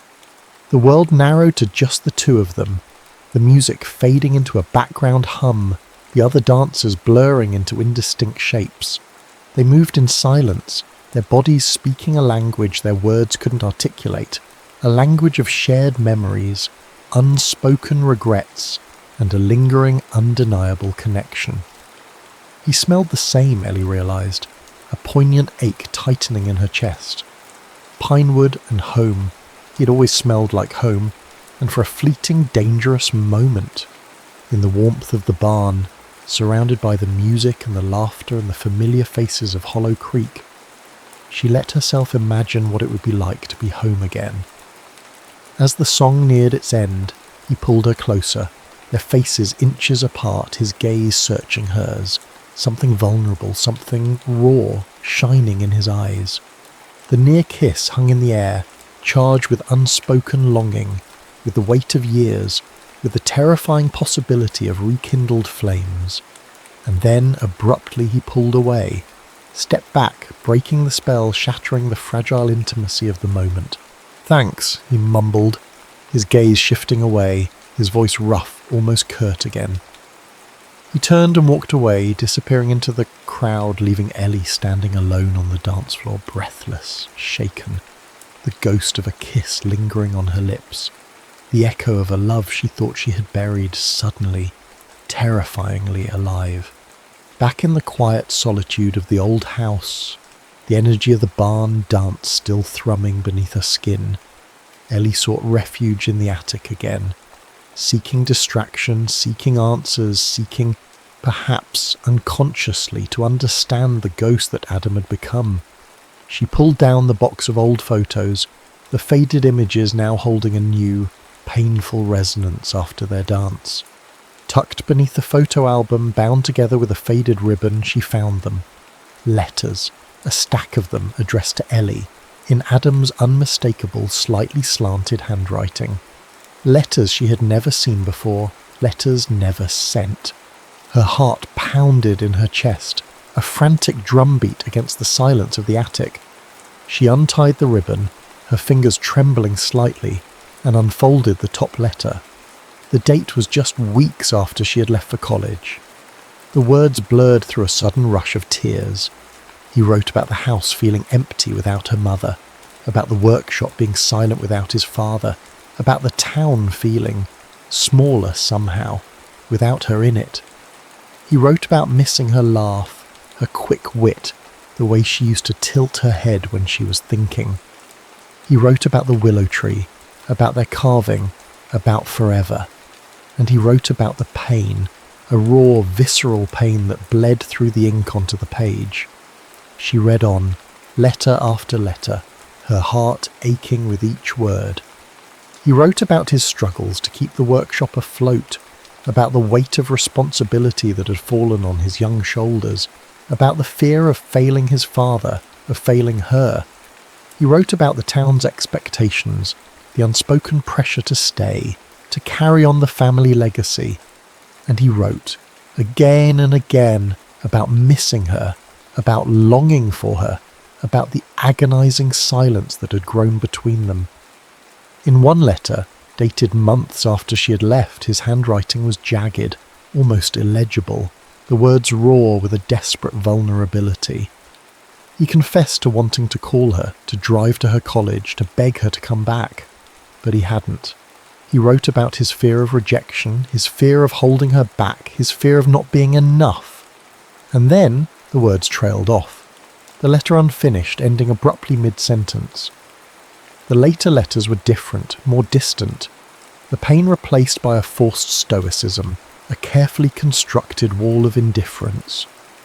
He wrote about work, about town events, about mundane details, as if trying to force himself to move on, to bury the raw vulnerability of those earlier letters. But even in the forced detachment, Ellie could sense the undercurrent of sadness, the lingering ache of loss. Guilt washed over her, a cold, suffocating wave. She had left. She had pursued her dreams, her ambitions, her life, without a backward glance, assuming what? That he would understand, that he would wait, that forever was just a childish word carved into a willow tree, easily forgotten, easily erased. She had never considered his pain, his struggles, the weight he had been carrying.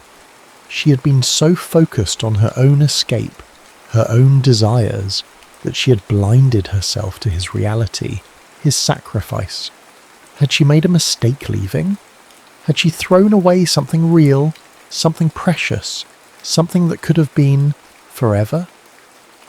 The unanswered letters lay heavy in her lap, a silent testament to years of missed communication, of unspoken words, of a love lost not to fate, but to fear, to pride, to the agonizing silence that had grown between two young hearts beneath the weeping willow's shade. The heavens opened that evening, unleashing a torrential Appalachian storm that rattled the old house to its foundations. Power flickered and died, plunging the house into darkness, the only light source the flickering flames of candles casting dancing shadows across the walls. Ellie, trapped inside with the storm raging outside, felt a strange sense of inevitability, like the storm was mirroring the tempest brewing within her own heart. Adam, predictably, appeared at the door, soaked to the bone, a concerned frown etched on his face.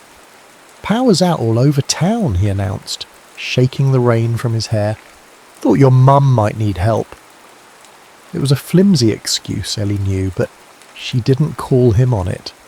The storm, the darkness, the shared isolation seemed to dissolve the carefully constructed barriers between them, leaving them exposed, vulnerable, stripped bare of pretense.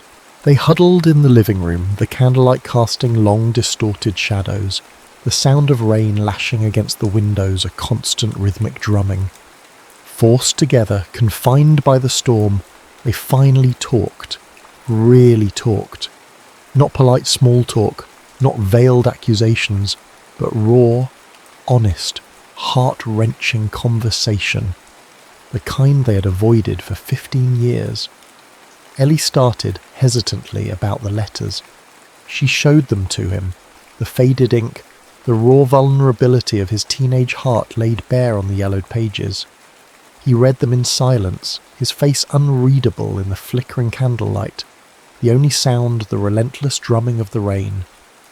When he finally looked up, his eyes were shadowed, his expression a mixture of pain and something akin to relief.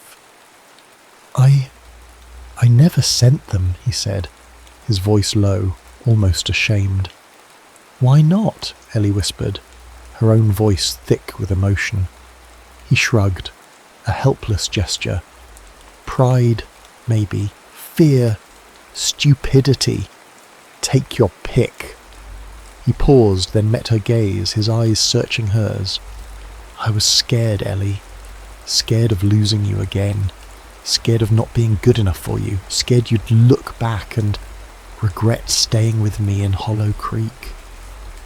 His words, raw and honest, cracked something open within Ellie, a dam of unspoken emotions finally breaking. Adam, she began, her voice trembling. I was scared too. Scared of being trapped. Scared of losing myself in this town. Scared of not being enough for you, for the life you wanted here. They talked for hours, the storm raging outside, mirroring the storm of emotions finally unleashed between them. They talked about his father, about the weight of his loss, the responsibility he'd felt to stay, to carry on the family name. They talked about her dreams, her wanderlust, her desperate need to escape, to define herself beyond the confines of Hollow Creek.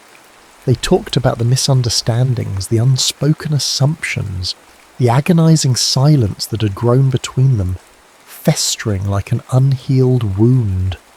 And as they talked, as they finally laid bare their past pain, their past fears, something shifted between them. The anger, the resentment, the years of hurt began to melt away, replaced by a fragile understanding, a hesitant forgiveness. The storm raged on, but inside the candlelit house, amidst the shadows and the rain, a different kind of storm was subsiding, leaving behind a fragile, tentative peace. Just as the storm began to dissipate, the first rays of dawn painting the eastern sky in soft hues of pink and grey, Ellie's mother woke, surprisingly alert, her voice stronger than it had been in weeks. Ellie dear, she said, her gaze clear, focused. I've been thinking. Ellie braced herself. Her mother's thinking often led to life-altering pronouncements. This house, her mother continued, her gaze sweeping around the familiar parlour, it's too much, too big, too many memories. She paused, then dropped the bombshell. I'm selling it, Ellie. Moving to Florida. Near your Aunt Carol. Ellie stared at her mother, stunned. Florida? Selling the house? The house that held generations of Carter history, the house that was practically a character in their family saga. Her mother smiled, a small wistful smile. Time for a change, dear. Time for sunshine and less stairs. The implications of her mother's words crashed down on Ellie with the brutal force. Selling the house meant leaving Hollow Creek again, this time for good. Her mother would be gone, the house would be gone. Her last tangible connection to this town, to her past, would be severed. The nomadic life she had carefully constructed, the life of constant travel, of fleeting connections, suddenly felt hollow. The rootlessness she had embraced now seemed like a kind of exile, a self-imposed banishment from the only place that had ever truly felt like home. She looked at Adam, who had stayed the night, dozing fitfully in an armchair, his face still etched with exhaustion and lingering sadness. He stirred, sensing her gaze, and looked up, his eyes meeting hers, questioning, vulnerable. He wouldn't ask her to stay. Ellie knew that with a painful certainty. He had been hurt too deeply, rejected too completely to risk opening himself up to that kind of pain again. Pride, fear, stupidity, he had said it himself. And she too was bound by her own fears, her own pride, her own stubborn refusal to be the first to break. The moment of truth had arrived. Stay in Hollow Creek tethered to her past, to Adam, to the uncertain possibility of a second chance, or return to her nomadic life, to the illusion of freedom, to the familiar ache of loneliness, knowing she was leaving a part of herself behind again. The decision, heavy and momentous, hung in the air between them, as silent and as suffocating as the pre-storm calm. The days that followed were a blur of packing boxes, real estate agents, and the bittersweet ache of saying goodbye to a life that was both familiar and fading. Ellie threw herself into the logistics of the move, a frantic flurry of activity to avoid facing the inevitable, the goodbye that loomed between her and Adam. They worked side by side on the house renovations, a strained silence settling between them, the fragile intimacy forged during the storm dissolving like morning mist. He fixed the porch swing, meticulously sanding and painting the weathered wood, his movements precise, economical, his expression closed off, unreadable. She packed boxes, carefully wrapping her mother's precious china, each delicate piece a sharp reminder of the life she was dismantling. Their interactions were polite, perfunctory, limited to necessary instructions and logistical updates. He'd ask about paint colours, she'd ask about the timeline for the kitchen remodel. They moved around each other like strangers, ghosts in the echoing rooms of the house that held the echoes of their shared past. The day of her departure arrived, grey and overcast, mirroring the leaden weight in Ellie's heart. Her rental car was packed, the engine idling in the driveway, ready to pull her away, back to her other life, the life that suddenly felt so pale, so insubstantial compared to the route she was leaving behind. Adam stood on the porch watching her, his silhouette stark against the grey sky. He didn't offer to help with her luggage, didn't offer a hug, didn't even offer a goodbye. Just stood there, silent, stoic, a figure carved from the Appalachian stone itself. Ellie walked towards him, her footsteps heavy, each step pulling her further away from him, further away from Hollow Creek, further away from a possibility she was too afraid, too proud to grasp. She stopped before him, the silence stretching out between them, thick with unspoken words, with unacknowledged grief. She searched his eyes, searching for a sign, a flicker of hope, anything that would give her a reason to stay, a reason to turn back. But his gaze remained guarded, shuttered, reflecting back only her own fear, her own uncertainty. "Goodbye, Adam," she said, her voice barely above a whisper, the words tearing at her throat. He nodded once, curtly, his lips pressed into a thin, tight line. No words, no gesture, just a silent acknowledgement, a final, devastating goodbye. She turned away, blinking back tears, and walked to her car, each step feeling heavier than the last. She got in, slammed the door shut, a final echoing sound that seemed to reverberate through the silent house. She started the engine, the rumble filling the suffocating silence, and pulled out of the driveway, glancing one last time in the rearview mirror. He was still standing there, on the porch, watching her go, a solitary figure silhouetted against the grey sky, fading into the distance, disappearing from her life. Again. This time there were no words, no promises, no willow tree carvings. Just two broken hearts watching each other walk away, again, into the vast, uncertain expanse of forever. And this time it felt truly, irrevocably, like forever. The miles blurred past, highway stretching out before her like a ribbon of grey asphalt, mirroring the grey sky she had left behind. California felt a million miles away, both geographically and emotionally. The sun, when it finally broke through the cloud cover, felt harsh, unwelcome, lacking the soft, filtered light of the Appalachian foothills. Ellie drove in a daze, replaying her goodbye with Adam, The agonizing silence, the unspoken words, the final devastating emptiness of his gaze. Had she made a mistake leaving? Again? Had she been so blinded by fear, by pride, that she had walked away from her second chance, from the only thing that had ever truly mattered? She pulled into a rest stop, needing coffee, needing to clear her head, needing desperately to escape the suffocating weight of her own regrets. As she stretched her legs, the scent of pine needles and damp earth momentarily transported her back to Hollow Creek, back to the familiar embrace of the Appalachian woods. And then she remembered the willow tree, the carving. Ellie plus Adam, forever. Childish, foolish, but a promise she had broken, a promise she had dismissed, a promise that perhaps had been more real than she had ever allowed herself to believe. A sudden, irrational urge seized her, a desperate need to see the willow tree again, to touch the bark, to trace the faded carving with her fingers, to somehow reconnect with that lost, innocent version of herself, the girl who had believed in forever. She pulled out her phone, her fingers trembling as she typed Hollow Creek into the GPS. The route recalculated, a sharp U-turn back towards the east. Her heart pounded in her chest, a frantic mixture of hope and fear. Was she crazy? Turning back? Running towards her past instead of away from it? As she drove, the miles melting away in reverse, a memory surfaced, unbidden. A memory she hadn't consciously recalled in years.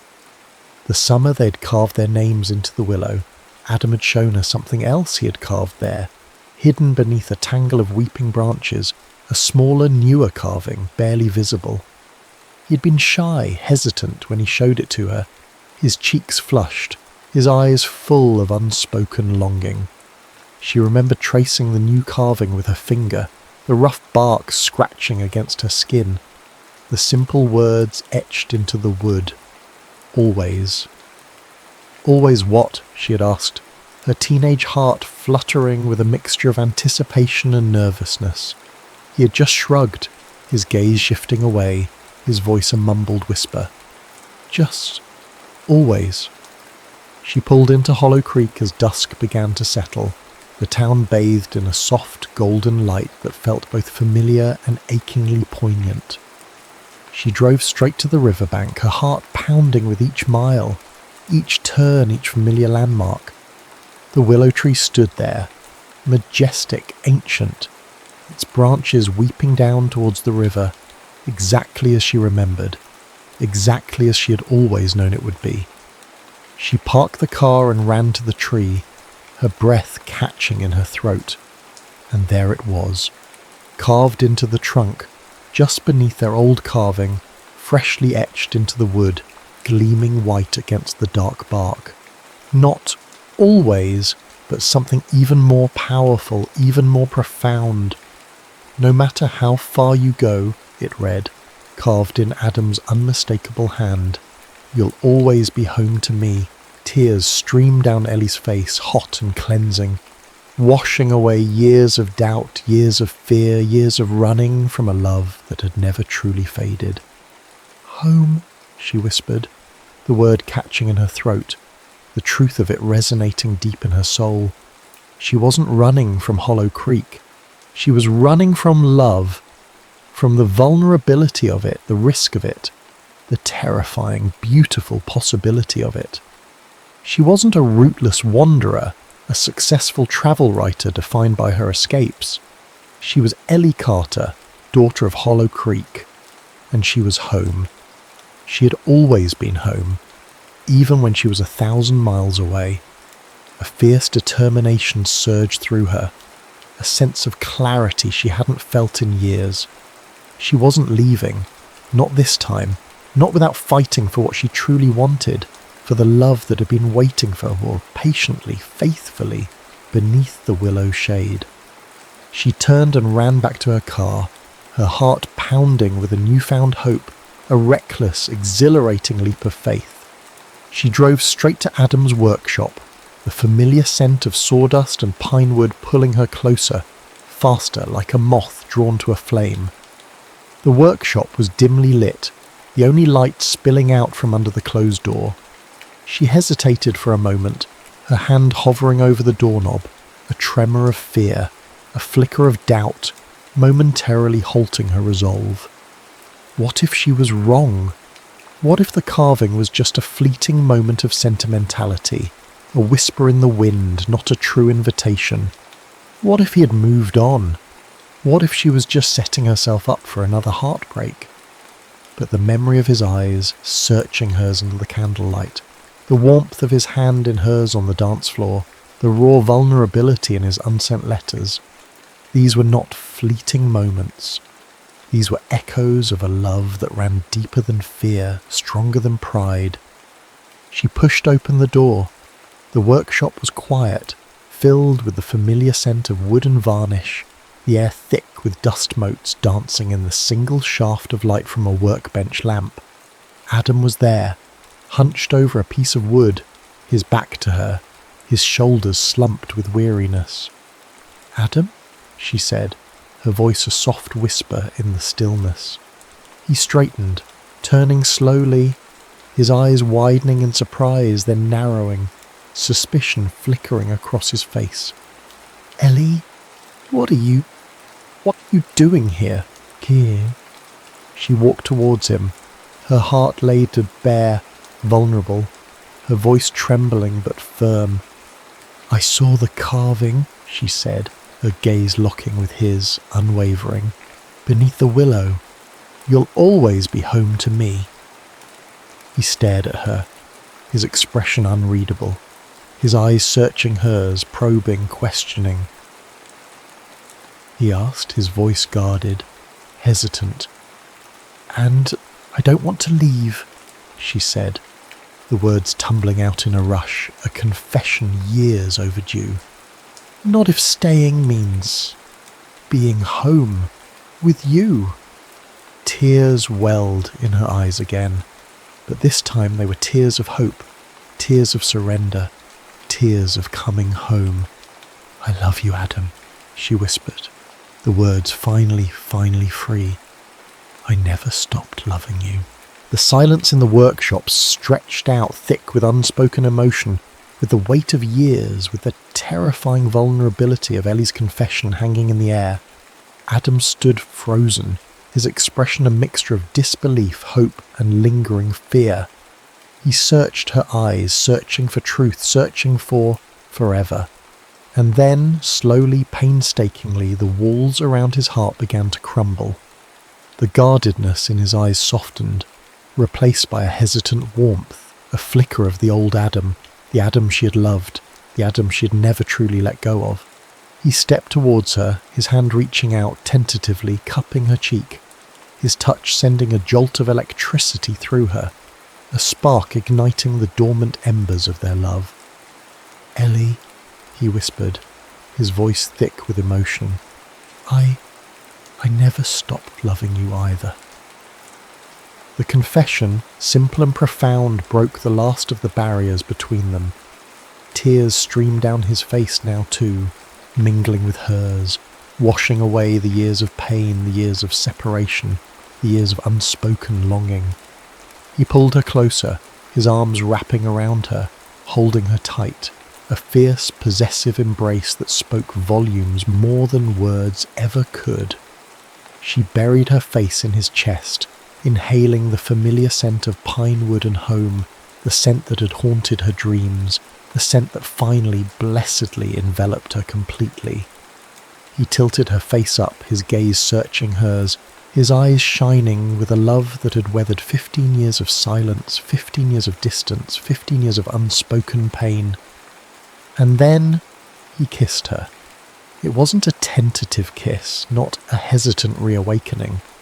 It was a kiss born of years of longing, of pent-up emotion, of a love that had been simmering beneath the surface, waiting for its moment to ignite.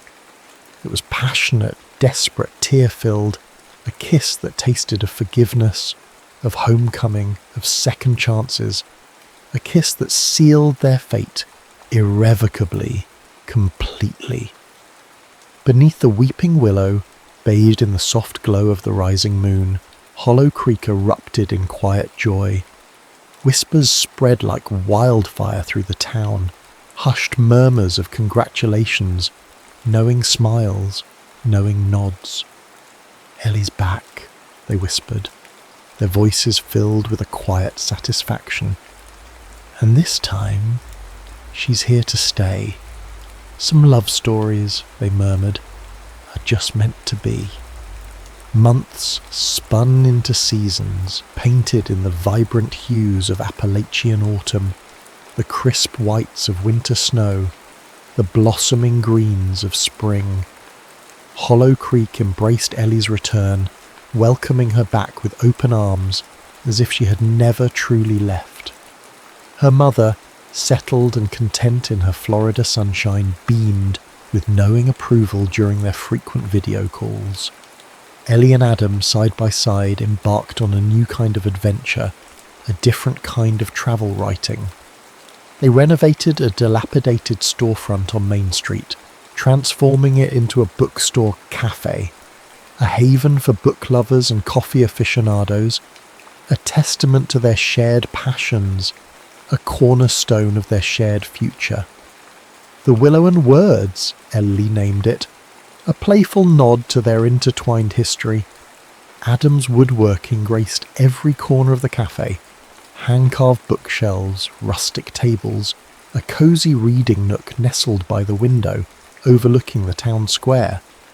Ellie's travel journals lined the shelves, alongside carefully curated selections of local authors and literary classics, her words weaving stories of far-off lands and the quiet beauty of home. The cafe became the heart of Hollow Creek, a place where locals gathered for coffee and conversation, where tourists lingered over pastries and pages, where the air hummed with the gentle murmur of community, of connection, of love. One warm summer evening, as the sun dipped below the Appalachian peaks, painting the sky in fiery hues of orange and purple, Ellie and Adam walked hand in hand to the riverbank, to their willow tree. The air was soft, fragrant with honeysuckle and river mist, the crickets chirping their evening serenade.